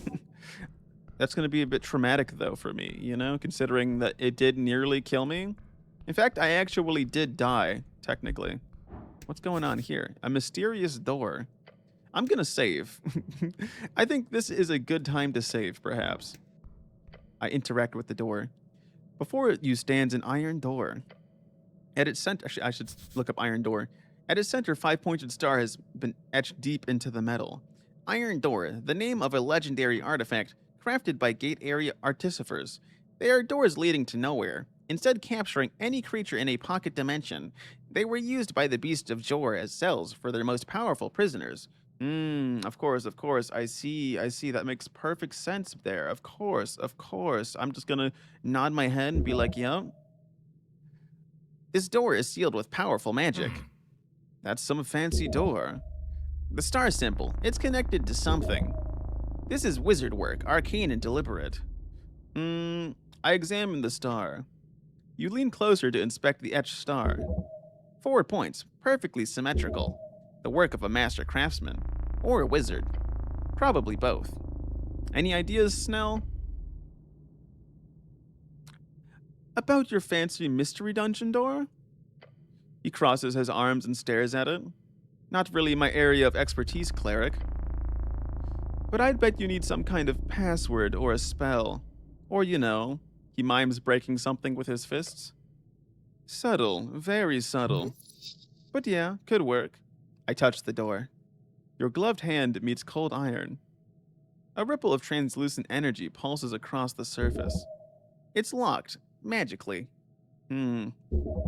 Arcane lock, just like at the tea shop. Well, I was able to break it last time, you know? Smash it. Or perhaps think for a bit. Well, actually, what you see I could do is I'll come back to this real quick, right? Wait, I can say the words from the petrified wizard. It opens! Look at that, it's that easy. It's really that easy, folks. You just gotta say words from random petrified wizards that you find. Inside, you see a faint light emanating from within. Or perhaps a trap.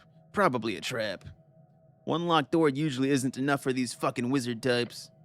Well, after you, cleric. He's not going first, that's for sure. Beyond lies the unknown. What secrets did this wizard hide? Time to find out. Dude, we gonna get so many spells from this, right?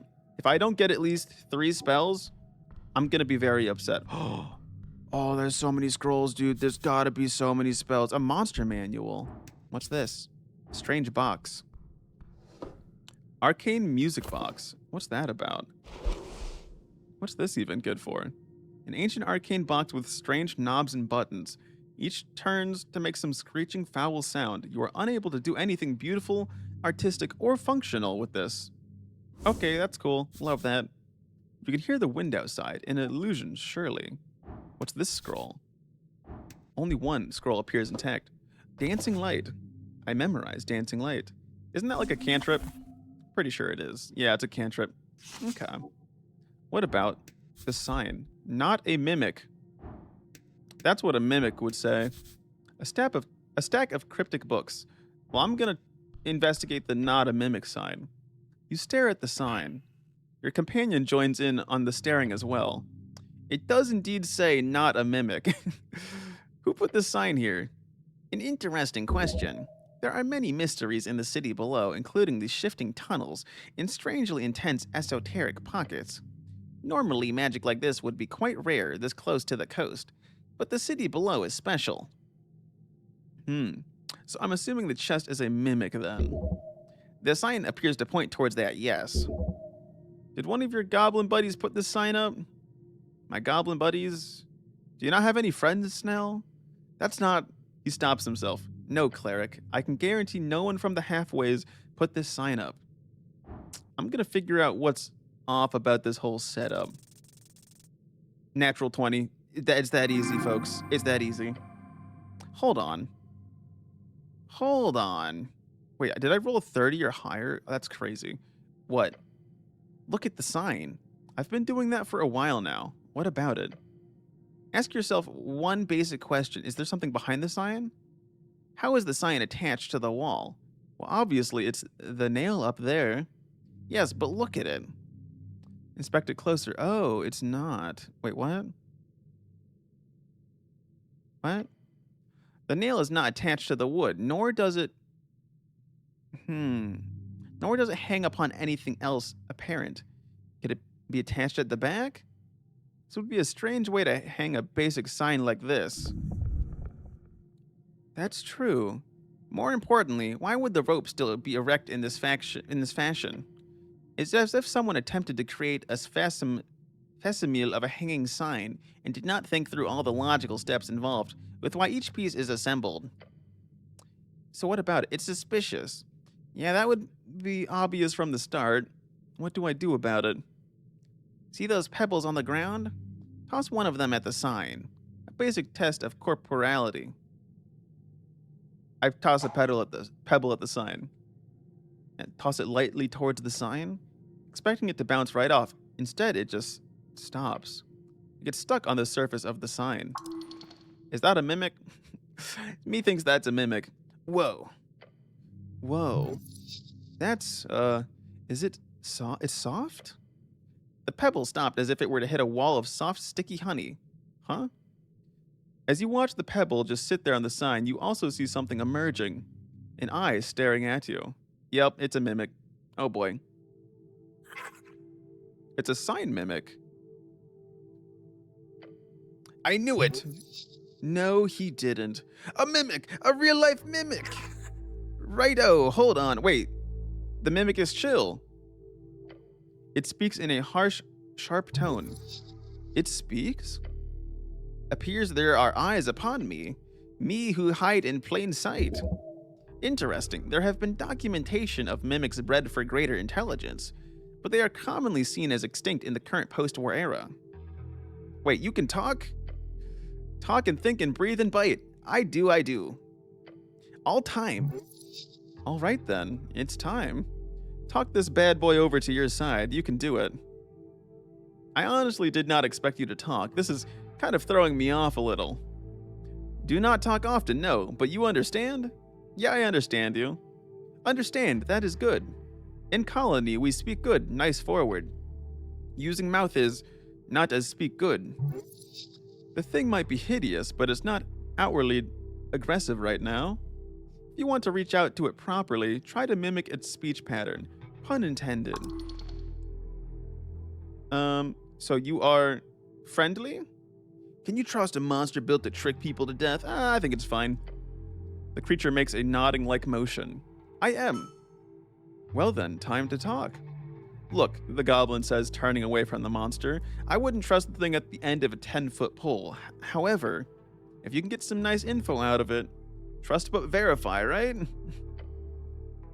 The mimic looks around. I. Mission. Wizard told the guard. Stash. A stash, eh? But room change place. Chamber shift. Time pass. So guard Meek moves, feeding, guarding, from people coming from not dungeon. But Meek can talk. Talk a lot, ask Meek. I can have the Meek join my party? Yo, I need to. Your name is Meek? Meek, yes. That's a great name. Yes. Must be lonely down here. Not alone always. Colony is somewhere in past and west. Long time spent in colony. Most are very dumb in colony. They do not enjoy smart. They kick out, not allowed to smart. Anti-intellectualism truly is a cancer upon our realm. Intellectually? Not good, no. It is curse. Smart curse. How strangely relatable. How can you talk? Talk? Master made Meek talk. Master? Master Haggins and Shags. Haggins Shags, that's one of those arcanist families, right? Must be an old mimic. Damn, that's super old. Indeed. They are supposed to be gone by now. The Haggins Shags fell with their empire. The one this mimic speaks of would have to be either an imposter or a survivor. What do you know of this place? I know much, or... It shifts around a bit, swaying its gaze. I know danger and secret. Place is full of danger and secret. Master told much and shared little. But Meek knows. Meek knows. The mimic could be useful if it shared its secrets. At least if this master is, as you suspect, a wizard. So you're guarding something.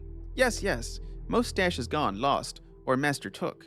But some is here still. Can I have it? No, only master takes stash. Where is your master? Not here. Not here. Master gone, Meek alone. Seems like the mimic is a pretty decent guardian, okay? Indeed, a good wizard's pet.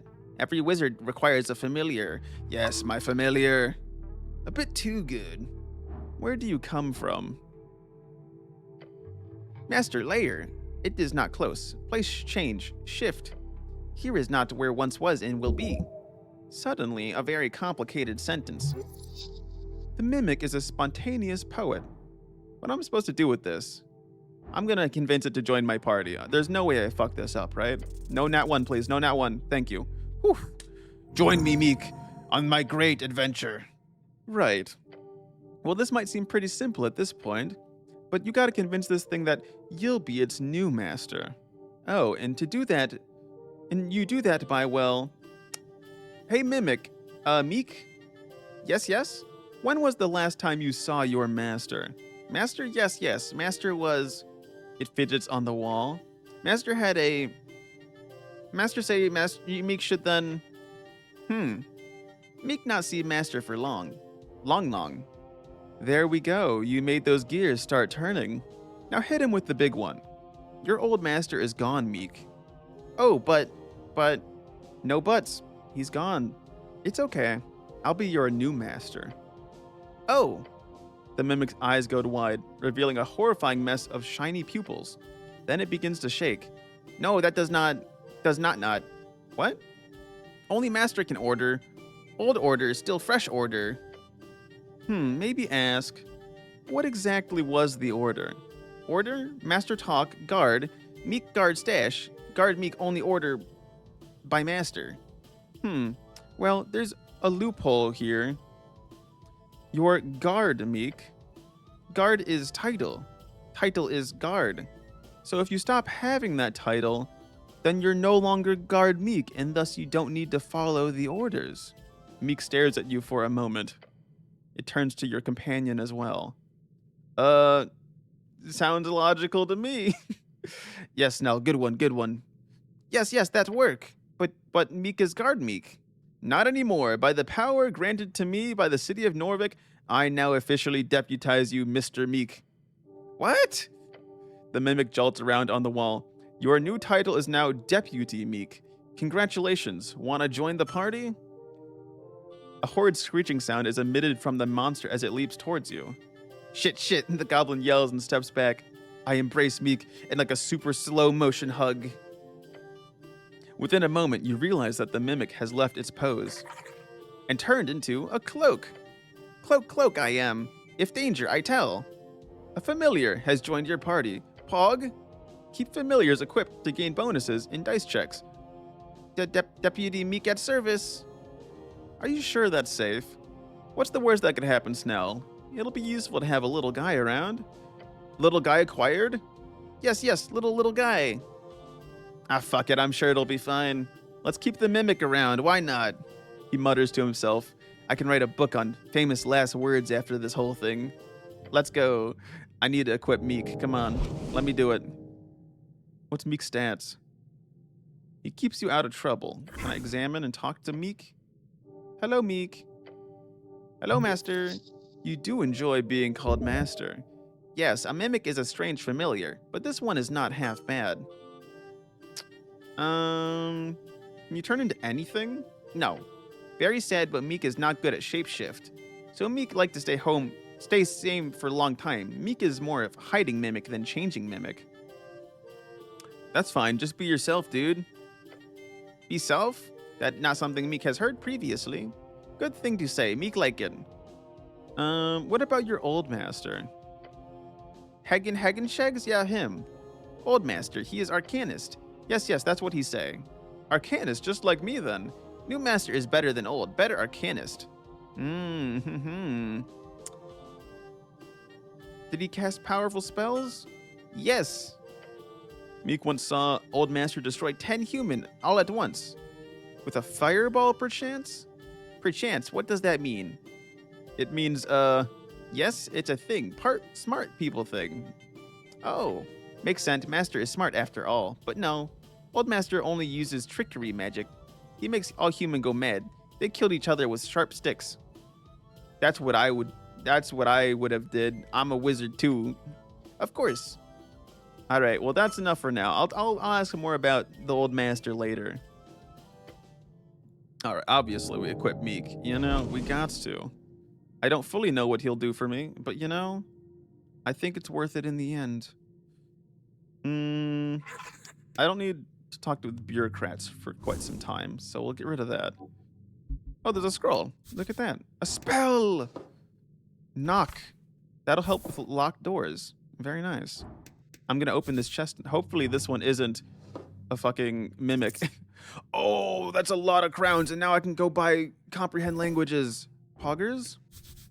Alright, let's look at these books here. A stack of books sits crooked on the floor, half buried under layers of dust. The blue light from windows... Oh, bless expired, damn. The blue light from windows appears to have landed upon the surface and stick. You recognize the binding style. These are late arcane era. One tome is clearly arcane. The cover bears ward marks that make your eyes itch. Doesn't seem like there's any danger here right now, at least. You want to check out some books? Go for it. I'll chill for a while. Meek says Old Master books are free for checking. But if read wrong passage, big hurt, remember? What do you mean by big hurt, Meek? Old Master has ward on all.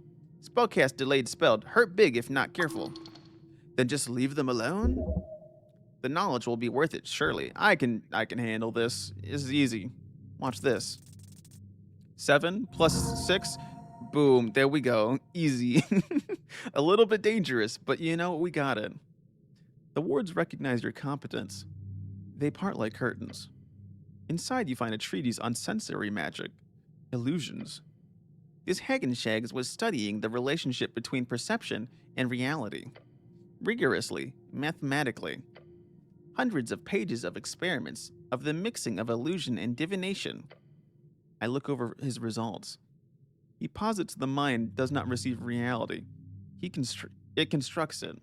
Each moment your senses gather fragments, color, sound, pressure, heat. Then something deeper, something he calls the interpretive layer, assembles those fragments into a coherent world. The question he asks, not quite so directly, what happens when you tamper with that layer? Not showing someone a fake image, not casting darkness over their eyes, rather reaching into the mechanism itself through esoteric means, thus adjusting the assembly. This does not appear too far-fetched. It does not. It seems to align well with the scholarly basis of your education. However, the next part does not. The last half of this tome, throughout many trials, mostly performed on himself, you gather. The man who calls himself a Hagenshags, he shows results pointing towards a measurable conduit within every string, one visible only through this altered layer. The bloom of joy lies upon each caster, he writes, all channeled through the gates, invisible, hidden. Even the outer gods are blind. How else would the lich sustain himself? How else do the pockets both increase below and decrease above? Only I can see the truth. Only I can master the relic left by Umbramli Exis. All I need is to locate it, that one word, one key to unlock a world of total dominance in the new era. What's that? Upramexis. The All-Wise One, the Black Dragon of Old Dimenor, known for holding the largest dragondom at his peak. His capital was the underground city of Silverslove, constructed under the central marshland of the band. His strength was based on esoteric might, and he was known to carry 100 human wizards on his back when he went to war. Silverslove, an ancient ruined city, hidden under the marshlands of central Reeds. It was abandoned towards the end of the Draconic Civil War, and very few have managed to ever gain entrance, and ever fewer have ever returned from delving into its trapped and cursed halls. All I need is Power Word Ebb. Power Word, a series of powerful spells that focus entirely on enforcing a single reality shift upon a target. Originally created by dragons, whose magic was verbal only, the early arcanists learned from their masters and copied many of these words into their own spells. I stare at the last page. Madness. The type of madness only born from revealed truth. New Master has read Old Master's book. Meek is very impressed. I close the tome carefully. The words seal themselves behind you. Satisfied, perhaps, that you treated their contents with respects. Okay, well, I don't need those books. I don't need none of that. I got Meek. I got Meek now. I don't need nothing else. What the fuck's going on with the light over here? What the fuck is this? That doesn't look safe. That doesn't look safe at all. That looks very, very unsafe. I'm gonna save. I'm gonna save right fucking now. And actually, chat, I'm gonna end stream. Because it's actually quite late. It's past midnight at this point. I've been going on longer than I thought. So once again, thank you all for stopping by. And I'll be back.